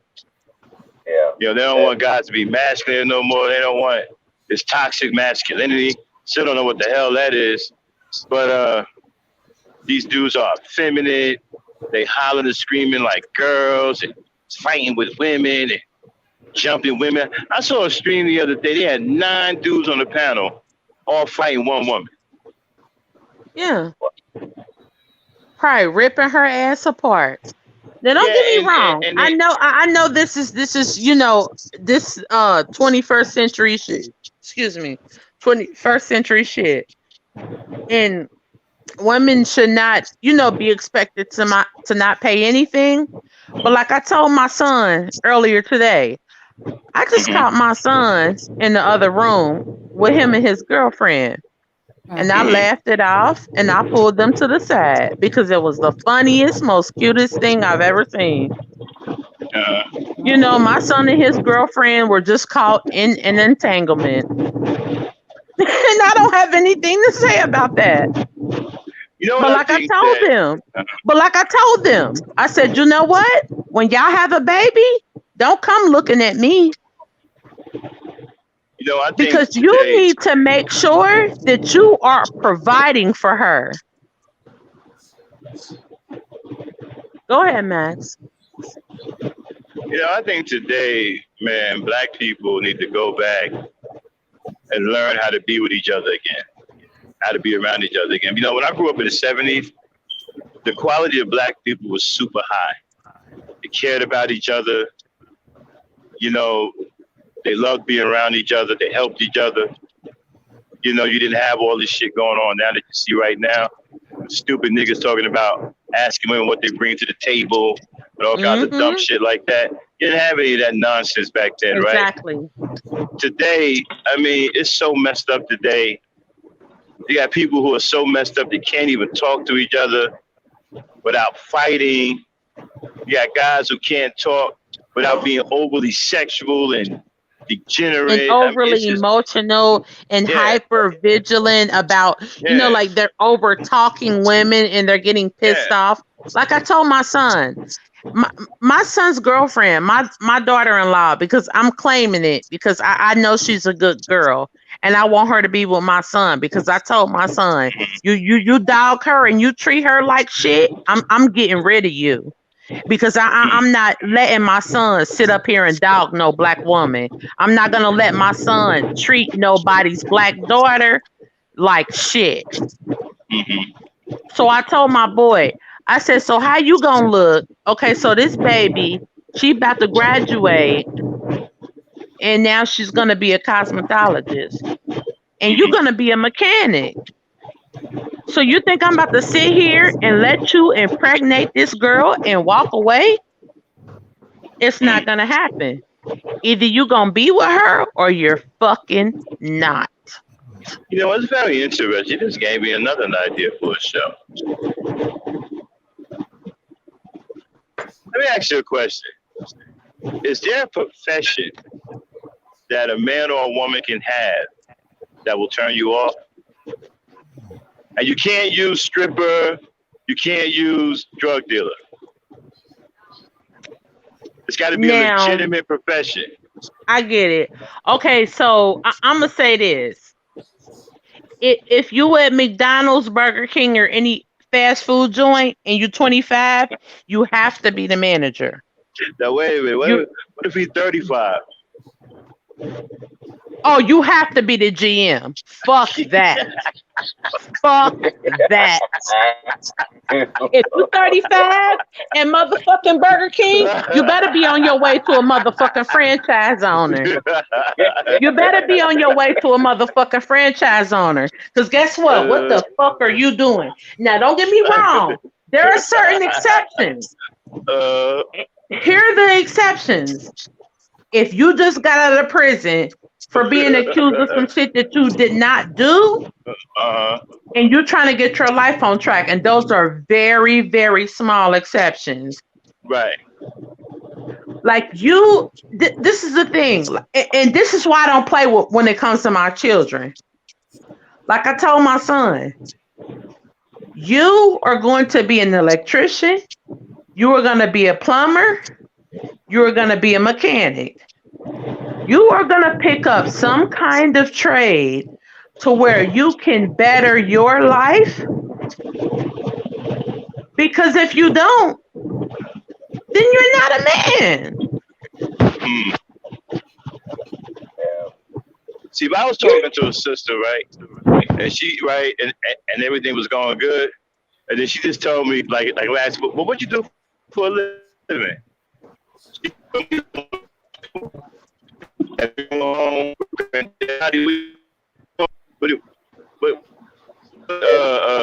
People in the mortuaries. Oh. Yeah, What's the name of that profession? Where they take- prepare dead bodies and mortician. whatnot. Mortician. Yeah, she tell me she mortician. Yeah, I'm gone. I'm out. Thank you very She much. I'm said gone. she said she's gone if you're a mortician. No. If we're kicking it, right? And then I ask her, right, well, what you do for a living? And she tells me she's a mortician. I'm out.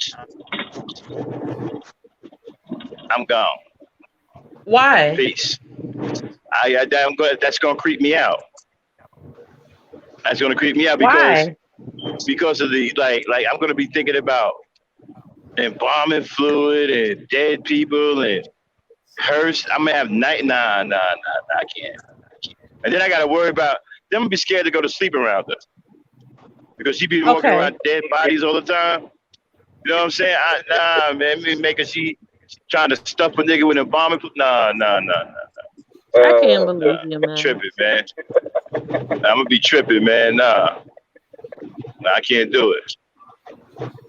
Not against her. I just can't. It's that profession. Like, nah, Well, I can't roll. Really with it, quick, because my phone is about to go dead. When I went to a school that's like I don't know, like 35 miles from here, and there was a group of people of us, and we all hooked up together, and we all ended up in relationships together by the time we got grown. Well, by the time we got grown, some of our friends ended up dying from cancer, and some of us ended up dying from kidney failure. And one of our group of friends died from suicide because his girlfriend, he thought that his girlfriend had gave him AIDS, and he shot her in the head and he shot himself. Is this a scenario or is this happening for real?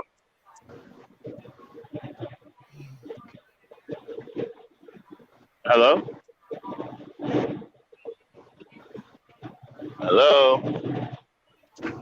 Yeah, we still here. I think something happened to her sound. Yeah, I think so. But she said her phone was about to die. Was she Yeah, talking about a did. scenario? Was that I a think scenario? Was she talking about? No, I think she said they do something with her friends when she was younger. All right, well, let's hope when she gets back on, she can finish it up. But yeah, man, I can't mess with the mortician, man. Nah, I can't, man. That's gonna creep me out, man. Yeah. Yeah. Every time I lay down, we're gonna start thinking about coffins and shit. I can't. Mm-hmm. Well, what did she find? I can't do it. Can't do it.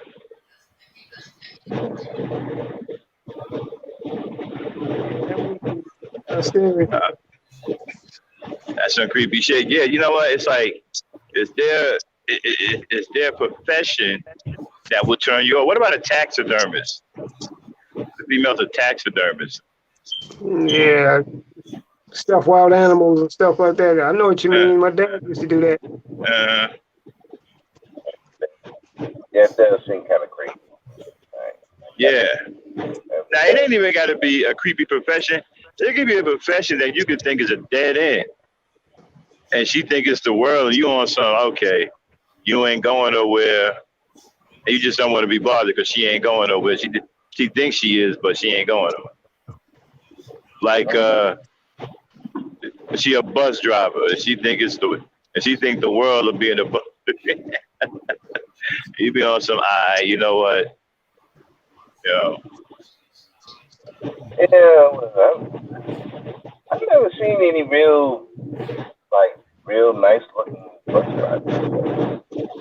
I know a bus driver, man, who complained about everybody he picked up. I used to be like, then why are you driving the bus, my brother? Yeah, it pays well, man, but people don't want to stand at the bus stop for nothing. This guy arguing every morning, with people he picking up. Then he quit one day because he got beat up by some high school kids. Damn. The high school kids jumped on there and beat him up. Quit. Left the bus right in the middle of the street too. What they beat him up for? Was he talking noise to him? Well, you know, back in the day, them high school kids on Halloween, they used to be acting out, man. I mean, back then, people used to do real shit back then. I don't know if they do anything now, but back then, Halloween was real for niggas, man. They used to throw eggs, put rocks in socks and shit, knocking people over the head. Yeah. They don't do that kind of stuff. You don't know who got the gun now. Right. People was doing real shit back then, man. Man, one time, man, Halloween came, they were throwing eggs all the way to Christmas. Wow. Yeah, throwing eggs all the way to Christmas, man. I was like, y'all still out here throwing eggs and shit? Like, yeah, back then, you know, the holidays were much different back then. You got Santa Claus burglarizing people's homes. Damn. Sound like Friday after next. And Santa Claus ain't nothing but a burglar, man.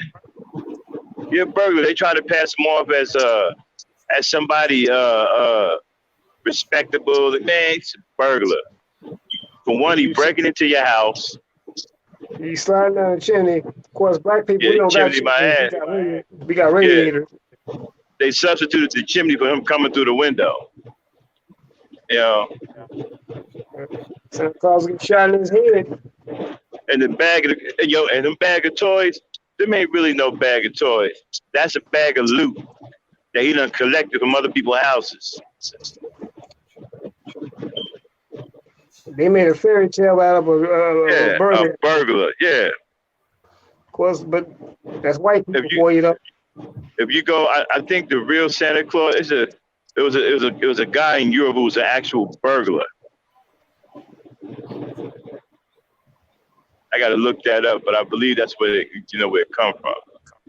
Fucking burglar. Like Santa Claus is white, but y'all can have Santa Claus. Well, have you heard of Krampus? Huh? You know who Krampus is? So Krampus is supposed to be Santa Claus's dark, twisted, evil brother. No. Yeah. But I know Santa Claus was black. He'd been locked up. Yeah, he would. He locked up a dead one. Matter of fact, they might draw down on him even while he wearing the red uniform, the red outfit. Like, but I'm Santa Claus. Yeah, according to the police, you still a nigga.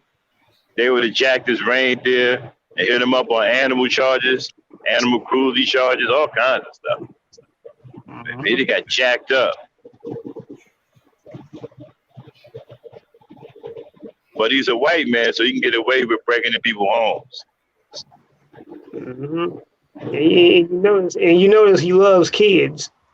Yeah, pedophile. Western philosophy is about pedophilia and homosexuality, misdirection, deception, dishonesty, all of it. A total disregard for human life, all of it. Yeah. You got so many white people who are so relaxed with having sex with dogs. Now, I used to feel some kind of way about that. Now I don't. It's natural because they're kindred. They're having sex with their own cousins. Family. There's a whole porn category for that now.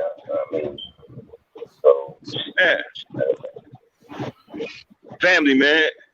And now you got crazy white people talking about they related to certain dogs and all that. Talking about, the canine is our distant relative in our family. Our blood runs through this canine. You got white women marrying dogs. And big dogs. Not no little. They marrying these monsters like Saber Nards and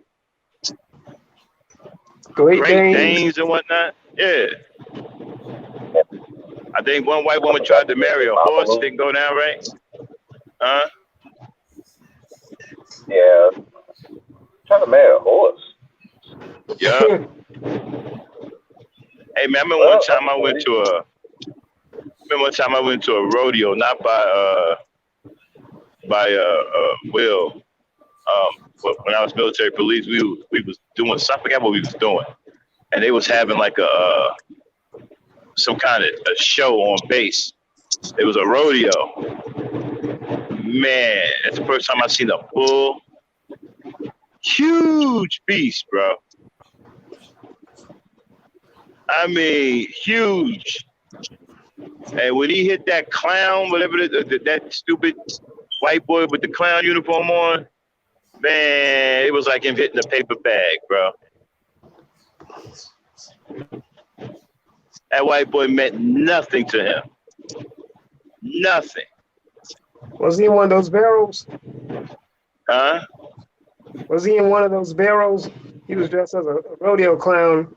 Yeah, because the bull.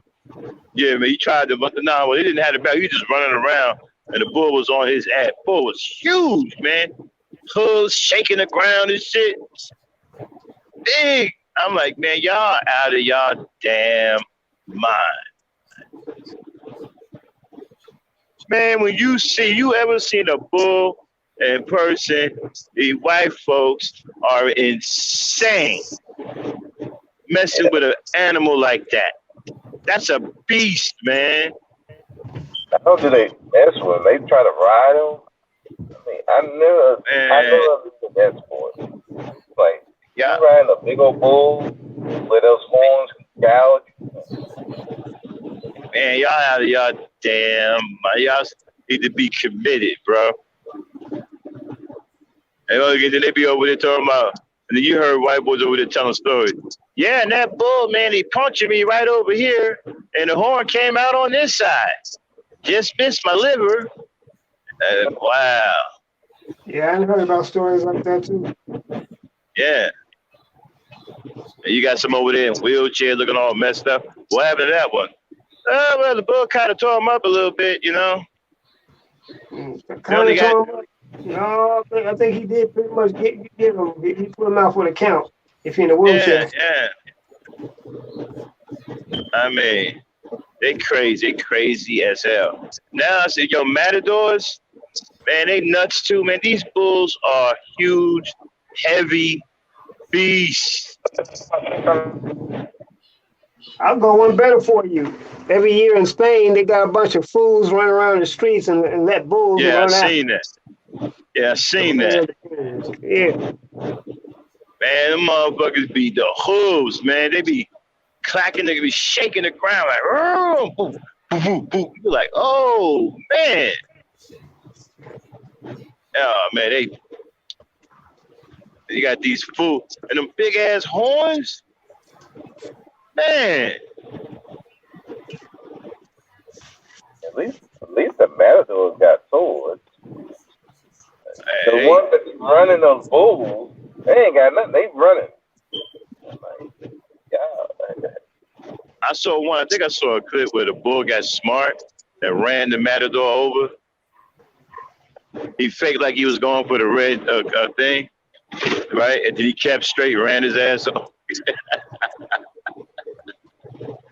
He ran his punk ass over. Yeah, these bulls, man, you got to be nuts. You got to be out of your goddamn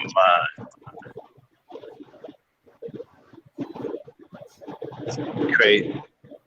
Bulls, huge, man.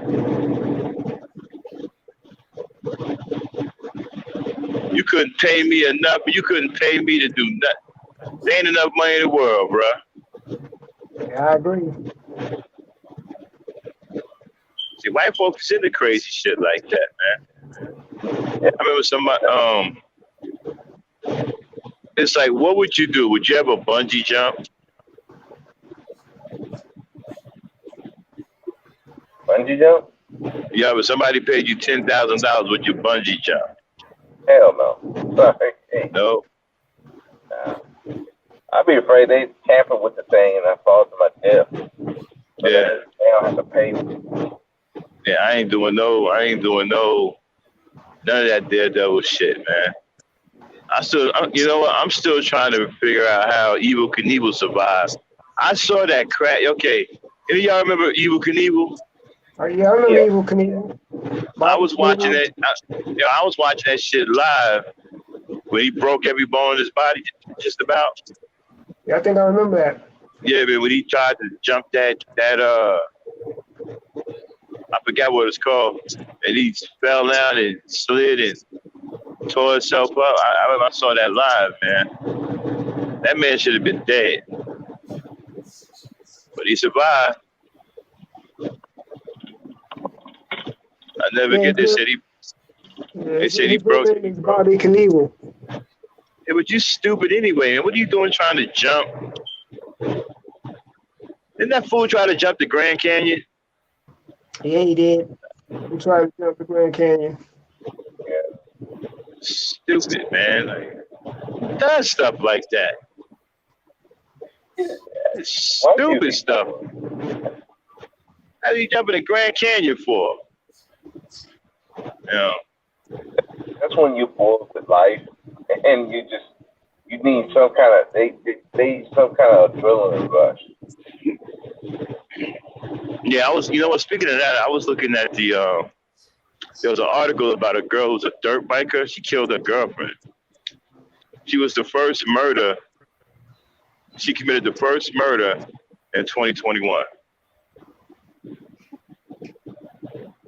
She's a lesbian that killed her lover.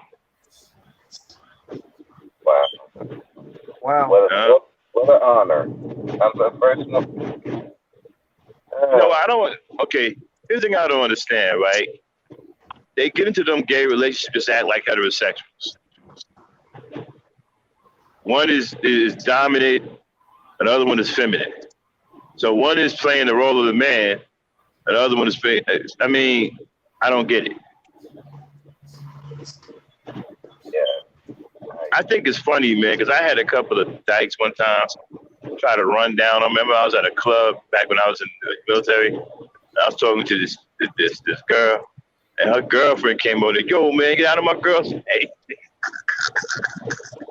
She pushed me. I was like, oh, seriously? She thought she was. I just laughed at her, man. I was like, oh, come on now, come on. Shit was funny as hell, man. Like, yeah, they tend to overdo it. That's the funny part. I know. I have a few of them as my coworkers. Yeah. They be wearing men clothes. Like, well, yeah, would you stop it? Like, what's wrong with you?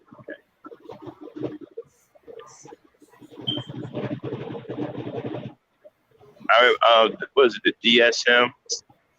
They called that a mental illness at one point, and they took it out and weaponized it against black folk. Yep. Yeah.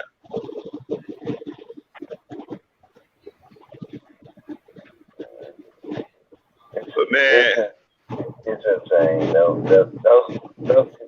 I mean, they just do the most, and you be like. And the funny thing is, I remember one of them. She's supposed to really, really act like a masculine dude. She comes up pregnant. He's like, and we're looking at her like, how did you get pregnant? What is this? Oh, you know what, bro? Remember I was talking to you before about the dude that you told me was institutionalized when I told you what he was thinking like? Yeah. Yeah, I did some more research. That's an actual culture. There's a culture of dudes out here who are institutionalized, who are like professional jailers. They just want to go to jail. And they call it, and they call it jailing. Seriously, they call it jailing. I'm like, what? Like, institutionalized. I mean, that's dangerous in itself.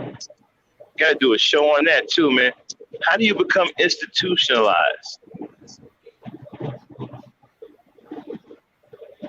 It's a habit because you're constantly going to jail, and you get to the point where you figure you're being taken care of in jail because you get 3 square meals a day, and you don't have to worry about paying no bills, and you become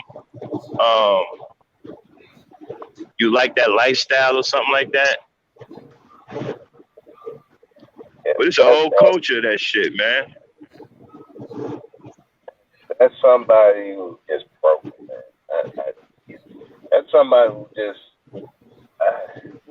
they just they found something where they don't want to actually work and try to build something of their own. They just seen that life is hard.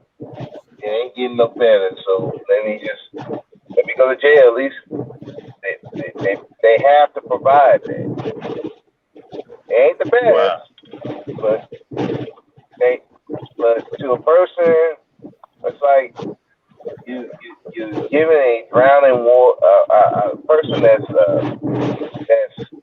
dehydrated water, but you put dirt in. They thirsty enough, they still gonna drink. That's like those guys. I mean, it's like, and some of the mistreatment that some of the guys they go through, even in the prison. You would think, man, I don't want to go through that. I don't want to be strip searched.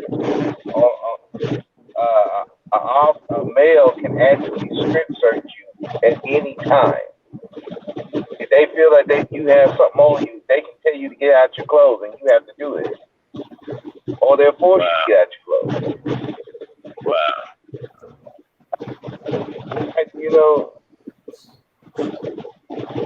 I can't fathom it either, and I work there. I can't even fathom having to do that. Yeah. Dang.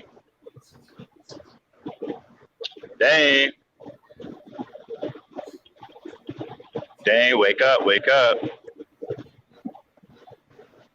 was asleep. Let me call and wake her up. I'll be right back.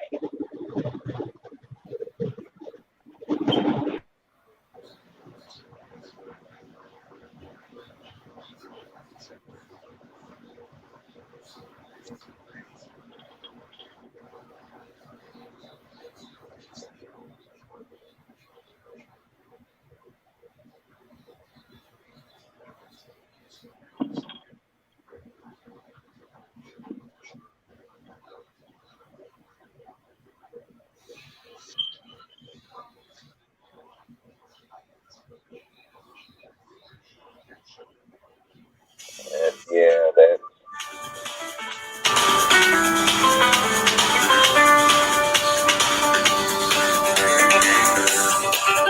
Hey.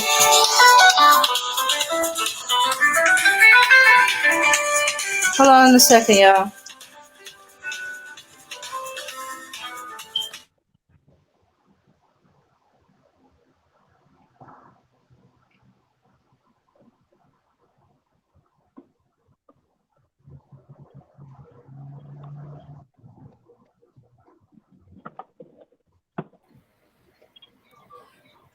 Sorry about that, y'all.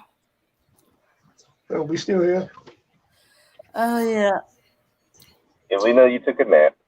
I mean, shit, let my sister rest. Oh, damn. Okay. All right. You tired, Dame? A little bit. But, yeah. Excuse me. Yeah, I was like I had got cut off earlier because like Mac was talking about like a person that's working in the mortuary. And I can't lie, like when I was younger, right? Okay, so like when I was in middle school, we were like all going to like this athletic school. And so like me and all the boys and girls like they were all like in the popular group, like we started dating each other. So as we got older, we noticed that one one of our brothers on the team has started getting sick. And he was like dating me and this other girl. So like I felt like he like she had more, like she was more his girlfriend than I was, so to speak. Uh-huh. So like she had kind of knew like when he was getting sick and his face was swelling and he was in the hospital because we hadn't seen him for like a really long time. So like when he started getting sick, they were like, "Girl, you ain't know George was in the hospital, girl. He almost died. Like that's how we know you ain't his real girlfriend, cause his girlfriend know what's up with him." And so, like we were only like in between like 12, 13, and 14. So like, like I felt kind of like left out of the loop or whatever. So when he came back, like his face was really swollen.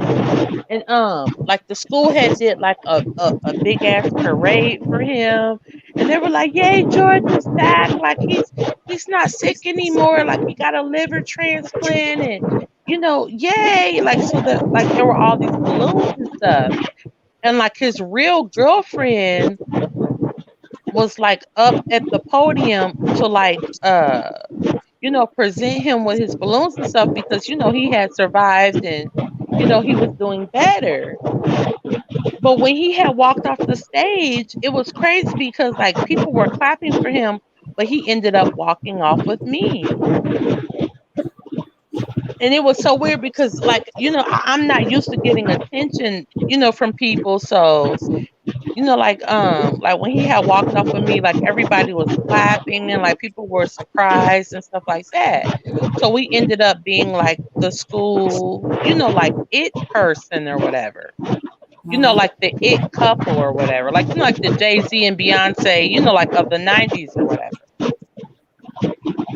So as we got older and grew into adults, like we started to drift apart, but we still, were cool because I think it was kind of like, okay, you grew up in like a regular home, like you grew up in a family that was intact, and so did I, but we still choose to hang, in a part of the neighborhood that is not savory. Like, like we were one of those kids that were like, okay, I don't grow up in the ghetto, but I'm still gonna hang in the ghetto. Uh-huh. Because this is like the type of kids that we were. So one of our friends, LaJohn, had died. And so like me and him hadn't talked to each other for like a year or two. And so somebody had gave me his number. And I'm like, "Do you know that LaJohn is dead?" And that's when he told me, he was like, "Yeah, I cut his hair for his funeral." Wow. So like when Max was saying like, I couldn't do that or whatever, like when you love somebody, you will do anything. Like I never like, imagine being friends with someone, excuse me, like when you're like 12 and then you see your friend die, a tragic death, because what it was, LaJohn had killed his girlfriend because he had found an AIDS result in her death. And he had looked in her drawer and it was like, okay, you are HIV positive or whatever. And so he took a gun, he shot her, and then he shot himself.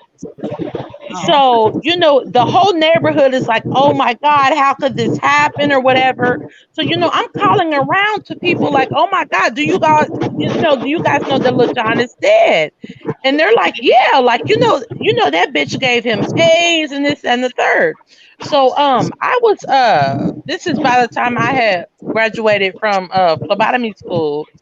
And I was talking to my friend and I'm like, because I know that he had graduated from barber school when he got out of prison. And I'm like, "Oh my God, like I wonder who like buried LaJohn, like who got his outfits together in this." And he was like, "I did." And I'm like, "What?" And he was like, "Come on, that's my best friend." He was like, "I cut LaJohn's hair. Like, I put his clothes on. He was like, that's my best friend. He was like, I cut my best friend's hair and I groomed him for his funeral. And I was like, like that's like the ultimate act of love. Like for somebody to be able to like do that. So like I was just trying to tell Max, like, it's not always like what you think, because as a friend, I even as my mother, like, or my favorite person, like, I'm going to groom my favorite person for their funeral if I can, because I can't help it. Like, this is an ultimate act of love, No, I think you misunderstood what I was saying. No, I wasn't talking about any of that. I was just saying that I couldn't date a mortician. Yeah. Yeah, that's all I was saying. I wasn't going into the other stuff like. Okay, yeah, I feel you, but I don't know. I just had to share that because, like, I don't know, like, I've never been through anything like that, especially like as a child. Like when you go through like seeing your friend die, and then your friend that's a barber, literally cut your friend's hair who dies. And wait a minute, how old was y'all? Well, we started being friends when we were 12. And he died when we were like 25. Oh, so y'all had like this group, like. Yeah, like it was a group of us who, like, okay, like some of us like lived in the hood, and then others of us did not live in the hood, but we still chose to hang, around there with everybody. So like, imagine if you, like, say for instance, you got like a Huxtable kind of family, but you still chose to go to the other side of the tracks with your friends. Right. And then one day, one of your friends who you always knew was like, just like one of your best friends, and he dies. And then the way that he did die, like, damn, like he shot himself because he found an AIDS test result. You know like what? Yeah. Okay, I don't want to cut you off. You just gave me a thought. Oh, it's fine, Max. Go ahead. Funny you should mention the Huxtables, right? When you really look at it in the grand scheme of things, how realistic was that black family? I mean, that was a black family based off of European standards. That wasn't based off any black standards. Yeah. It was. I can't lie. Right, I'm like, y'all, a doctor, a lawyer, that's like the dream couple. Right. And then how much time do you really have for what is it, 4 or 5 kids? Uh-huh. Yeah, they had a bunch of them. No wonder, Vanessa was fucking up and getting drunk because y'all ain't at home. Yeah, but then they had the two. As a matter of fact, didn't they have every shade? The son was brown skinned. Right. The daughter was dark skinned. Another daughter was light skinned, and one was high yellow. Yeah, like this thing, like it was only Rudy and Vanessa was the two dark skinned ones, and then Lisa Bonet and Cassandra was the light skinned one, and then of course Theo was dark skinned. Right, Lisa Bonet was light skinned, and the other one was the white woman. He pretty much was a white woman, right? And so yeah, she was Lenny Kravitz's bitch. Yeah, the boogie bear was Rudy, and what was the one in between? What was her? Who was it? Vanessa.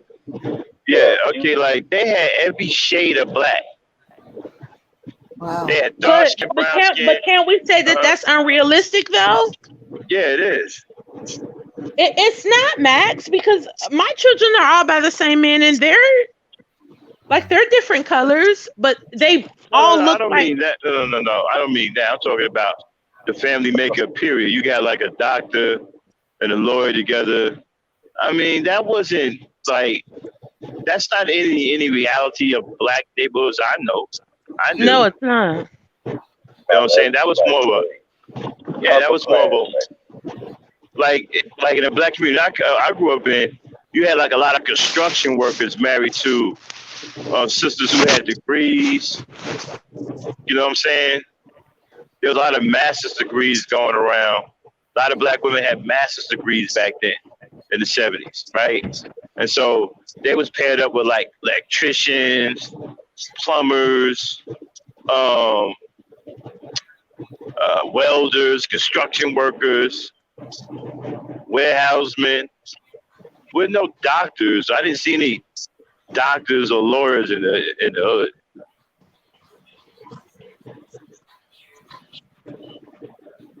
Some even had semi-professional football players and semi-pro baseball players.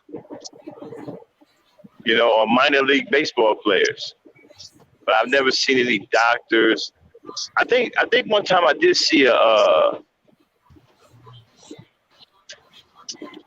one that deals with animals. That doctor. Veterinarian? Veterinarian? Yes, veterinarian. It's about as close as I see. I didn't see any medical doctors or lawyers and all this stuff. And, I didn't see all that. So that definitely wasn't based off of anything in any black neighborhood I ever grew up in. Yeah. I was an animal lover growing up myself. Yeah, I mean, it was unrealistic. Everybody keep talking about, the Huxtables. Yeah, but that was a European thing. There was basically a European American dream type couple in blackface. I never even saw it like that. But wait. I never really did think of it like that. You just, it's just the fact that, it was a black couple that wasn't like in the hood or nothing like that. It was just, But to me, what was more realistic, right, as far as couples concerned, was Good Times. Right. Yeah. Yeah, that was the hood. Well, opposite of JJ. I didn't know see anybody like that. Well, I don't know. You probably had some JJs in the hood, whatever. But Good Times was more realistic. To me, that reflected the black community more than anything. They living in the projects. I think he was what was his profession? Did he drive a bus or something?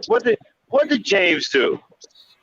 He was more of he was just taking any job, really, but his main one was like construction work. Construction worker. And what did Florida do? She was a housewife, or did she do a little odd jobs? I think she was more of a housewife. I don't think she worked. More of a housewife. Yeah, I think until after, he died, I think. Right. That's when she started working. Right. She was And to me, housewife. Right. And to me, that was more what you saw in the hood. Even Walona. Walona was common in the hood. But the Huxtables, wasn't nobody on it like that. I didn't see anybody on it like that. Yeah, I think that's why, like you said, the Cosby Show was more, had more appeal for white people than Good Times. Yeah, well, Cosby was always a coon, man. That's why he I give him credit for telling for being a family comedian. With nobody doing that back then, and he was very good at it. I mean, Cosby has some serious comedic talent, man. To be able to just be purely funny like that, just pure funny, like being able to tell family jokes. I mean, that was incredible, man. I mean, he was actually funny, man. Just pure funny. He didn't have to curse. He didn't have to do none of that. I mean, he could just tell jokes about families, the kids in the family, and be funny. He was legitimately funny, man. So, but I thought the Fat Albert thing was pretty good too. But they never really, for some reason that stayed a cartoon. I'm not sure why. You know, that was kind of like. Didn't they do a live movie of that? I thought they did. I don't know if they did or not. I think they made a movie out of it. Yeah. Because I think that was his. Like a TV show, like a live TV show. Yeah. Yeah, I think that was his a tale of his high school or childhood or something like that.